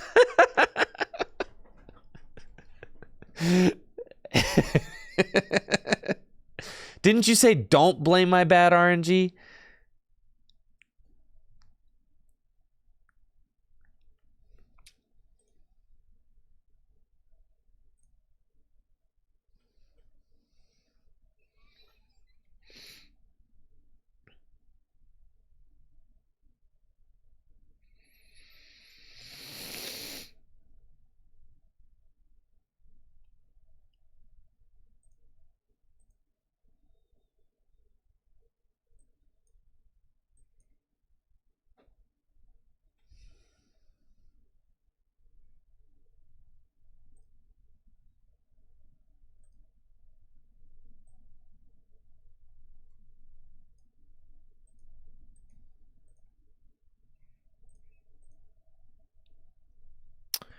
Okay, here we go.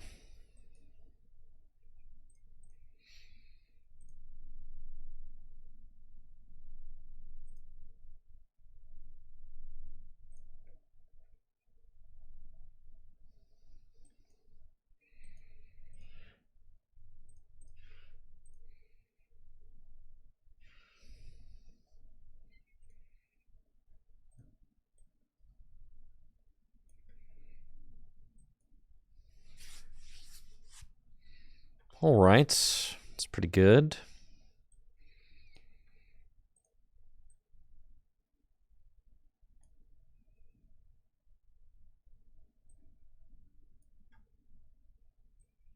There we go. Got our dudes.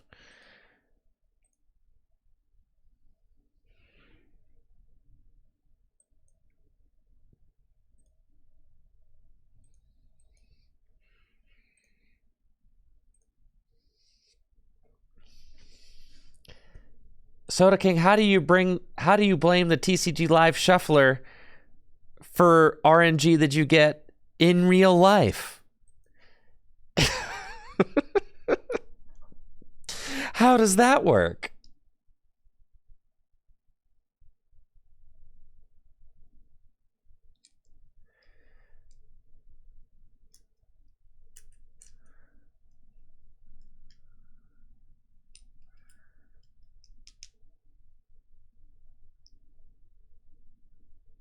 It's just always the live shuffler, huh? These aren't always rational. Listen, Mew just won a regional championship not too long ago. Why couldn't it could be me?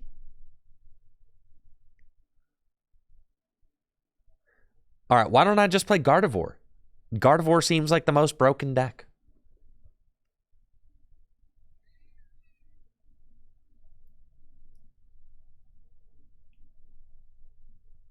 Gardevoir is so broken.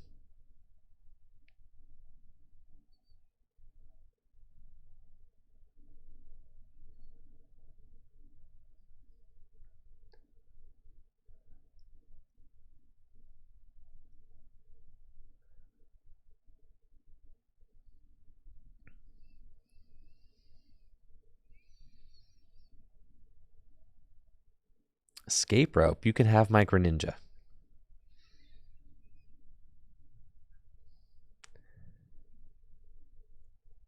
You know why? No, I don't know why. Guardy's broken.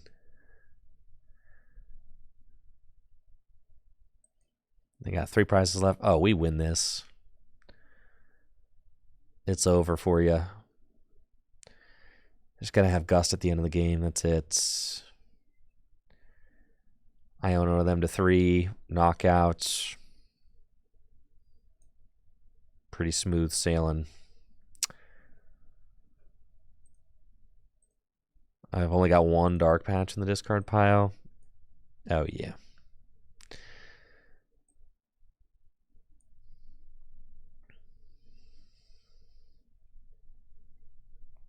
Roaring Moon post rotation.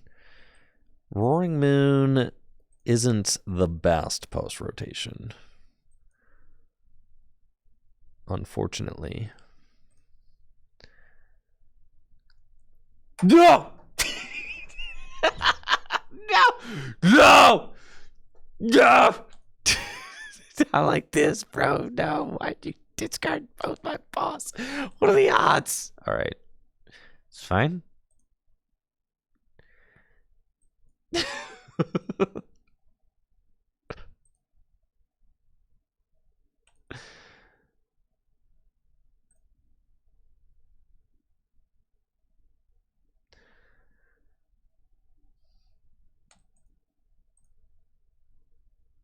We're chilling, dude. We're chilling. Everything's fine.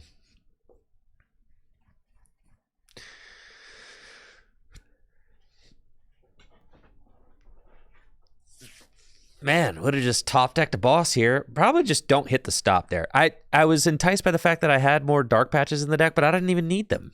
All I needed was the boss, so I just should have just used my brain.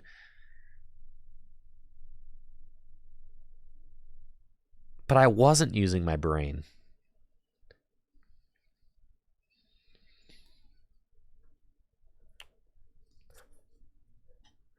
Huh.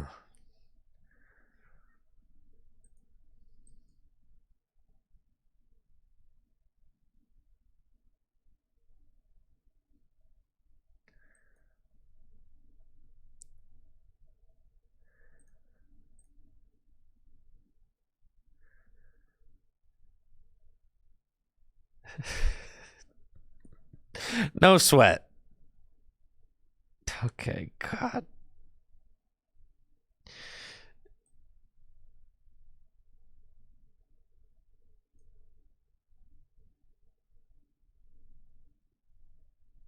Oh my gosh. Okay, I'm literally, yeah, I'm such a two head for that last play. Oh my gosh. That's my fault, obviously.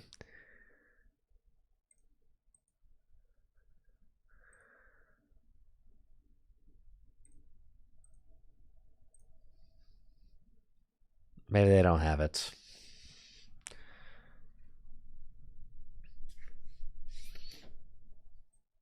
I guess yes, if had I been thinking a little bit more clearly, like obviously you just don't press the stop there, right?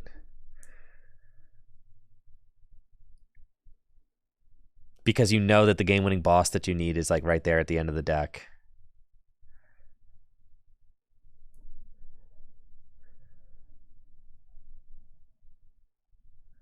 All I need is Entei, Stadium, Escape Rope.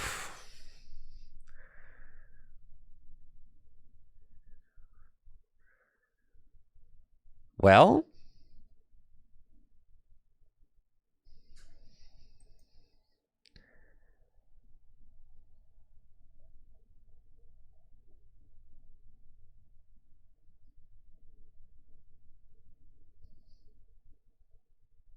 oh man. Not like this. 2, 4, 6, 8, 10, 12, 14. Oh my God. It's over. They got it. Oh my gosh. Even with the double turbo. Oh, this is so painful. All right. That's my fault.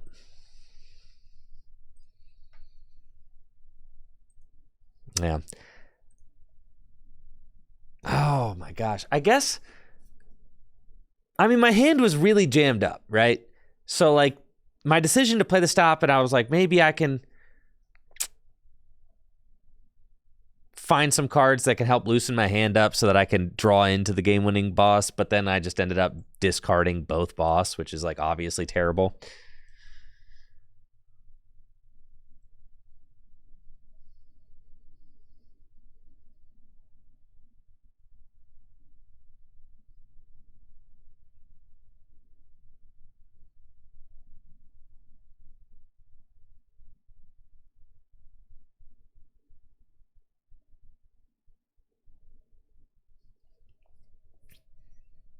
Entei Valiant? Nah.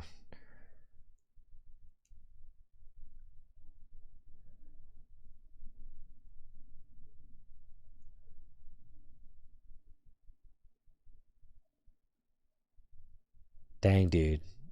Entei Valiant. I mean, and then the catcher tails. It's just such an insult.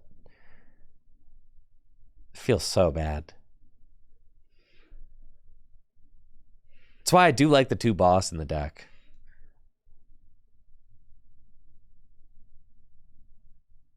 But I do hate to discard them both off a Pokestop.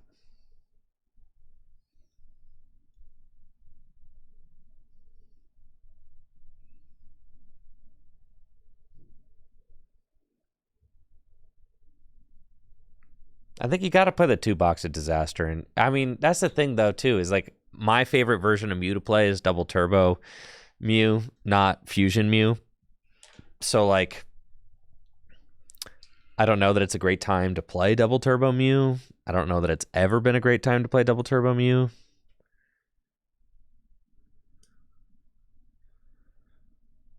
Oh, yeah, the game's falling apart.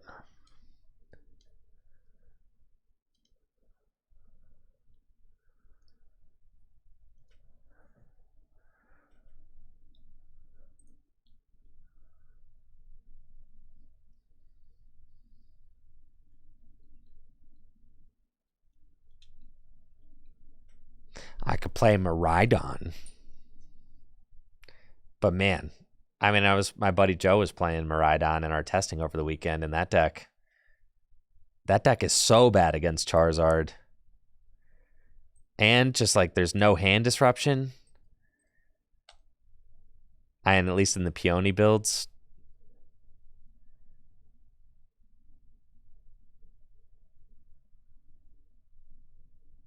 Yeah, Don did not seem great.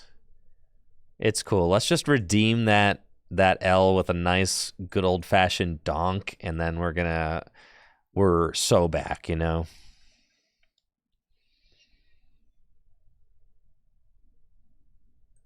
See, we're so back, dude.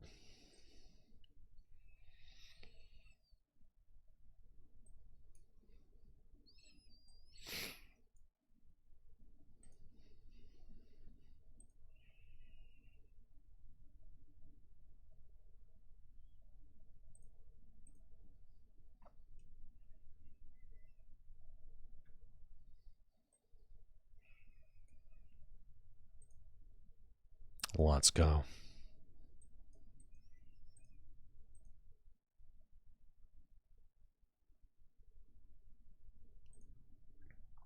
No energy in the discard pile yet.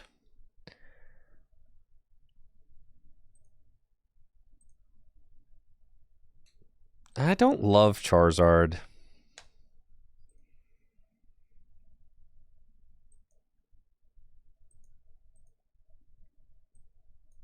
But I probably ought to be giving it more spins.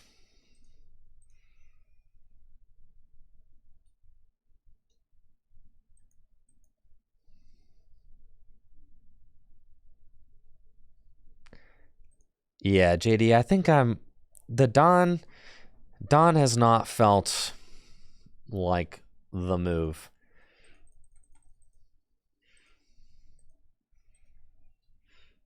No, it does not.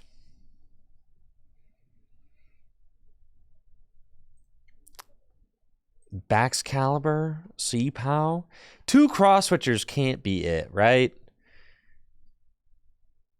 That can't be it. That can't be it.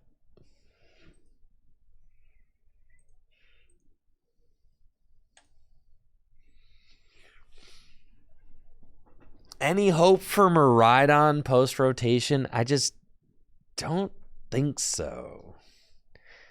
What I mean, like, then you're all in on having to hit those generators. There's better single prize decks in the format, like Dino Box. I mean, also Charizard is like Charizard's one of the best decks post rotation, and Miraidon has a terrible Charizard matchup. right? So that's kind of the thing, right? Like don't do that to yourself. You're going to have a bad time.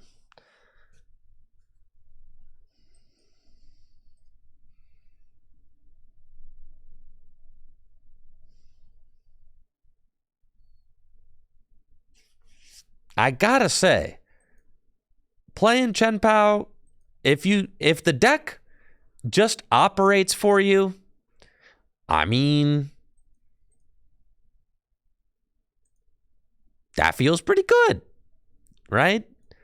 All you need is the deck to just work.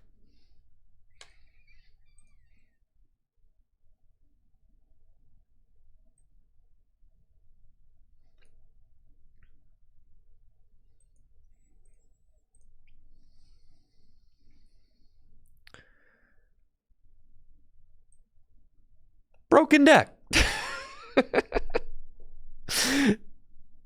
You see? Broken deck.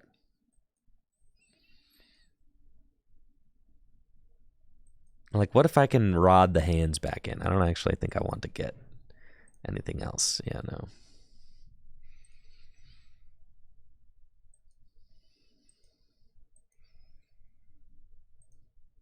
Most decks win if they function.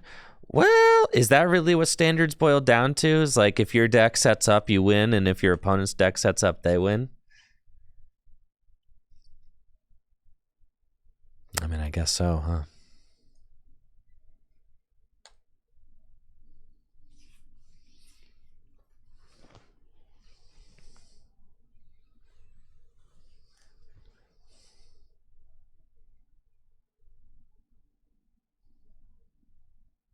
It seems like it. Well, if that's the case, then we should just play Mew VMAX.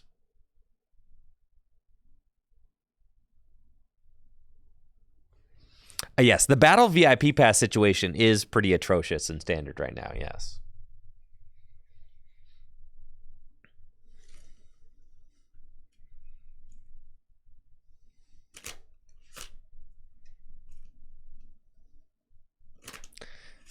Yo, Denkus, yeah, you're spitting, dude. They should have made Battle VIP Pass a reprint of Challenge. True. Yo, let's go, dude. Okay. I want to thin my deck as much as possible. And I want to hit you with Radiant Greninja.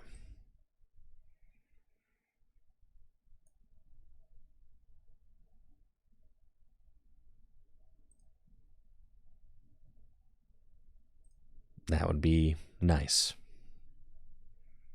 All right, there's that. I just need an Irida. But I know, and I've got 3 superiors in my hand. I know for a fact, I know that if I use this Pokestop, I will discard multiple Irida. I know it.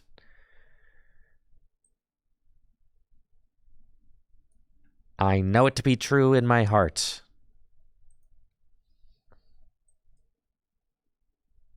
That's just the way it goes.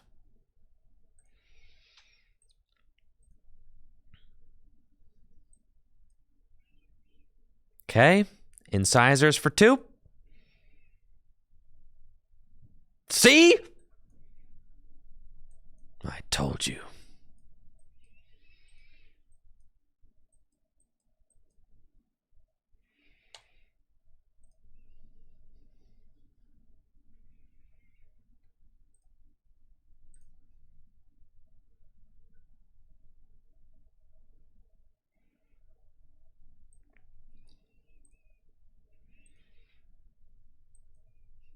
Oh yeah, Chen Pao's broken. We should just play Chen Pao.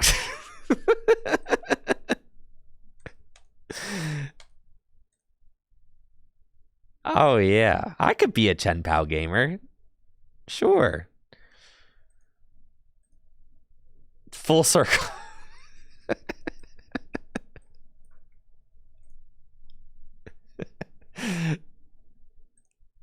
Yeah. I could do this.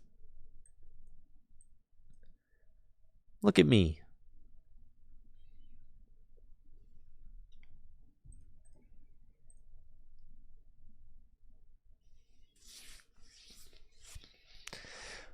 We're playing against Lost Box, so it's like okay to get rid of a superior there. That didn't feel so bad. I mean, honestly, Ultra Bowling away superiors is just like, it's not what you want to do, but in some matchups you can get away with it.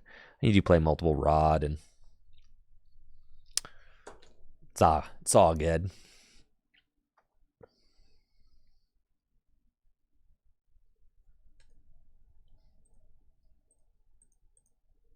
Brilliant. Game's over. And that's what I like about Chien Pao, is it just can end things, right? You get going,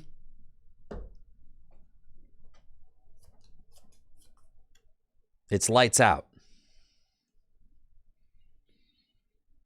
That's the nice thing. And I guess there is something nice about just saying like, hey, I'm going to set up my deck. I don't even really care what you're doing over there. I don't care if you play Spiritomb in your deck. I don't even really care what deck you're playing. There's something very peaceful about that.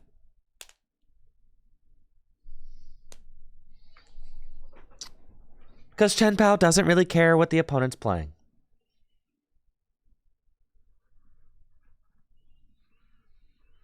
There are no terrible matchups. The deck could always just stop working at any given moment.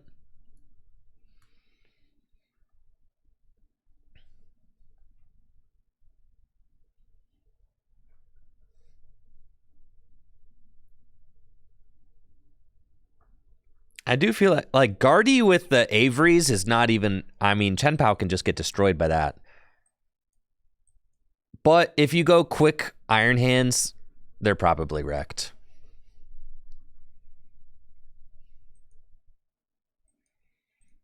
Like, look, yeah, opening hands like this. Man, oh man. What more do we even want? We've got it all.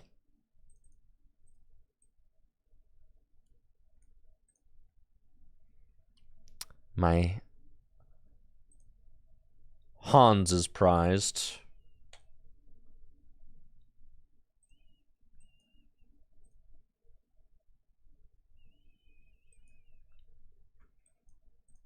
But that's okay.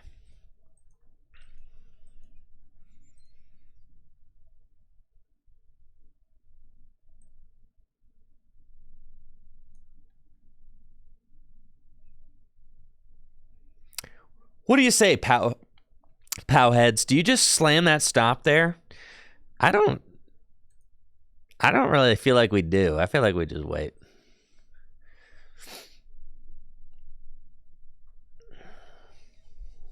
Like, there's no reason. I got everything that I need, right? Every POW gamer I've seen does it.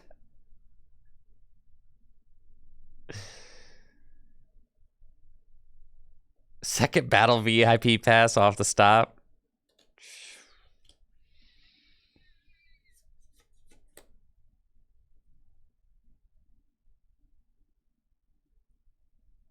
So here,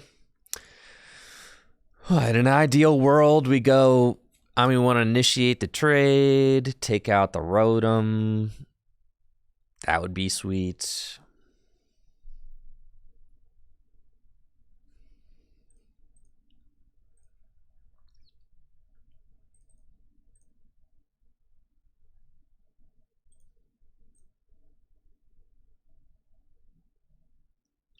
What? Why? Well, hello. Hi.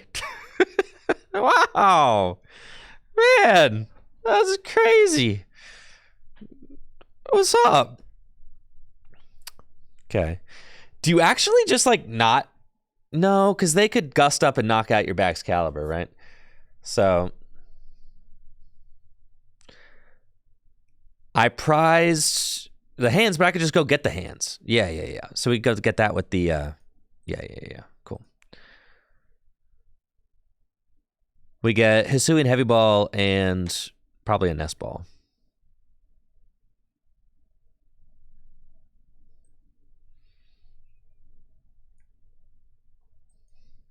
And I did top deck the backs.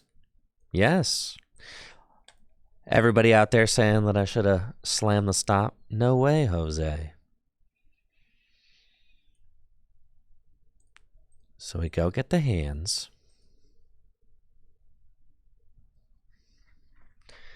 Not evolve until you have guaranteed 2 prizes. Right. But I did have it guaranteed with hands.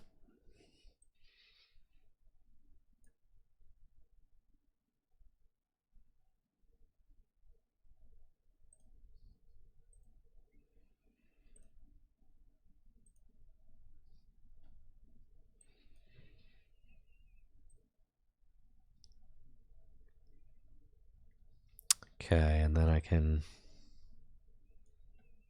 I only had it guaranteed after using the stop. Did I? Oops. All right.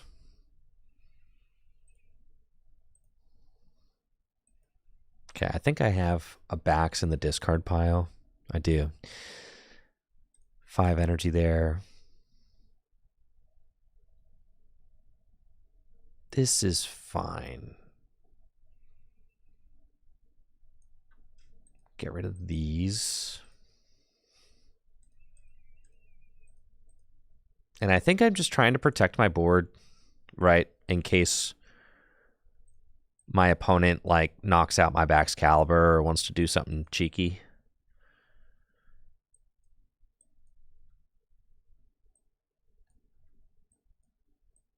So I think I can kind of hold like this.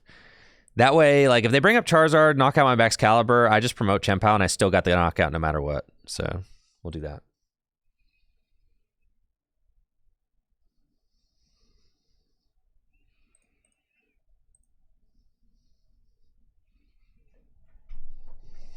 But yes, against Charizard, that does seem like the way, right? Like you're not supposed to take a knockout until you can guarantee a 2 prize take.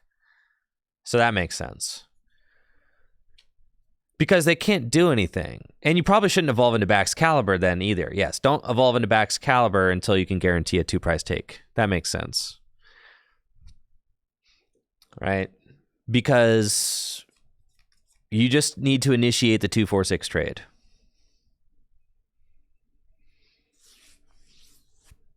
With the cross switcher pull, if they ignore hands, I've got another 2 prizes with hands.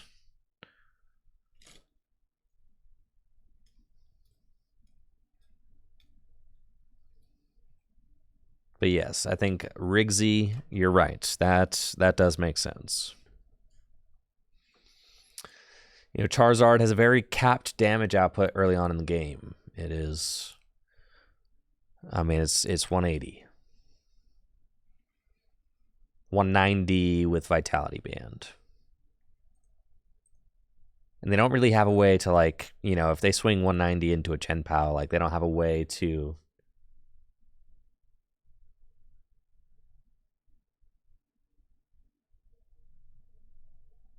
And you could see why people get so heavily invested in certain archetypes and just play those over and over again, especially since the format has kind of hovered around the same handful of decks. It's like you just want to learn, all the ins and outs of specific decks and the matchups, so that you just like know exactly what to do every time you sit across from somebody, right? Yeah, Oswald, the Buddy Poffin. Yes, very big card for GLC. I think a lot of Zards will still opt to play. This is annoying. I do think it kind of has to be weirdly Greninja.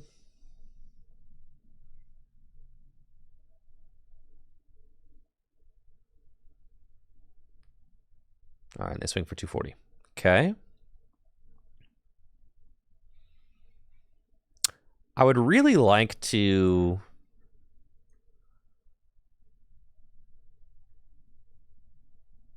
Ha! Thank you, deck. Broken deck, honestly. Broken deck. Broken deck. It's just so broken.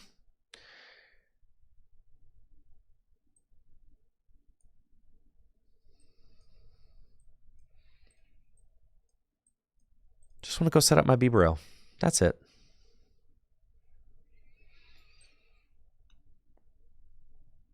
And I got the nest ball. Yes, sir.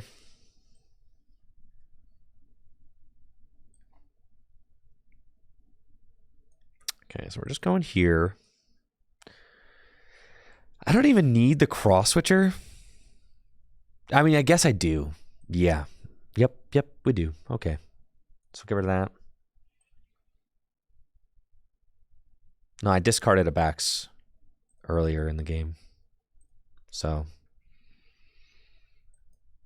But our board was protected against them doing anything about it. Okay, now we just need to draw cards to Superior with. The stop is good.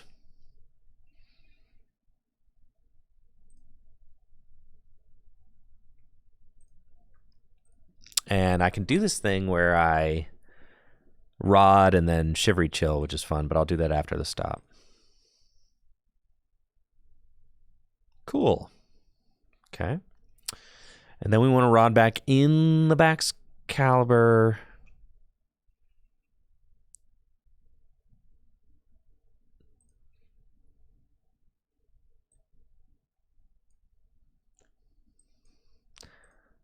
We'll get 2. And put the Bax Caliber back in.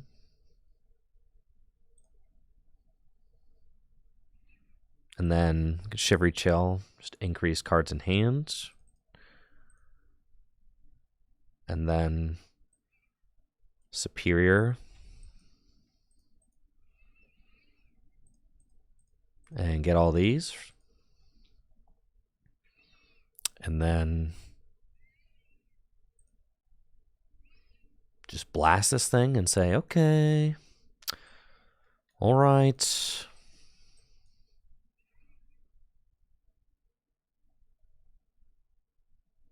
Coming in for 360 damage.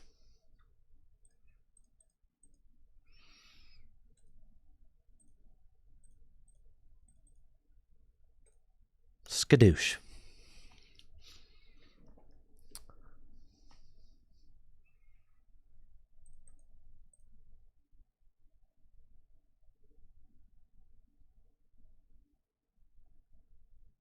Yeah, I guess what? So they could go counter catcher KO this one.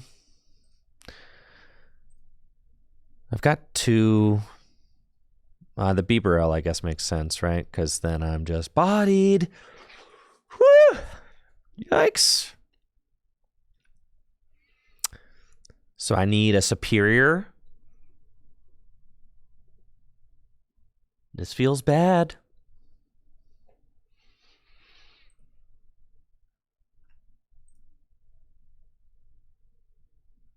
Oh, man. I feel like we could lose here. Definitely. This doesn't even feel good. You're so dependent on that Bibero, you know?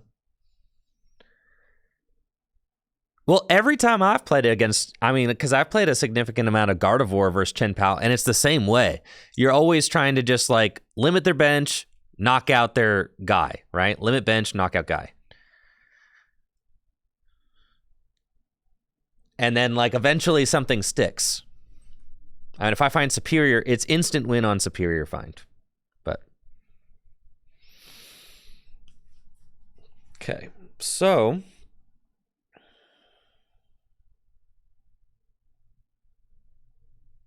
I've got no energy in deck.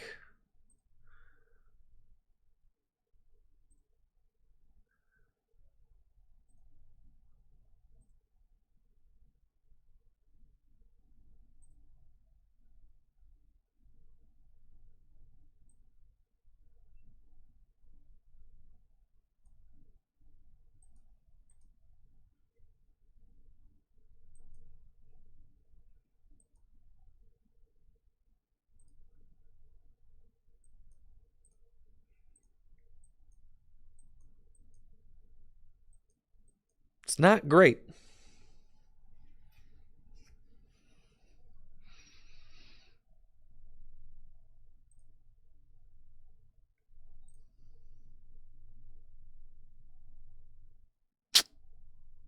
Nope. But I guess I probably should have... You keep the nest ball there so that just in case, right?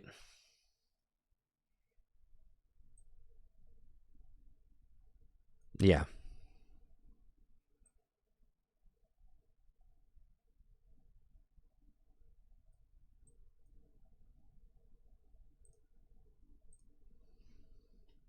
You can go get the Bidoof. Yeah. I went all in on trying to win. And I don't think that was correct. Because now I'm like... Now I'm in... And taking that knockout's pointless too, because I got rid of the cross switcher, which I shouldn't have done.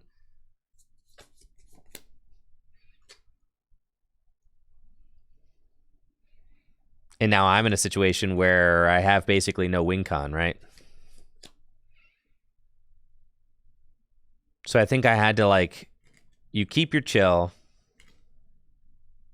Yeah, just thin with the nest for doof, then stop. Yeah.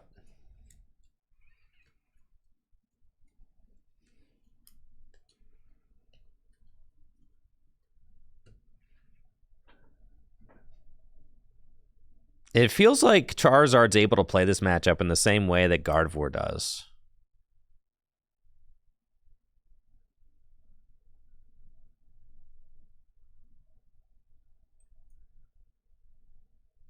And that they can just kind of pick your board apart.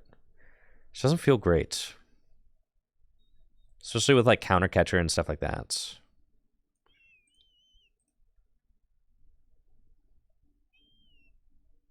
Yeah. I don't know that I'd be confident enough to take Chien Back's Caliber to Vancouver, frankly. There's a lot to... There is like a good amount of nuance to the deck, and I feel like I'd want to have like more reps in with it to take it to a regional championship. Because there's nuance in like the matchups and just setting up your board and stuff like that. I do think that the deck gets easier to play. It gets so much easier to play post-rotation, right? Because you don't have to deal with like... I guess Collapse still a thing, but you don't have to deal with Avery, which is nice. With Poffin and Catcher, I agree.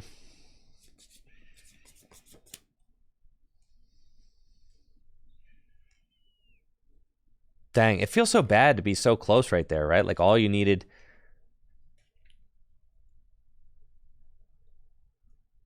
All I needed was the superior in its game, but...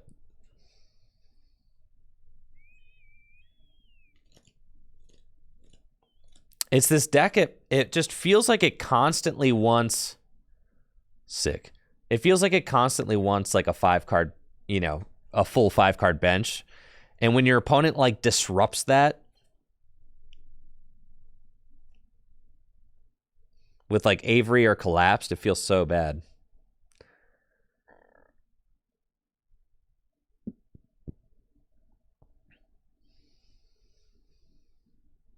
Yeah, I shouldn't have played the boss. I just was upset that I whiffed. Well, that's how I felt like... Yeah, I was able to beat the Chien Pals I played against at EUIC or at LAIC because just Avery and counter catcher, the matchup seemed so easy. Oh my gosh, and this matchup is atrocious as well. Wait, there's a Bouffalon?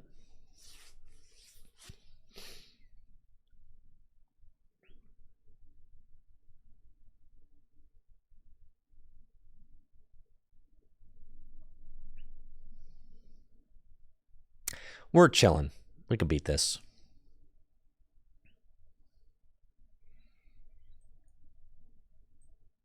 Yeah, Avery being gone definitely seems like it helps.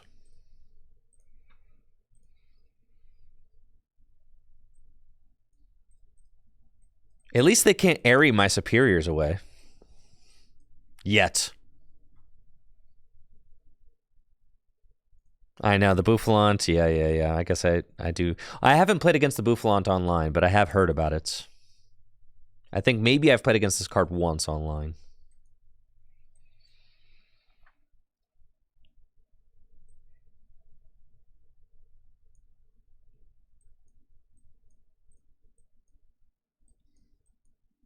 I prized a cross switcher, unless there's one in my hand. So I prized a cross switcher.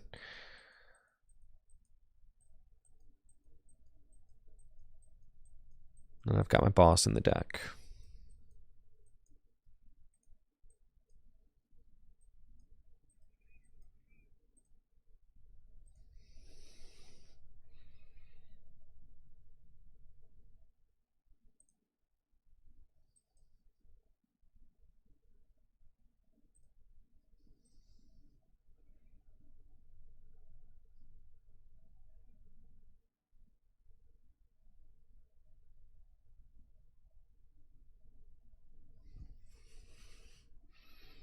It's going to be a tough one.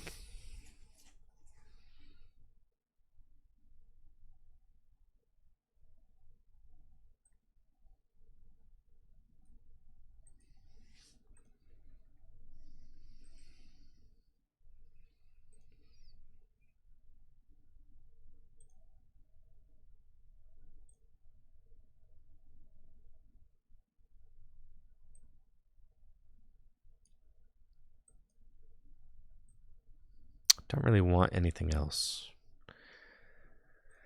So that's fine. And we'll just pass. Okay. And then we're going to use our rope this next turn. Knock out whatever they send me. That or I could just start swinging. Oh, goodness. Not the Luxray, bro. Go fish. Not the Luxray, dude. Get this thing out of here, man. You're gonna get rid of my rope? You're so mean. The Irida! You can get rid of the... This card's broken. I thought it was just items. This card is... Man, that card is cracked. Okay.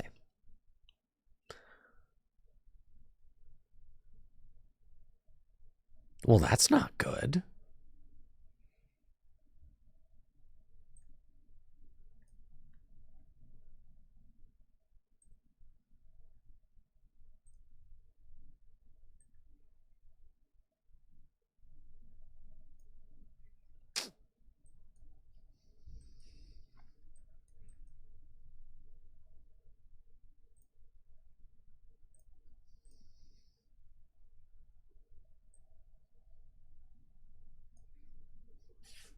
I really don't want to waste any of these cards.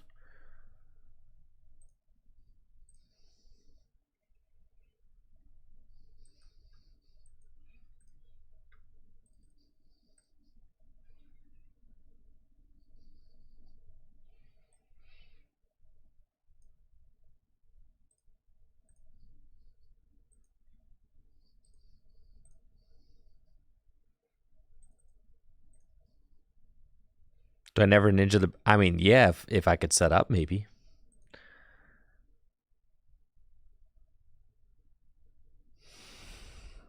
It's like I just know that this isn't going to produce, right? You just know. You're like, yeah, just getting rid of good cards there. That's fine. Well, now they can just... Oh, my goodness. They can just Fang Snipe the... What a disaster.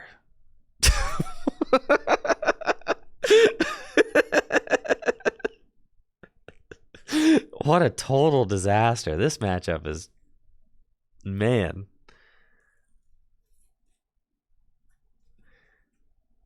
Use rope. It's the only switch card in the deck. Using it feels so bad.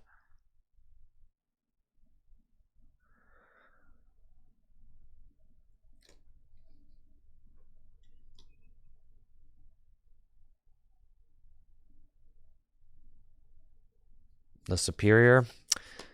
Well, at least they got rid of the Superior. That I feel like is the worst thing that they could have chose. Got no energy left in deck. Cool.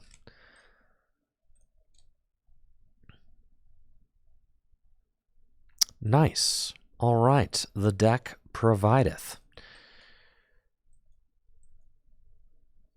And then 6 water in the discard pile. Okay.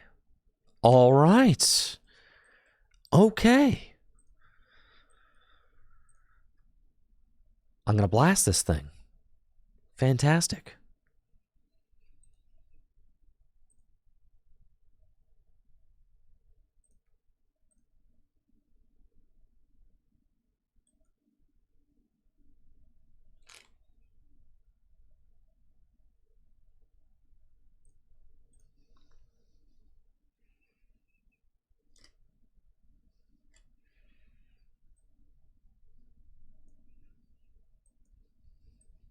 I don't even want to put that in the discard pile, I don't think.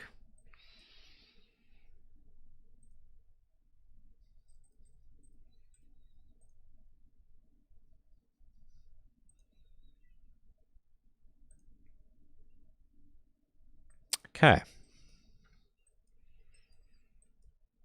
I'm down 2 superiors, so I gotta be a little bit careful.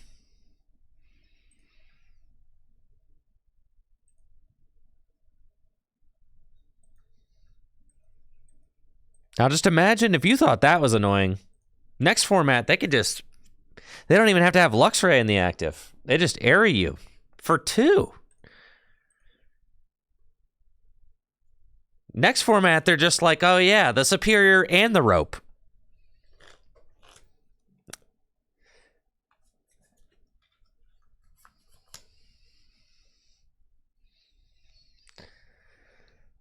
No, Luxray does Luxray rotate? They don't even play Luxray next format. There's no reason. No, it's still in format, but there's no reason.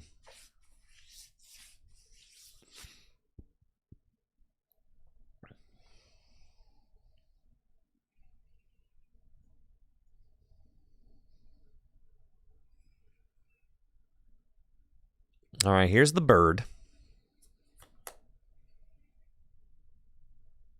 I'm still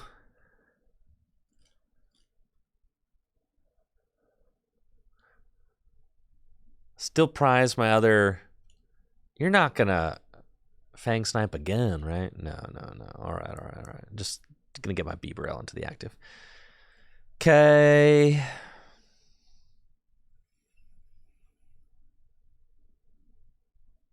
All right. I feel like I'm gonna run out of energy, and there's just no way around it.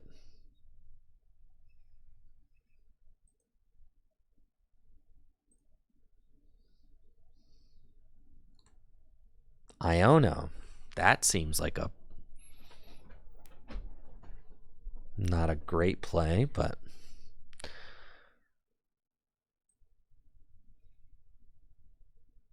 I also don't want to waste my rope until I have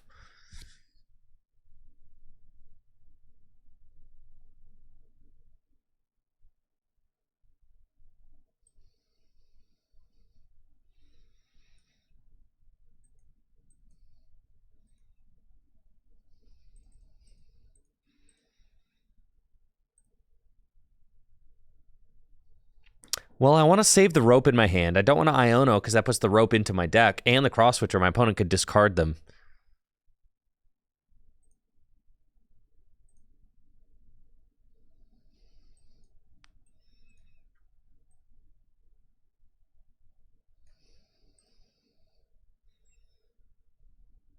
All right, tail smash, bro. 60 damage. It's nothing.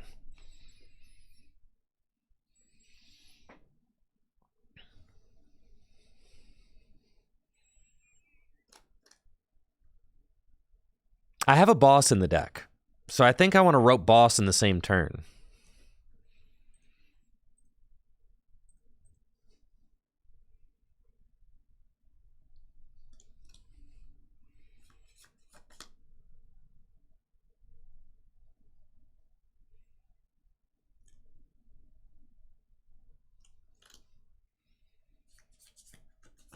Chen Pao's in a situation where you kind of like have to bench Bieberell. I mean, like, You're not doing anything without it, because you have to put Greninja down too. And you have to put Baxcalibur down. The matchup's just atrocious. Because you like have to put, and the thing is, if you put Bibarel down, then you kind of also have to put this guy down. You have to put this guy down. I don't know. Maybe no Bibarel, but you definitely need at least Greninja, and Greninja is also terrible.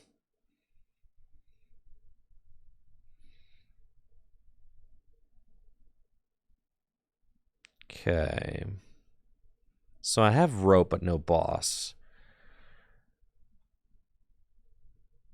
Do I care to just take a knockout? I mean, I could just take the knockout with the rope.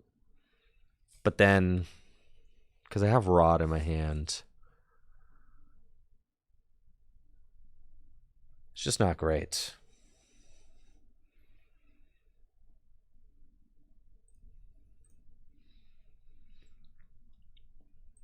Huh.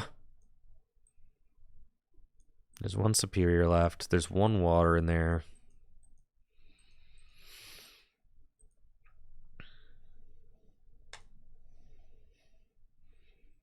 Yeah, it's pretty bad.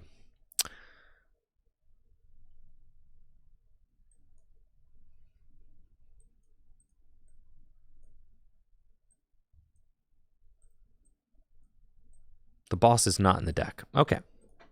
Well, if the boss is not in the deck, then I don't feel as bad about slamming the stop.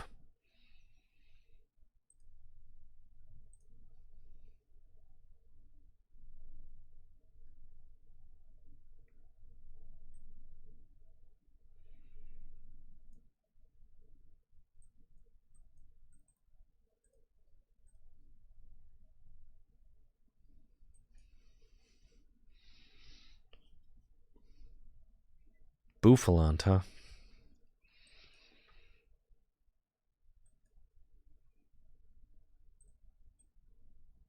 Cross switcher. Oh, did I discard the boss? Got cross switcher prized.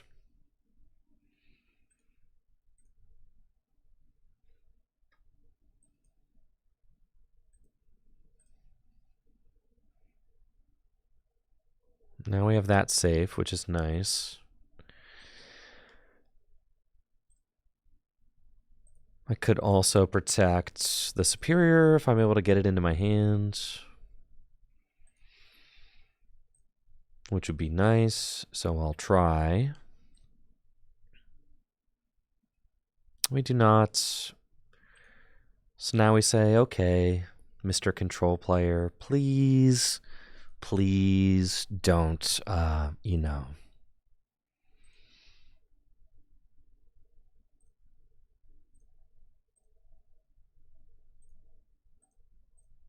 Please don't discard my only superior left in the deck. Yeah, don't use Misfortune Sisters. And also, please give me the cross switcher here. Dang it. All right, now I think my boss is gone. Yep, boss is gone. My switch card's gone. My cross switcher's prized.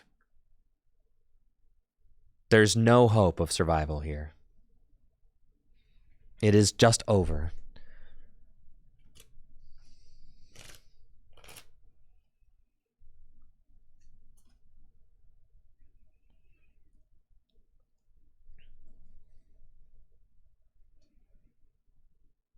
Yep. There goes the last superior. Well, nope. There's still no hope. They got rid of every superior. I'm like, I'm just out of energy now. And the fact that I have to get rid of energy every single time to attack is just so terrible.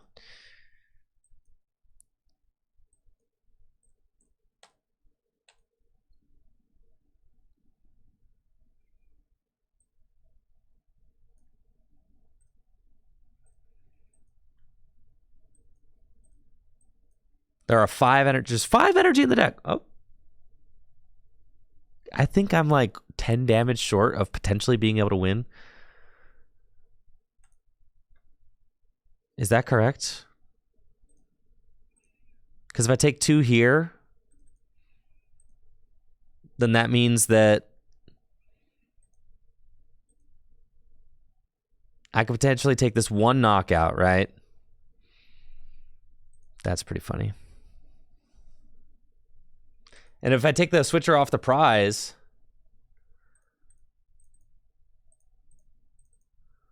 then I'm 10 damage short of being able to knock that out. That's if I take the switcher here, which we get. But I'm still 10 damage short. Like, I cannot actually do it. Because I only have 3 water energy left in my deck, period.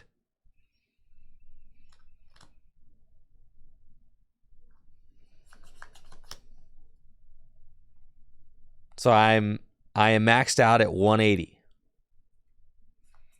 I have 2 prizes left.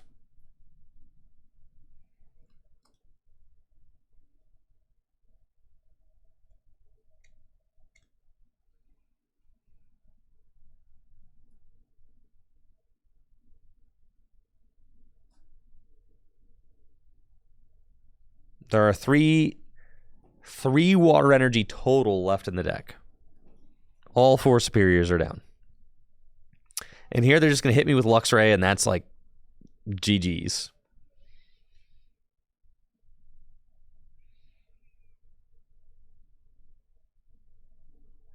Dang. There goes the cross switcher.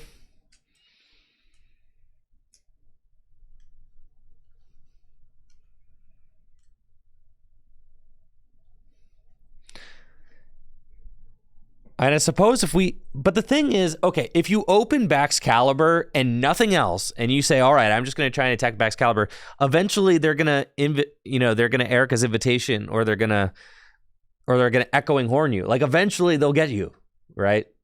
They will get you.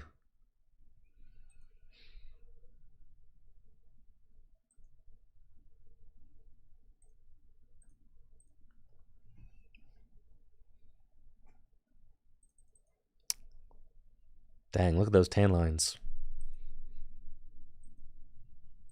I was out of super odds.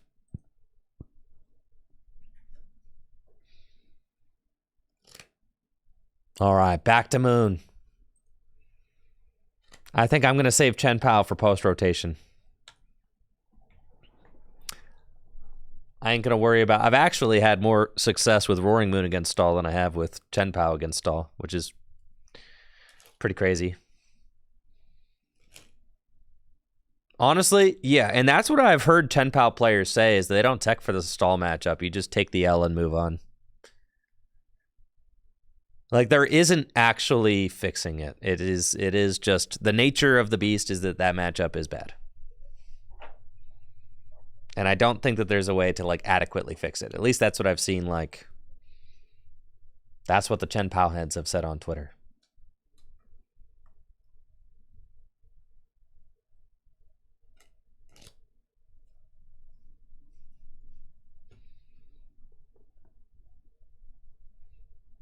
But Moon, you can just dunk them.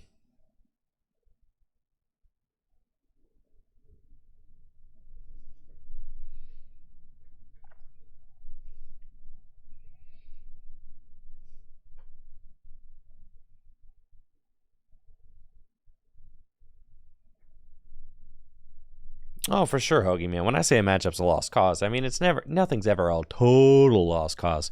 But usually it'll end up that way. Like, when I was playing Rapid Strike Urshifu VMAX, Rapid Strike Urshifu VMAX versus Roaring Moon, that matchup is a lost cause. They have to do so little to win. I mean, that matchup is terrible.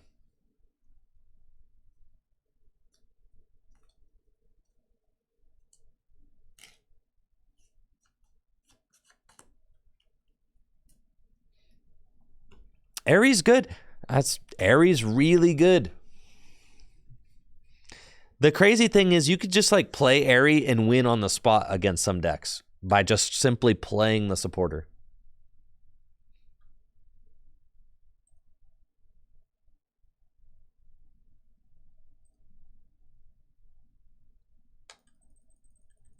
All right, I think the game probably just froze. I'm thinking it's stuck.